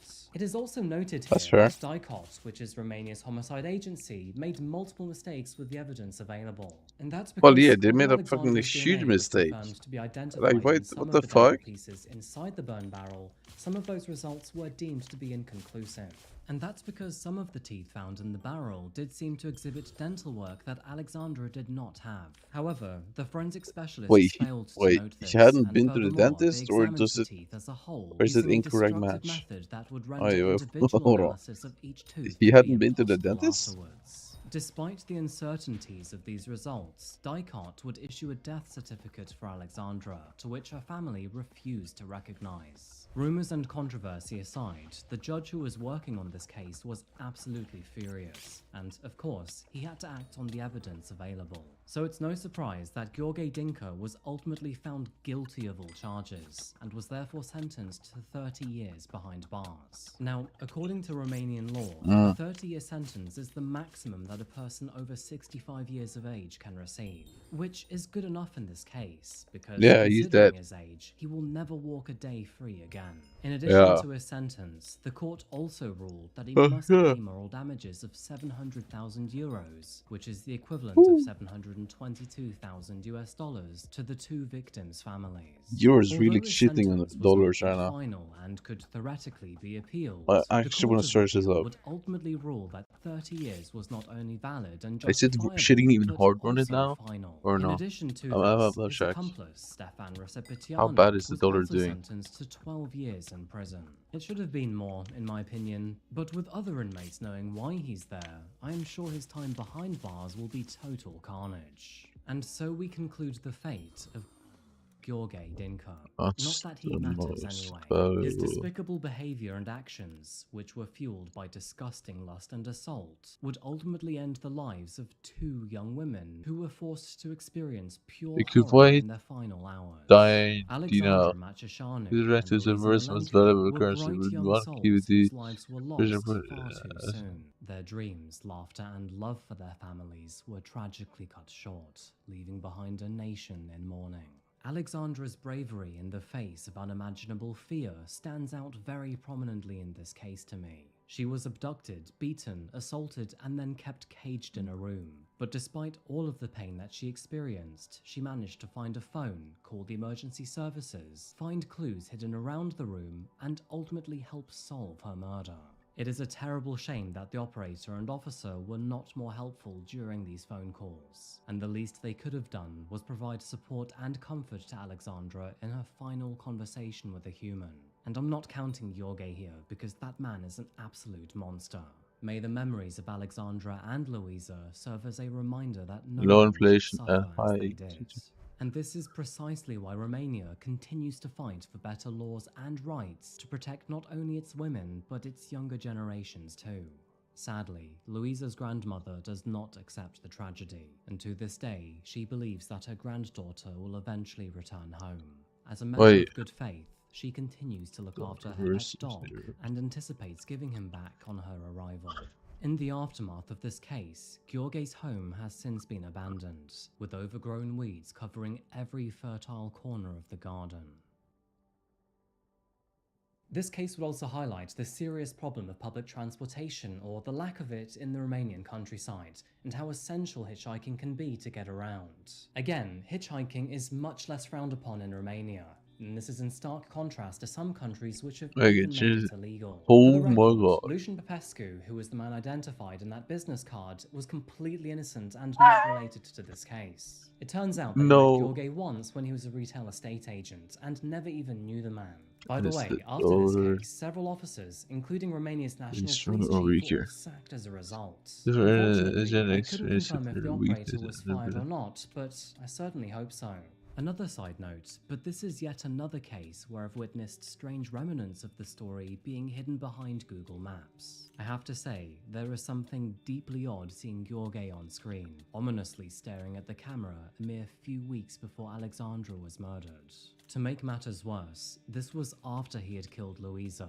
And by the way, you may see that Google Maps identified the image to be taken in 2012, but this is inaccurate and I think they've messed around with the data. Previous news reports captured citations of the image being snapped in May of 2019. And also, Street View images taken in 2012 were not up to this level of fidelity. I find those Street View images to be deeply unsettling. It's kind of like he's there forever. But yeah, I guess that pretty much wraps up this case today, folks. Before I go though, I'd love to know what you think about this one, and I have several questions for you. To begin with, do you think that Jorge acted alone, or do you think there was a wider criminal organization behind him? And, well, yeah, some do believe that the government was involved, so do you believe that too? As always, please share your thoughts in the comments section down below. I do genuinely like to read them. Thank you so much for watching today, folks, and I really do appreciate you making it this far. If you want to follow me on social media, please follow me here, or alternatively, follow me on Patreon here. And once again, I'd like to thank Dream for sponsoring this video. If you'd like to get up to 35% off, please use the code COFFEEHOUSE at checkout. I think that's all I have today, folks. Again, thank you so much for making it this far, and as always, I'll see you again. Damn, the dollar is doing bad. Until that moment arrives, though, please do remember to look after yourselves, look after each other, The dollar is not doing good, bro. Stay safe. Thank you, and goodbye. And goodbye.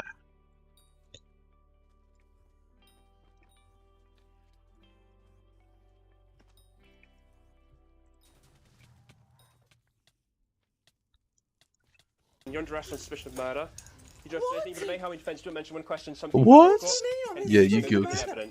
This is Yeah. Benjamin Atkins and his girlfriend Debbie Perry. Yep, you guilty. I can tell. This is the reaction is all I need to see. 49-year-old Simon Shotton in their Why? trap of a home. All Why? for the sake of a mere £30 or $40 US. Believe What? it or not, No, some no, no. officers wanted to give them the benefits of the $30. doubt and assume they were innocent. $30? After a brisk investigation at their property, they you quickly killed them all for realized that $30? Simon had met a bleak and terrible end within their four walls. So, who are Ben and Debbie? What surveillance footage helped them lead What to the their arrest? $30? And why on earth was Simon murdered, all for the sake of £30?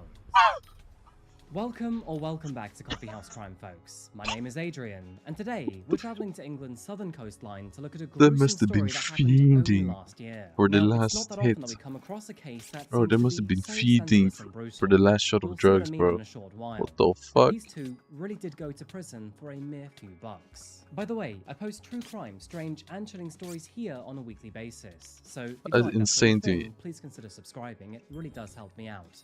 Thank you, I appreciate you. And now, with all of that said, I love you please too, grab baby. yourself a coffee and let's caffeinate while we investigate. This is the case of Simon Shotton. Okay. Can I buy 1,000 Kismets at once?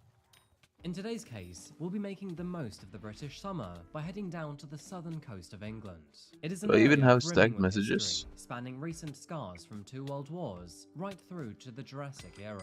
However, if you're more of the urban type, then why not lose yourself Wait, in what the mod am I eclectic missing city of for Plymouth, stacked explore the messages? major port city of Wait, what mod is that? Portsmouth, or alternatively, go hunting for the world's best video editor in Brighton and Hove. Hi, Callum. Quite honestly, there is so much to explore in all of these beautiful coastal cities. However, today, we're focusing on another one that hasn't been mentioned yet, and that is Bournemouth. So, what can I say about Bournemouth?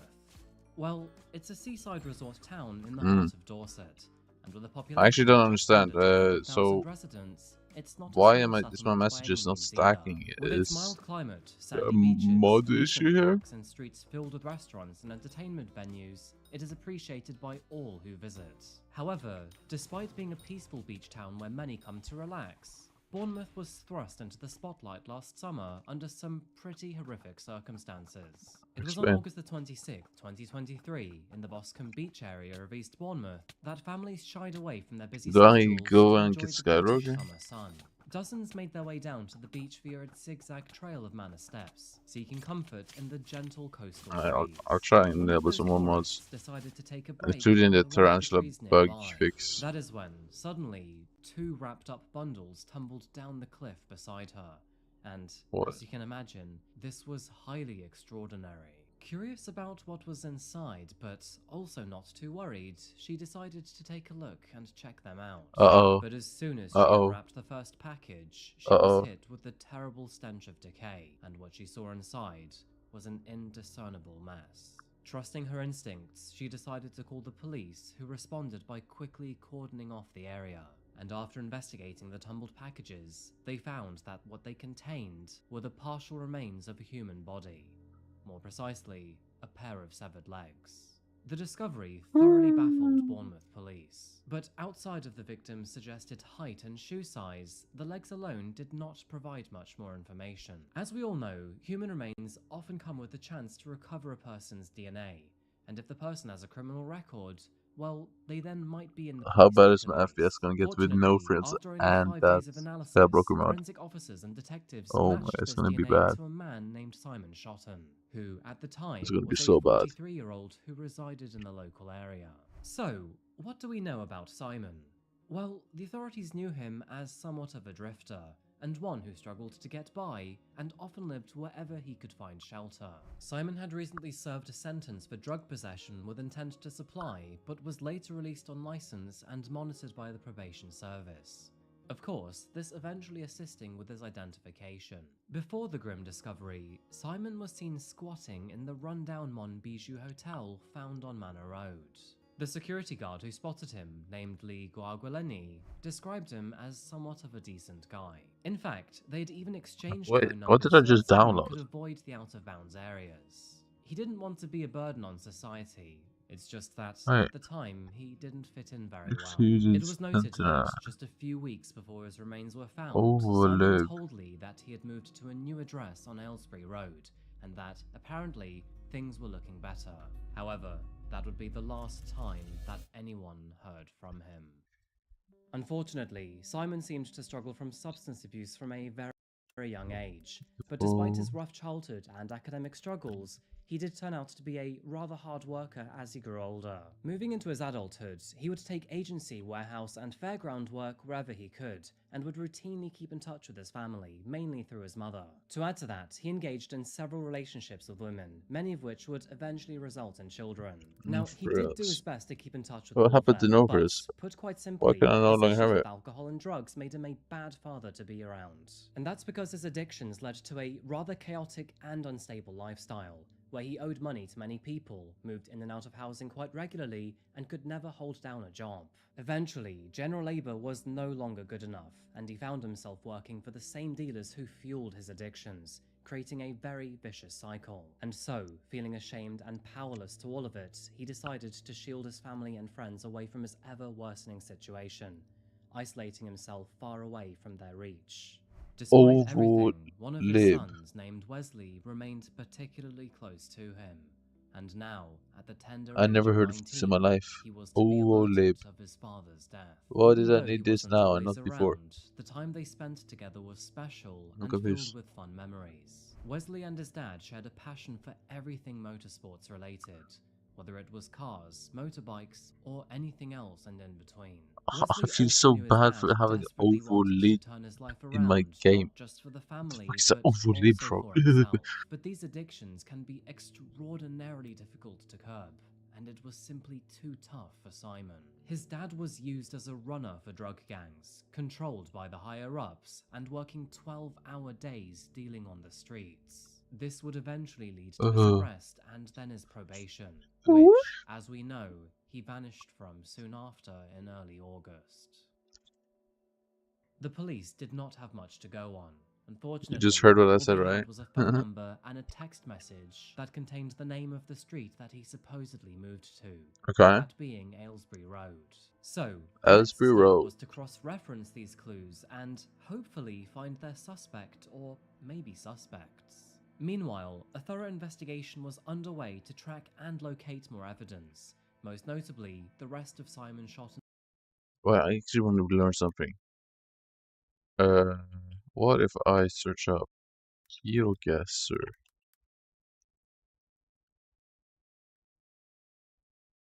tips? That's actually a thing.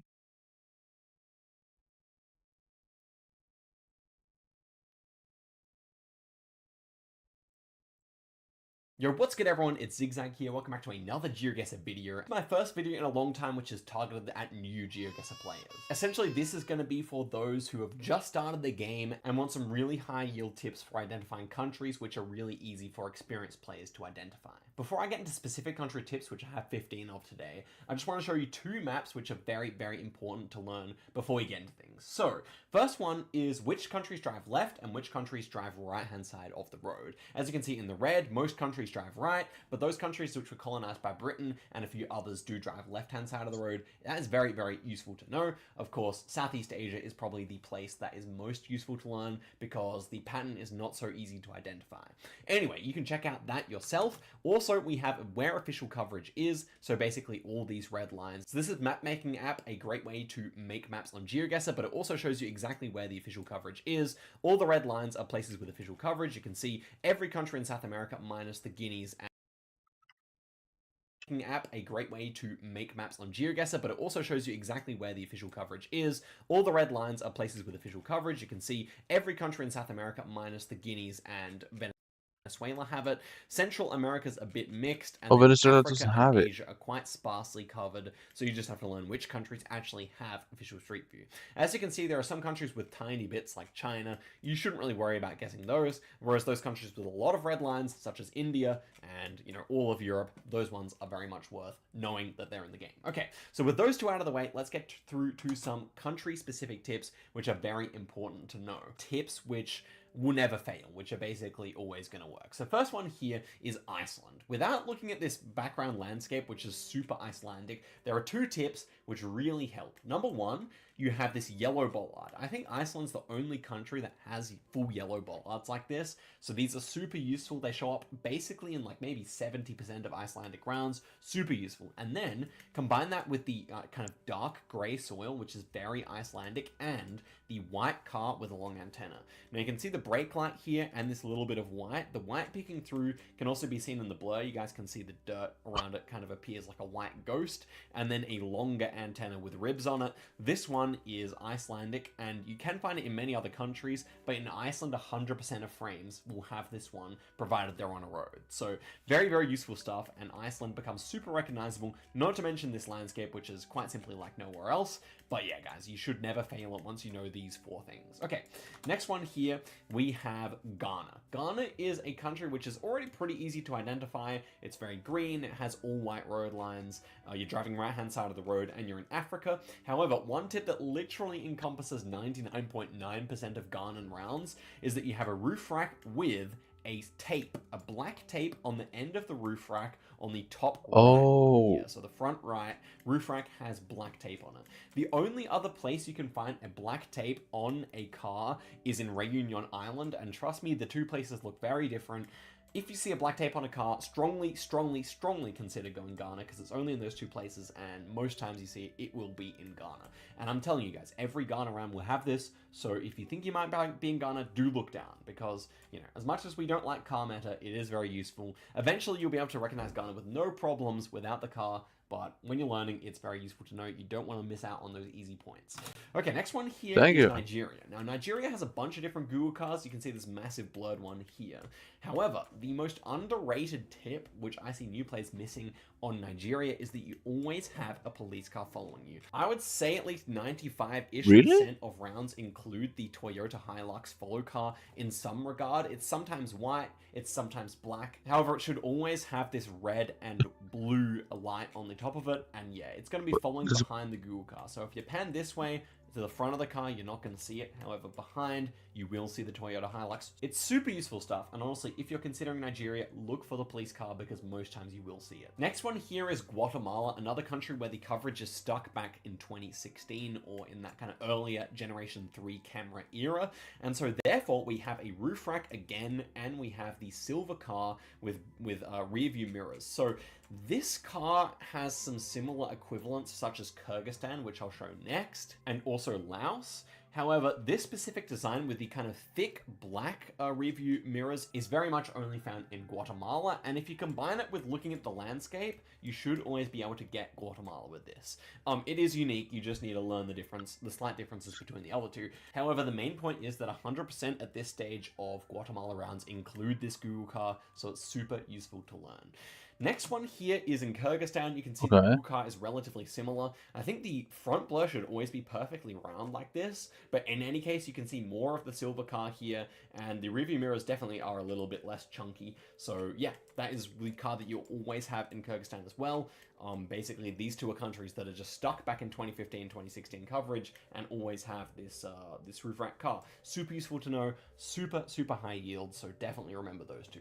Next one here, we are switching to some more real life stuff. We have Taiwanese poles. So in Taiwan, you have these black and yellow striped poles. They're diagonal and they go all the way down to the ground. So as you can see, this is a pretty unique looking pole. You could definitely see it from a far distance. And you specifically have to remember this one in conjunction with some of the others. So let me show you those. This one is the South Korean pole, also yellow and black, also kind of going diagonally, but never going down to the ground. This is crucially the thing about South Korea. It's quite a short sticker in comparison. You know, South Korea already looks quite a bit different, but on a round like this, it could look a little bit like Taiwan. Just look for the pole stickers. They should be on most poles. Very useful tip indeed. Okay, next one here is Japan. Now, Japan, I'm going to include two tips right now. The number one tip is this yellow sticker here, which, as you can see, is quite a bit different to the other two because the stripes are vertical. And you can see also that it does not go down to the ground, so very useful stuff indeed. Additionally, the Japanese camera is low to the ground because of privacy concerns. They have the camera set lower. So you can see that in comparison to these cars here, we're not really too far above them. The camera's definitely a lot lower. You can easily tell when you come up against like a sign. No frills. Why would this sign be so far above the ground? The reason is because the camera is lower. So if you can see the blur ends up being a whole lot bigger, you can easily check that. And especially in previous camera generations here, you can see the back of the car here is pretty huge and the blur is going all the way to the edge of the roads. And you can see this woman, she's like kind of almost in line with us in terms of verticality. So very useful stuff to know.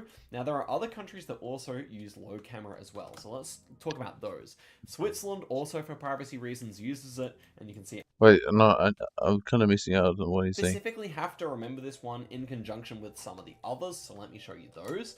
This one is the South Korean pole, also yellow and black, also kind of going diagonally, but never going down to the ground. This is crucially the thing about South Korea. It's quite a short sticker in comparison.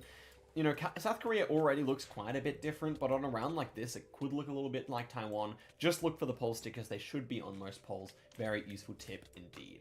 Okay, next one here is Japan. Now, Japan, I'm going to include two tips right now. The number one tip, this is crucially the thing going diagonally, but never going down to the ground. This is crucially the thing about South Korea. It's quite a short sticker in comparison. You know, South Korea already looks quite a bit different, but on a round like this, it could is this a German keyword? Just look for the pole stickers. They should be on most poles. Very useful tip indeed. Okay, next one here is Japan. Now, Japan, I'm going to include two tips right now. The number one tip is this yellow sticker here, which, as you can see, is quite a bit different to the other two because the stripes are vertical. And you can see also that it does not go down to the ground, so very useful stuff indeed. Additionally, the Japanese camera is low to the ground because of privacy concerns. They have the camera set lower. So you can see that in comparison to these cars here, we're not really too far above them. The camera's definitely a lot lower. You can easily tell when you come up against like a sign. Like, why would this sign be so far above the ground? The reason is because the camera is lower. So if you can see the blur ends up being a whole lot bigger, you can easily check that. And especially in previous camera generations here, you can see the back of the car here is pretty huge and the blur is going all the way to the edge of the roads. And you can see this woman, she's like kind of almost in line with us in terms of verticality. So very useful stuff to know. Now there are other countries that also use low camera as well. So let's talk about those. Switzerland also for privacy reasons uses it, and you can see it has this massive blur. Now you can see we saw the white car last time, a bit of like that kind of ghost of the white car. In Switzerland, that shouldn't really show up. You should just have a blur, and yeah, you can see it's super huge. Just go into a game yourself and see how big a normal blur is, and you can see this one's actually about double the size, so it really is easy to get. And then you just look in the distance, you see it looks like Europe, and you see you have a low camera, so that should just be an easy send for Switzerland. The third main country that uses low camera, and only in the brand new coverage, is Sri Lanka. So some Sri Lankan rounds will have it, some won't, but the brand new coverage will have it, and you can see again it's Sri Lanka tips and tricks, that's really useful. Well as the other two, I would say. But yeah, it's definitely recognizable as low camera. You can see we're kind of in line with a pickup truck here. In a normal one, we'd be above the car next to us, but you can't really make that out. Now, it's worth mentioning that some of the new countries that have been released in Africa do have lower camera, but you can always see the pickup truck car meta there. So yeah, it's worth keeping that in mind if you're playing no moving panning or zooming. But on no moving, you can just check here. There's no Google car visible, so yeah, should be Sri Lanka. Okay, next one here also has a bit of a low camera vibe. However, I want to teach you guys this one. Is this updated or not? To know. Basically, we call this one the crap camera, and it's just really low quality. You can see details are kind of hard to make out. It's definitely looking a little bit older. However, this was actually published in 2023. So basically, this crap camera is predominantly in Nigeria, Cambodia, and India at the moment. However, you can find it in other countries more rarely. But just keep an eye out for this one because you can use it to get those three countries pretty commonly. And of course, India uses white center lines, whereas Cambodia uses yellow ones. So you can use that to distinguish between the two Southeast Asian variants. But yeah, it should only be a big round blur like this. Sometimes you can see the car as well. Yeah, this is definitely a huge blur. It's covering like 3 lanes here, so should be pretty recognizable, as well as the low quality, which isn't really seen in the other low cam examples. Okay, next one here, we're moving back to a real life tip instead of a Google car tip, and that is that Brazil is the land of the red soil. Pretty much most Brazil rounds will have this very deep, dark orange soil on the side of the road. Yeah, I was seeing this. Brazil pretty consistently. Now, there are many other countries with red soil. However, Brazil is the big country where you always see it, basically. So, you know, if there is no red soil, consider leaning away from Brazil. And if there is red soil, consider leaning to. Obviously, in such a huge country, there are counterexamples, but it is just definitely a rule of thumb to describe Brazil. Okay, next up is Chile. And Chile is actually one of the easiest countries in South America because they exclusively use white lines on their roads.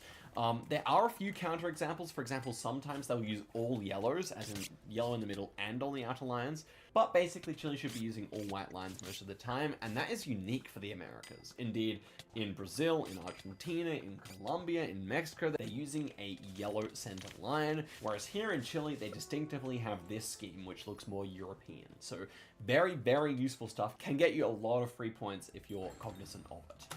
Okay, next one here, I just wanted to give a little bit of a rule of thumb, and that is that over in Europe, you're often going to have some kind of an antenna, whereas in the US, basically, they never have any antenna, especially on the old coverage. There were just never any antennas. And so let me show you the difference here. Here we are in another US lock, and this time we've got the updated camera. The colors are much more vibrant than the previous one we looked at. Skip back 5 seconds if you want to. I kind of want to do US right now. Another rule of thumb, which is that while you see an antenna in Europe and no antenna in Europe in the Generation 3 coverage, the older looking coverage. I'm good at getting USA. I'm really good at getting USA. So let me give you a 5-second. You can just tell by how tragic it is.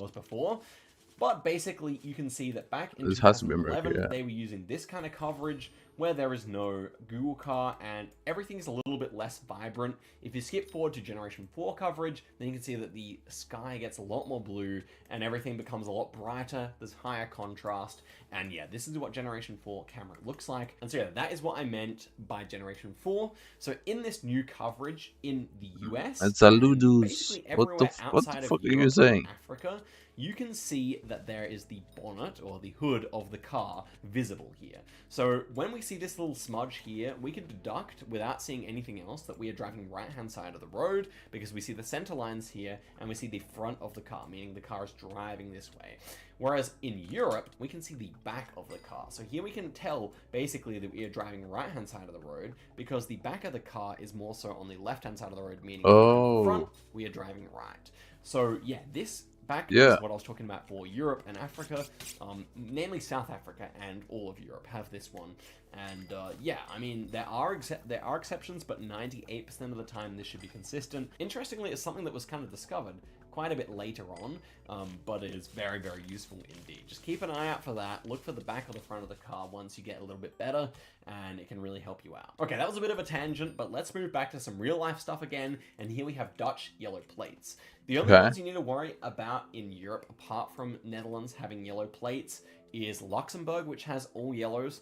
Then some other countries have rarely yellow plates, but Netherlands is pretty much 100% same with Luxembourg. And then we have the UK, where they use yellow rear plates, however white front plates. And that repeats itself in some British colonies as well around the place. But yeah, wait, I did not know that. Apart from the Netherlands and Luxembourg is the only one to use the yellow plate in Europe. And also, look again. Wait, I didn't know it was both sides. Car here. I know so both again, we sides. can tell that we were driving left-hand side of the road because if we face the other way, we are driving that direction. So that's the back of the car. Okay, next one here. We are over in Russia. Now, Russia can be quite an intimidating country even to identify, but for a new player, the best tip I would give is that a good majority of the time, traffic signs are painted white at the top with a black sock at the bottom. So this one shows up all the time for Russia. It's super useful. They have also lots of these roadside poles called bollards on their intersections. We can see a bunch here. That's very typical in Russia. If I move over to this intersection, yeah, there are a bunch of bollards here. Obviously, once you get a little more experienced, you'll notice that. But yeah, basically this signpost as well as the black car with the long antenna are two really great tips for guessing that you are in Russia. Okay, next one here, we're moving back to some road line stuff, and here in South Africa and the southern African nations of Lesotho, Botswana, Eswatini, and South Africa use these yellow outer lines. Super useful stuff. Also, this double white line with a line in the center is also pretty unique to South Africa and the southern African countries. So yeah, it's really easy to guess them once you have seen this, and then you here in South Africa and the southern African nations of Lesotho, Botswana, Eswatini, and South Africa use these yellow outer lines. Super useful stuff. That's real. Also, Oh, this that's double white line with a line in the center is also pretty unique to South Africa and the southern African countries. So yeah, it's really easy to guess them once you have seen this, and then you combine that with the kind of fairly dry landscape, sometimes with the farmland, and you should be good to go.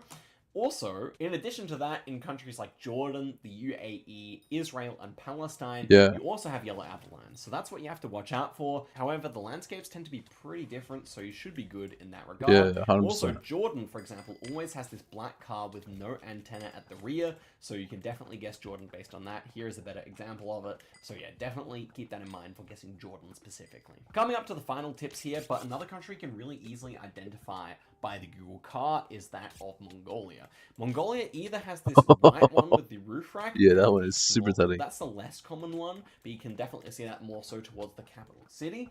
And then also this car with the big tent on the front of it. You can also see the snorkel peeking through sometimes as well.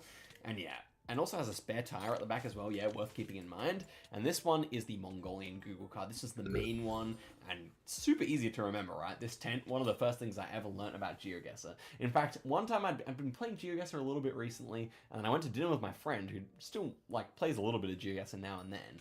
And he was talking about the tent on the top of the car. I was like, oh yeah, that's such a quirky thing. I was very pleased to learn that one of the first metas I ever learned. So definitely one you should also learn too. But they're going to add some more coverage to Mongolia soon, so stay tuned for whatever's going to happen next in Mongolia, but for now, this is the main one.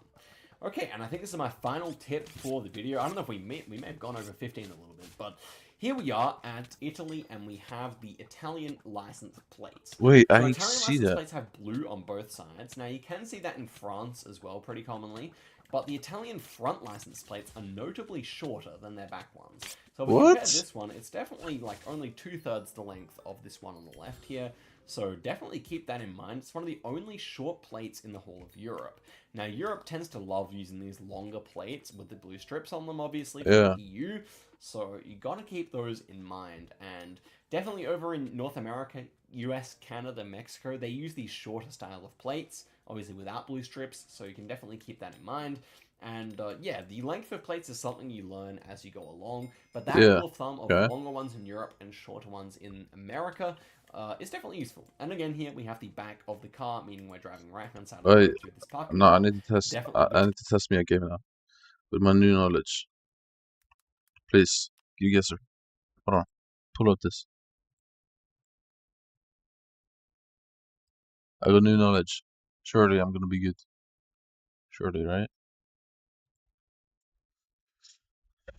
Okay, let's try. New knowledge. Let's try.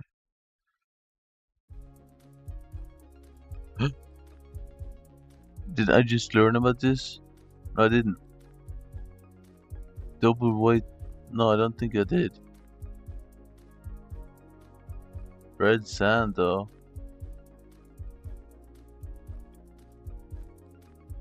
Okay, what about the core? Okay, the core says nothing. Well, that's an Israeli flag, though, right? Isn't that Israel flag?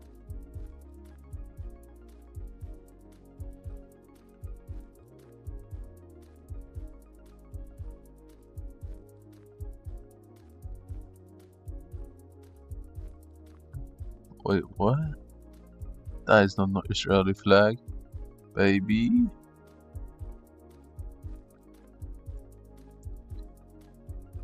Okay, so this is not the country I was thinking it would be. But the yellow lines, that's not really telling much, though. Is it?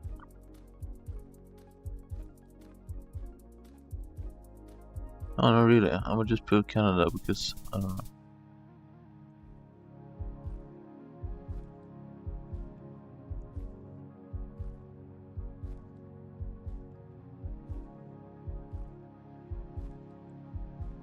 It's India, right? It's bad quality. Yep.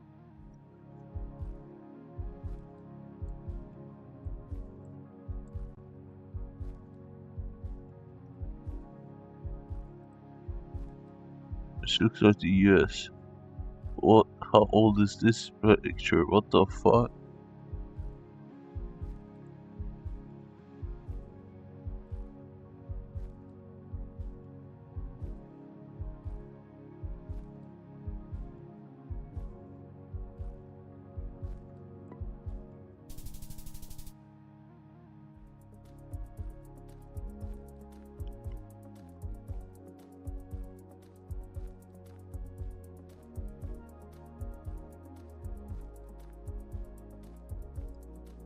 Oh, the US. Really?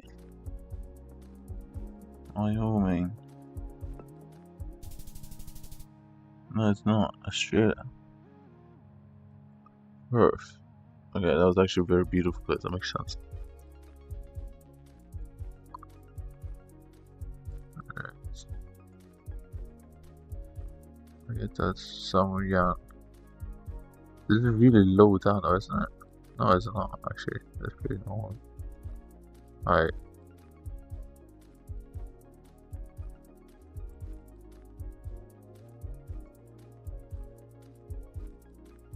I'll just put... No. Thailand, okay. We'll try again.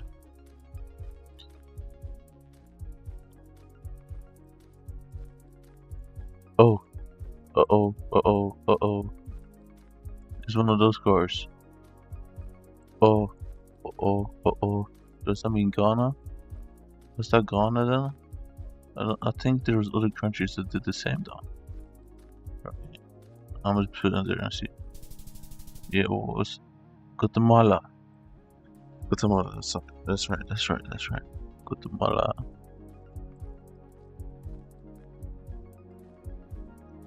Those boards are really, really telling.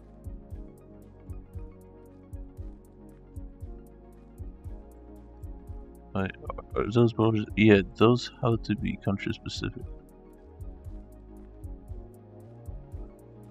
245. Okay, I'm gonna just pick Canada, but I don't think it's Canada. It is Canada.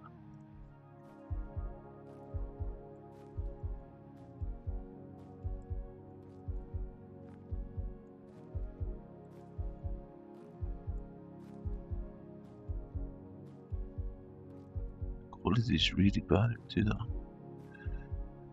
There's not good enough. Oh.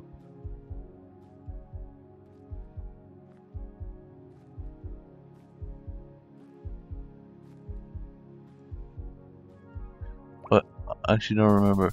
What was that? Uruguay. Yeah.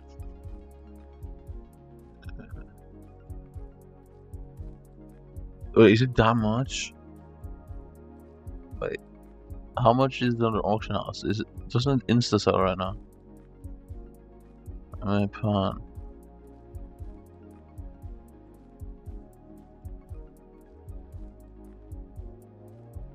It does strike me like Russia though. Russia is massive, what the fuck? There's no way Russia is this massive, bro.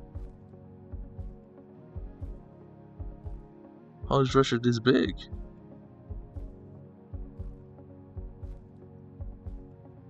Okay, this is Netherlands because it's bad. Okay, I just learned this. This is Luxembourg or Netherlands. Yes. Yes.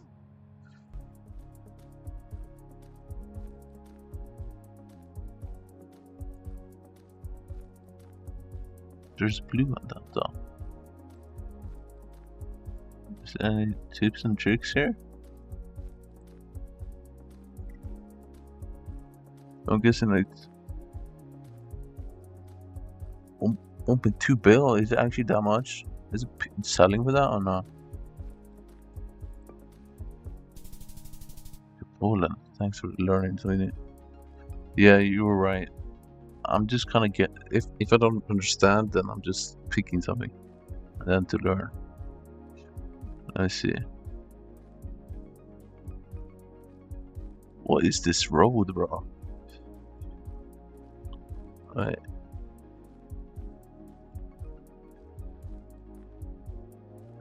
Yeah, I know. It didn't look European to me though. Okay. This is really blurry. Is this India? Wait, what other countries had bad quality? Ecuador. 1,000 kilometers away. Okay. He's black, so this has to be. Wait, Nigeria had bad quality, right? I think.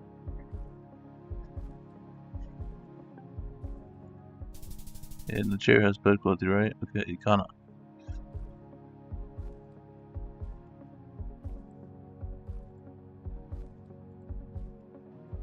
Yeah, I know I can easily get it by doing that, but like I wanna, because this is the UK, because I just learned this. It's yellow on the back and then white on the front, so it's the UK. Yeah.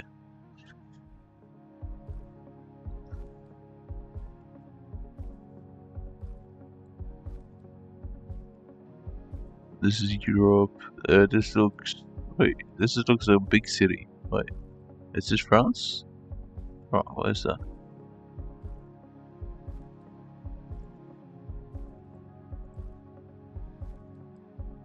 Oh, I didn't even see. Yeah, it is Dublin. I didn't even see. I didn't even see the thing.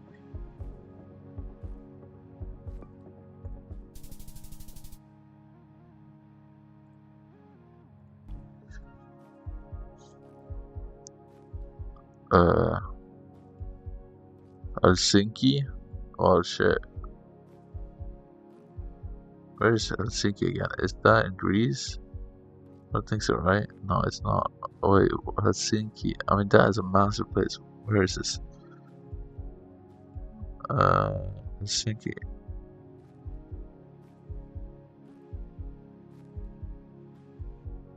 Is it?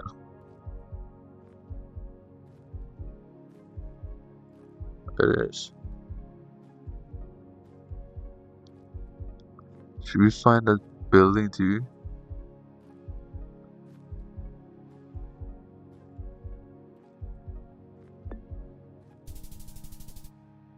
Oh.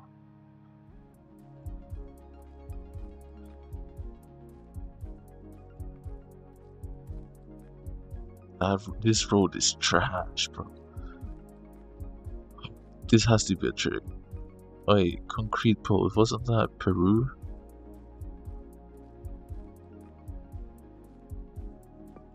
Was that Peru?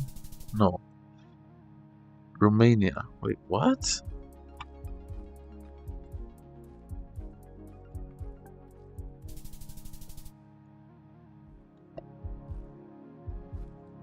Accept or access. Okay.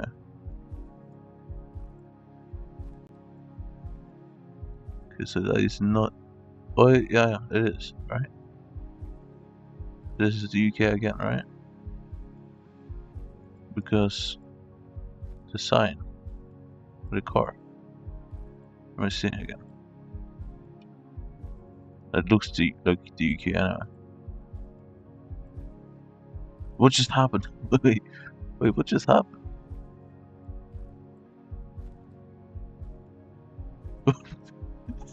It just is gone. It's just gone. But it's the UK. I think it's gonna be. I'll just go Birmingham. Yeah. I said, wait, hype. A term. It's kind of up to you, man. I feel like you can probably go for both. But, I mean, this is the US. I'm just trying to think what county that. Does it say any county? I'll just put it here. Fair enough. I'm trying to remember the ones that I just learned about. Well, this is the US again, isn't it?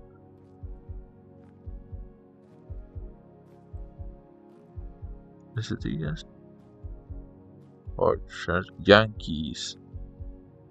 Yankees, isn't this New Jersey? Wait, where's Yankees? Is that New Jersey? I think, right? Oh, my bad. This is Connecticut. Yeah.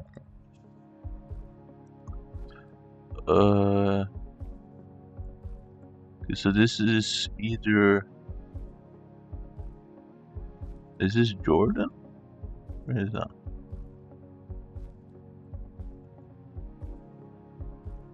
Where is Jordan?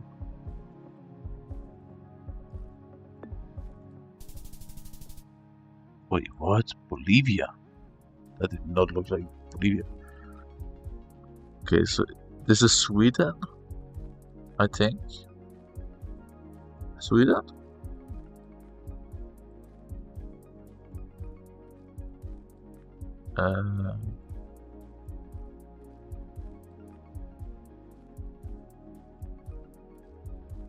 I'm just kidding. It's Japan.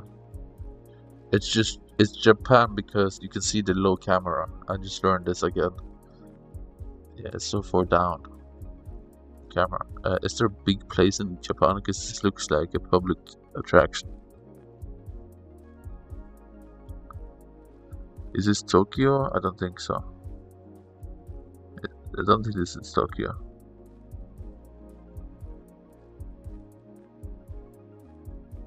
I don't think it's Tokyo. Show letters.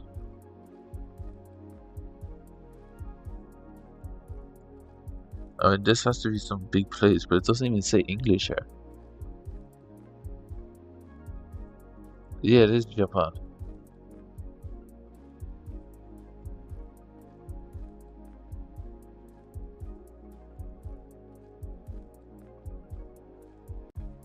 It's not China. It's Japan. But where?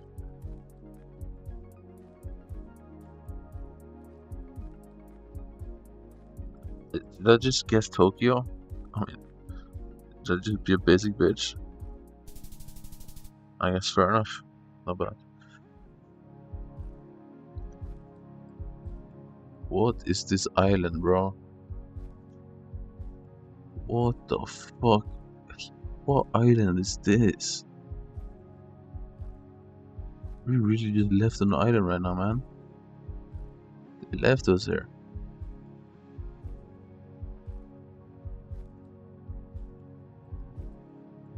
Hey, baby. Ooh. He's a fine shit. Gigante del Fuente.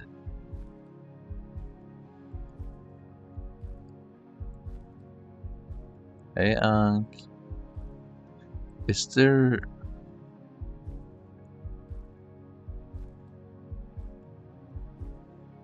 Hey. Is there a visible car here, or is he not on a car?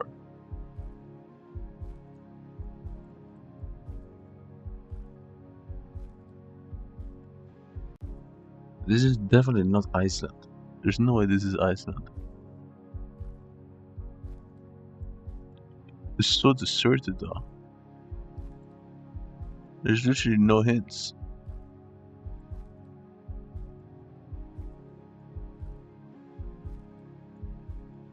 What kind of hint do we have, bro? We have no hints. 36, bro, that does not say me much. It looks like it's somewhere with islands. But how? No, because it has to be kind of deserted, bro. I'm just gonna go virgin. Okay. So there's a part of Peru. Was she there? This is Germany, right? This is Germany. We're in Germany.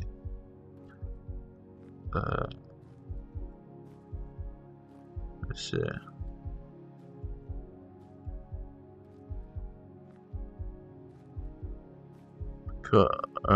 Munich.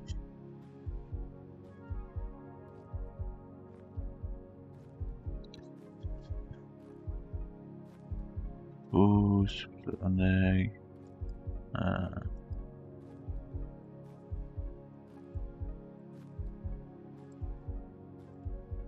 Is this Germany?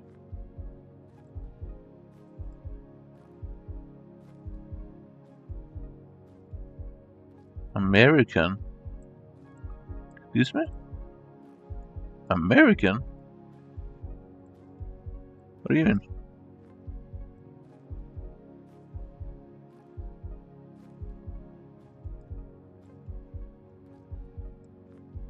Oh, this is France. This is French. Français, français, français.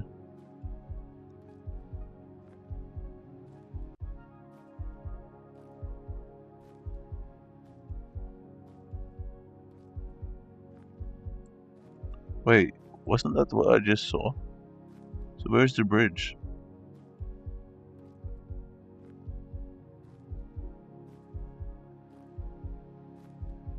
And there's a bridge there, right?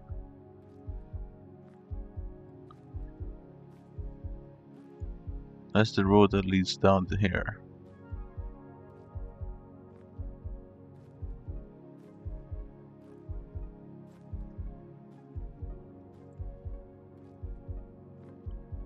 Conservationure.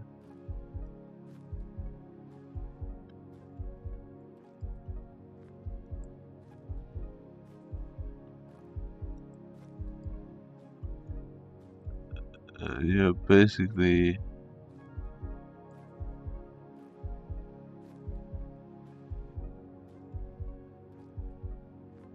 No, it's not that.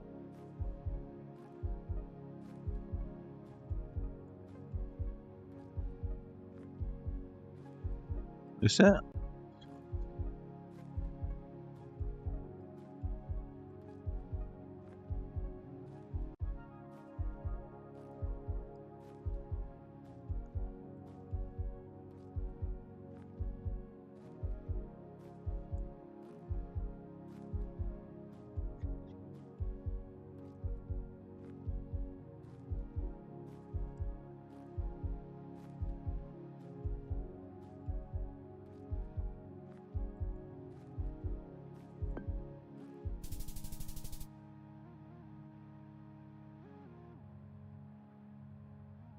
Oh, that's still the fuck it. Yo, what the fuck? Pasu Karabala. Yo, there's no way in hell you're guessing this. Excuse me, bro? Never mind, that's a pretty telling bollard. Bollard. What bollard is that again? No. I'll just say... I know it's not there. Italy? What?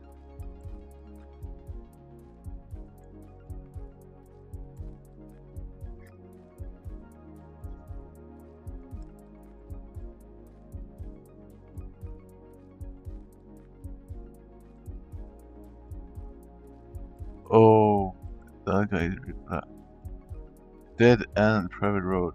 Okay, bro, we really just... I'ma just go Alabama, bro. Sweet home Alabama. Alabama. Louisiana.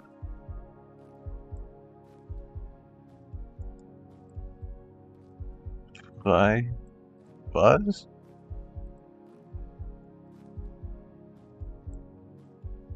Oh, it's a McDonald's here. Does that really say McDonald's now? Yeah. It looks like it's Germany, but I have an idea. Confirm. Alright. Wait, why can I not go there? What?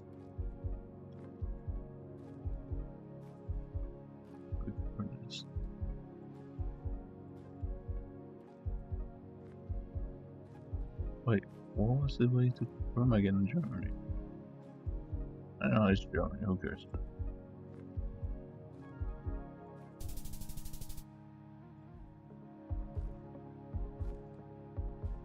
Oh, the camera is really low. Does that mean anything? TR. What's going on? TR. TR? Does that say anything? Turkey? Is Turkey TR? Oh, it is.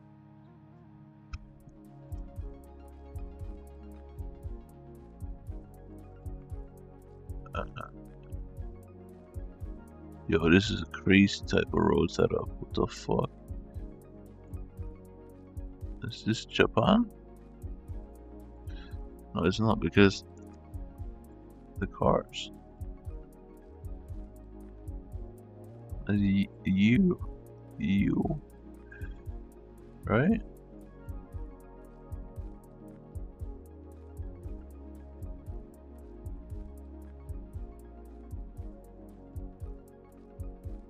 It looks like français. It's passé and français. I agree, bro.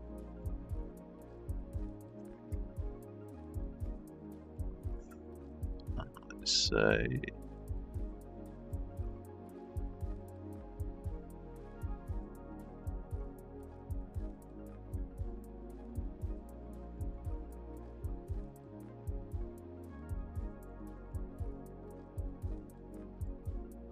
Nantes. Well, shit. I guess it built different, bro. Is this Norway?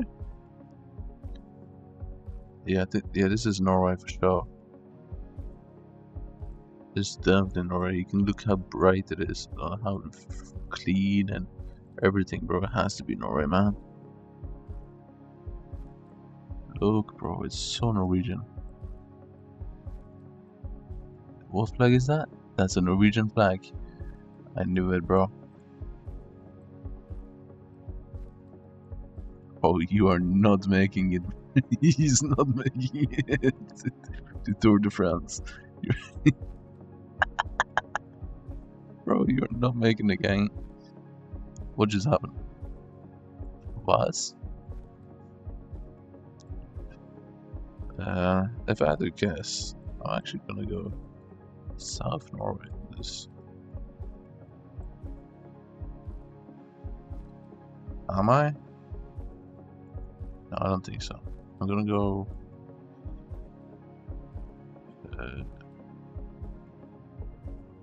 I don't think it's too far north though.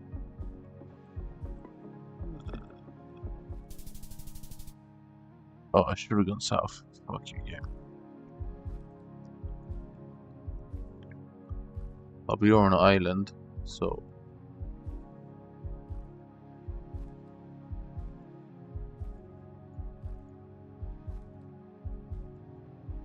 And what's on this? Is this Guernsey?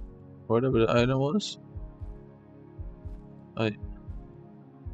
This is British. Right? But this is British. But it's not British. Is it Isle of Man? Yeah. Okay. Oh, let's see, bro. I'm wrong, I guess. America.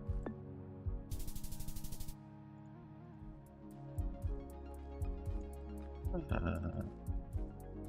me see. This is Italy, right? I see the part. Yep, Italy.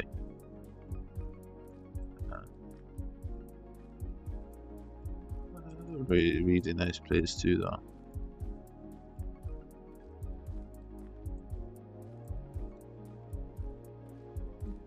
Do I go there? I guess I do.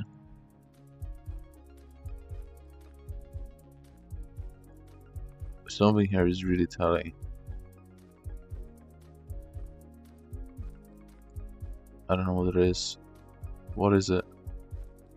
There's something here I should be able to tell. Is it India? Yeah. No, there was the quality of the camera. Oh, this is Ghana or is this Guatemala? Do I go Ghana or Guatemala, bro? I just learned some tricks, bro, from a 15 minutes video. I'm trying to learn. Do I go Ghana or Guatemala?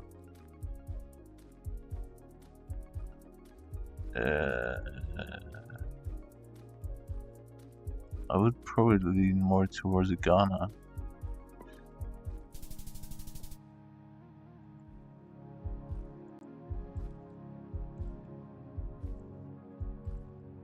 Yo, can I catch up to you, bro? Let me catch up to you. No. Yes.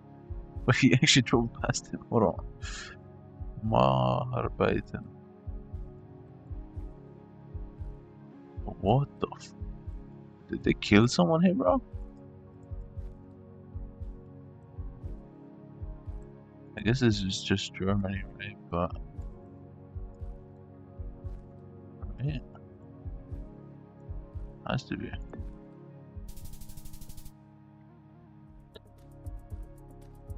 Oh, this is a very popular place now. This is India somewhere because the quality is bad. But wait, what is the big place in India? Isn't it Mumbai?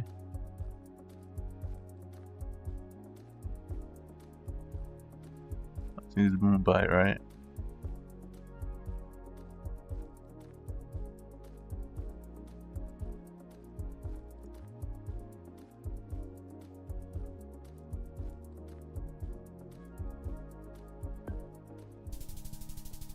Wait. What? Wait. What?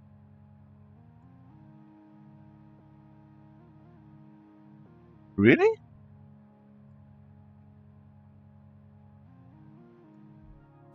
Wait.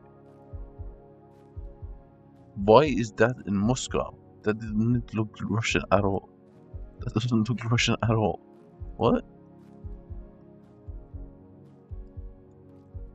Is this Canada?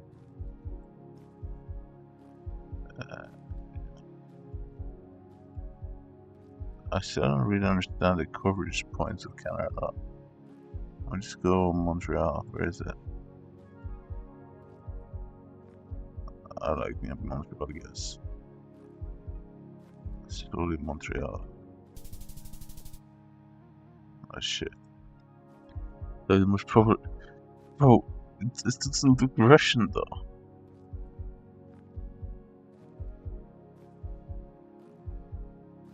At all. Hey baby.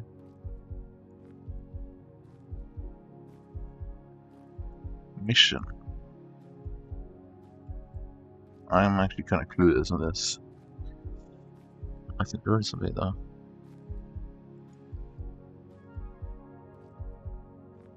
Is it Bangladesh? But I can try. Mexico? Really, bro? Yo, this is really nice drive. Brazil? You think this is Brazil? Are you crazy? This is either Germany. No, this is Austria. Right? Let me look at the car. Is it Austria? Are we low down? No, we're not that low down. I think this is Germany or Netherlands. Let's see. No, this has to be. Ooh, is it the Alps? Is this the Alps? Wait, no, it's not. Why do some of these houses look so shopped?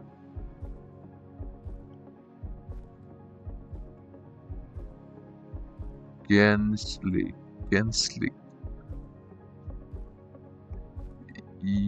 Jussi. Kuilere Rismet Kurime Irelegi.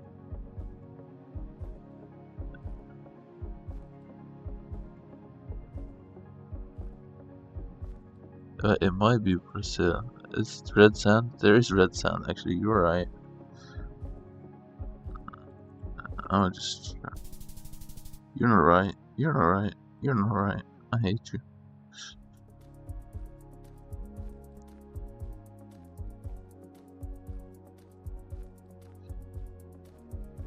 What? I said.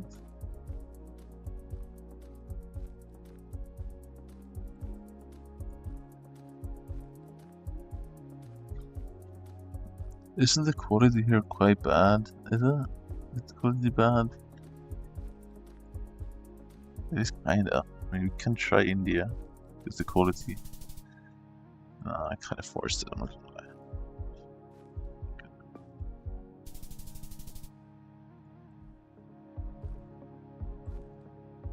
Alright. Where the fuck is this? It has to be something Italian, huh? Trust. Is this where they get the water?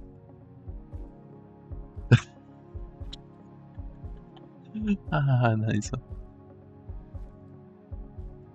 Typically, estufadas. I don't really have any tricks here. Do I? Look at the car. I'm look at our car. You're driving on the right. Lucy Luis. Okay, that has to be Mexico, bro. What the fuck? No, it doesn't. Because wasn't this?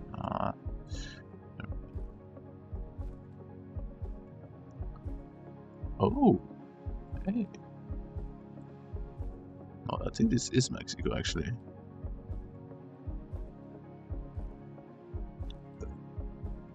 Heineken. I'm gonna go. What did you just say? My shot. Brasilia? Brasilia? This is not Japan, is it? No. I think it's too tall up. Or is it? It might be Japan, actually.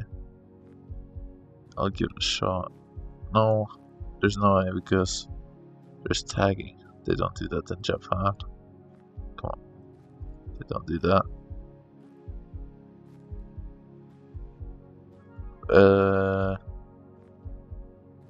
Okay.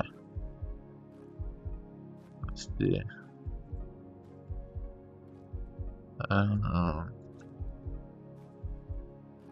This looks kinda like Serbia though.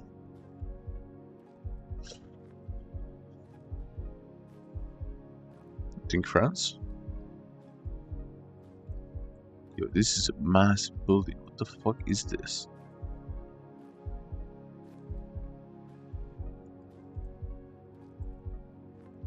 What actually is this? What is this? Do someone live there, bro?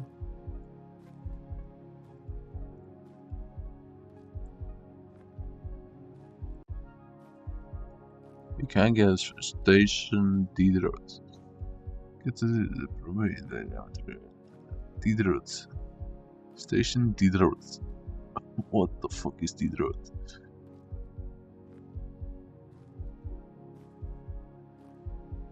The Morne Deedroot.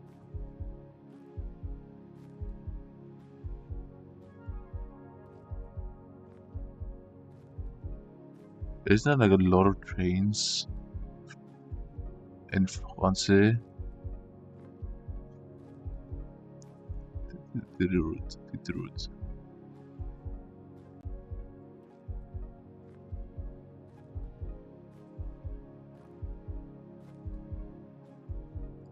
I don't know. Wait, it is in Paris? Diderot? Diderot is in Paris?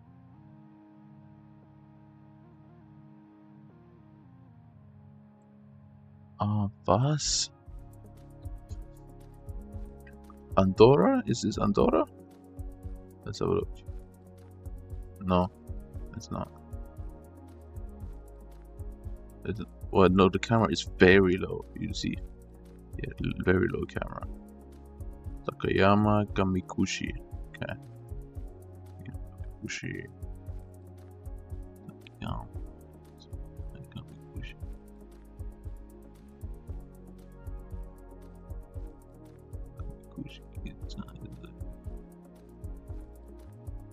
Hiroshima? Isn't that like bad or something? Kamikushi.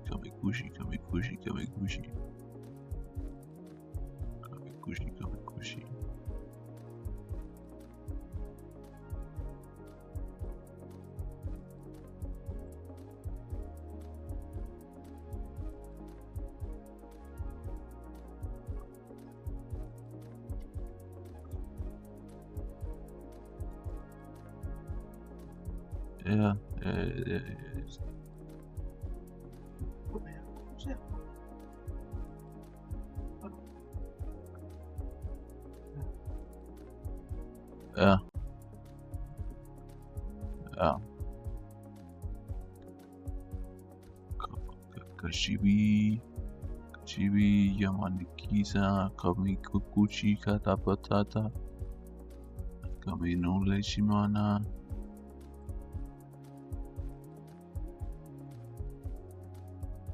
Kameyumama. No. Where's the fuck? It's not like it's gonna be there anyway, but Kamikushi though. Kabushi.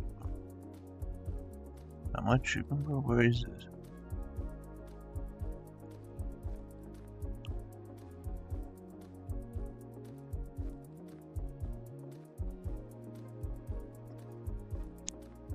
This is not, bro. I'm going to bed.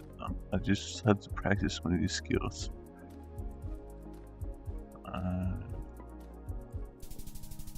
I couldn't really find it. Where's Kamakushi at least?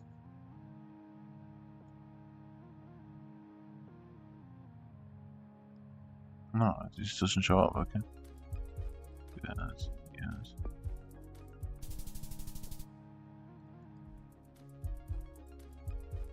What the fuck is this? What the fuck? Oh my god, this is beautiful. This is beautiful, man. Oh. This is beautiful. I know it's downtown, but wait, what is this? Where am I at? Get out of the bushes. Gotta look down. I want to see this. Come on, man, show me. It's a bad, Jimmy. It's bad. I'm getting edged right now. This is oh, that's mountain though. What the fuck?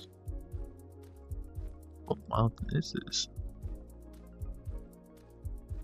There's no way I'm going to look at that. Just stop showing trees for a second.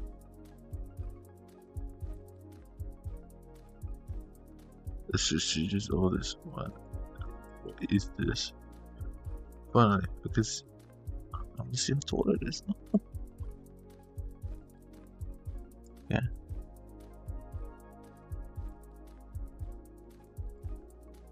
You're so far off. What the fuck? It's a European car, though. Is it Andorra? Is it? Albania. Really not. Yeah. I need to actually look in to start playing. Slayers is just so boring though when it's a fucking 5 TPS average. I honestly hate it, bro. It's so annoying. Oh, that's understandable, but I mean, I still try and do some, but it just pisses me off. I'm not gonna lie. Yeah, just give up. No, I am, but it's probably not gonna happen during an Aatrox. That's the issue. It's just during Aatrox that pisses me off.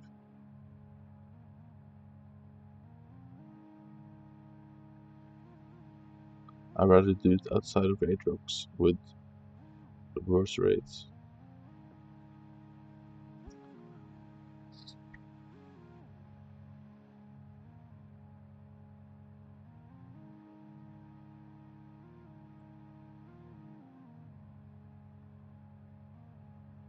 I feel like it's still better rates though, even though it's 25% less XP, it's still better rates than this 100%, no doubt.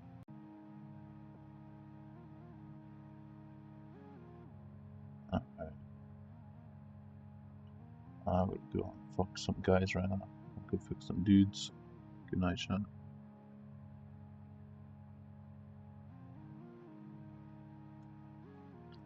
Yeah.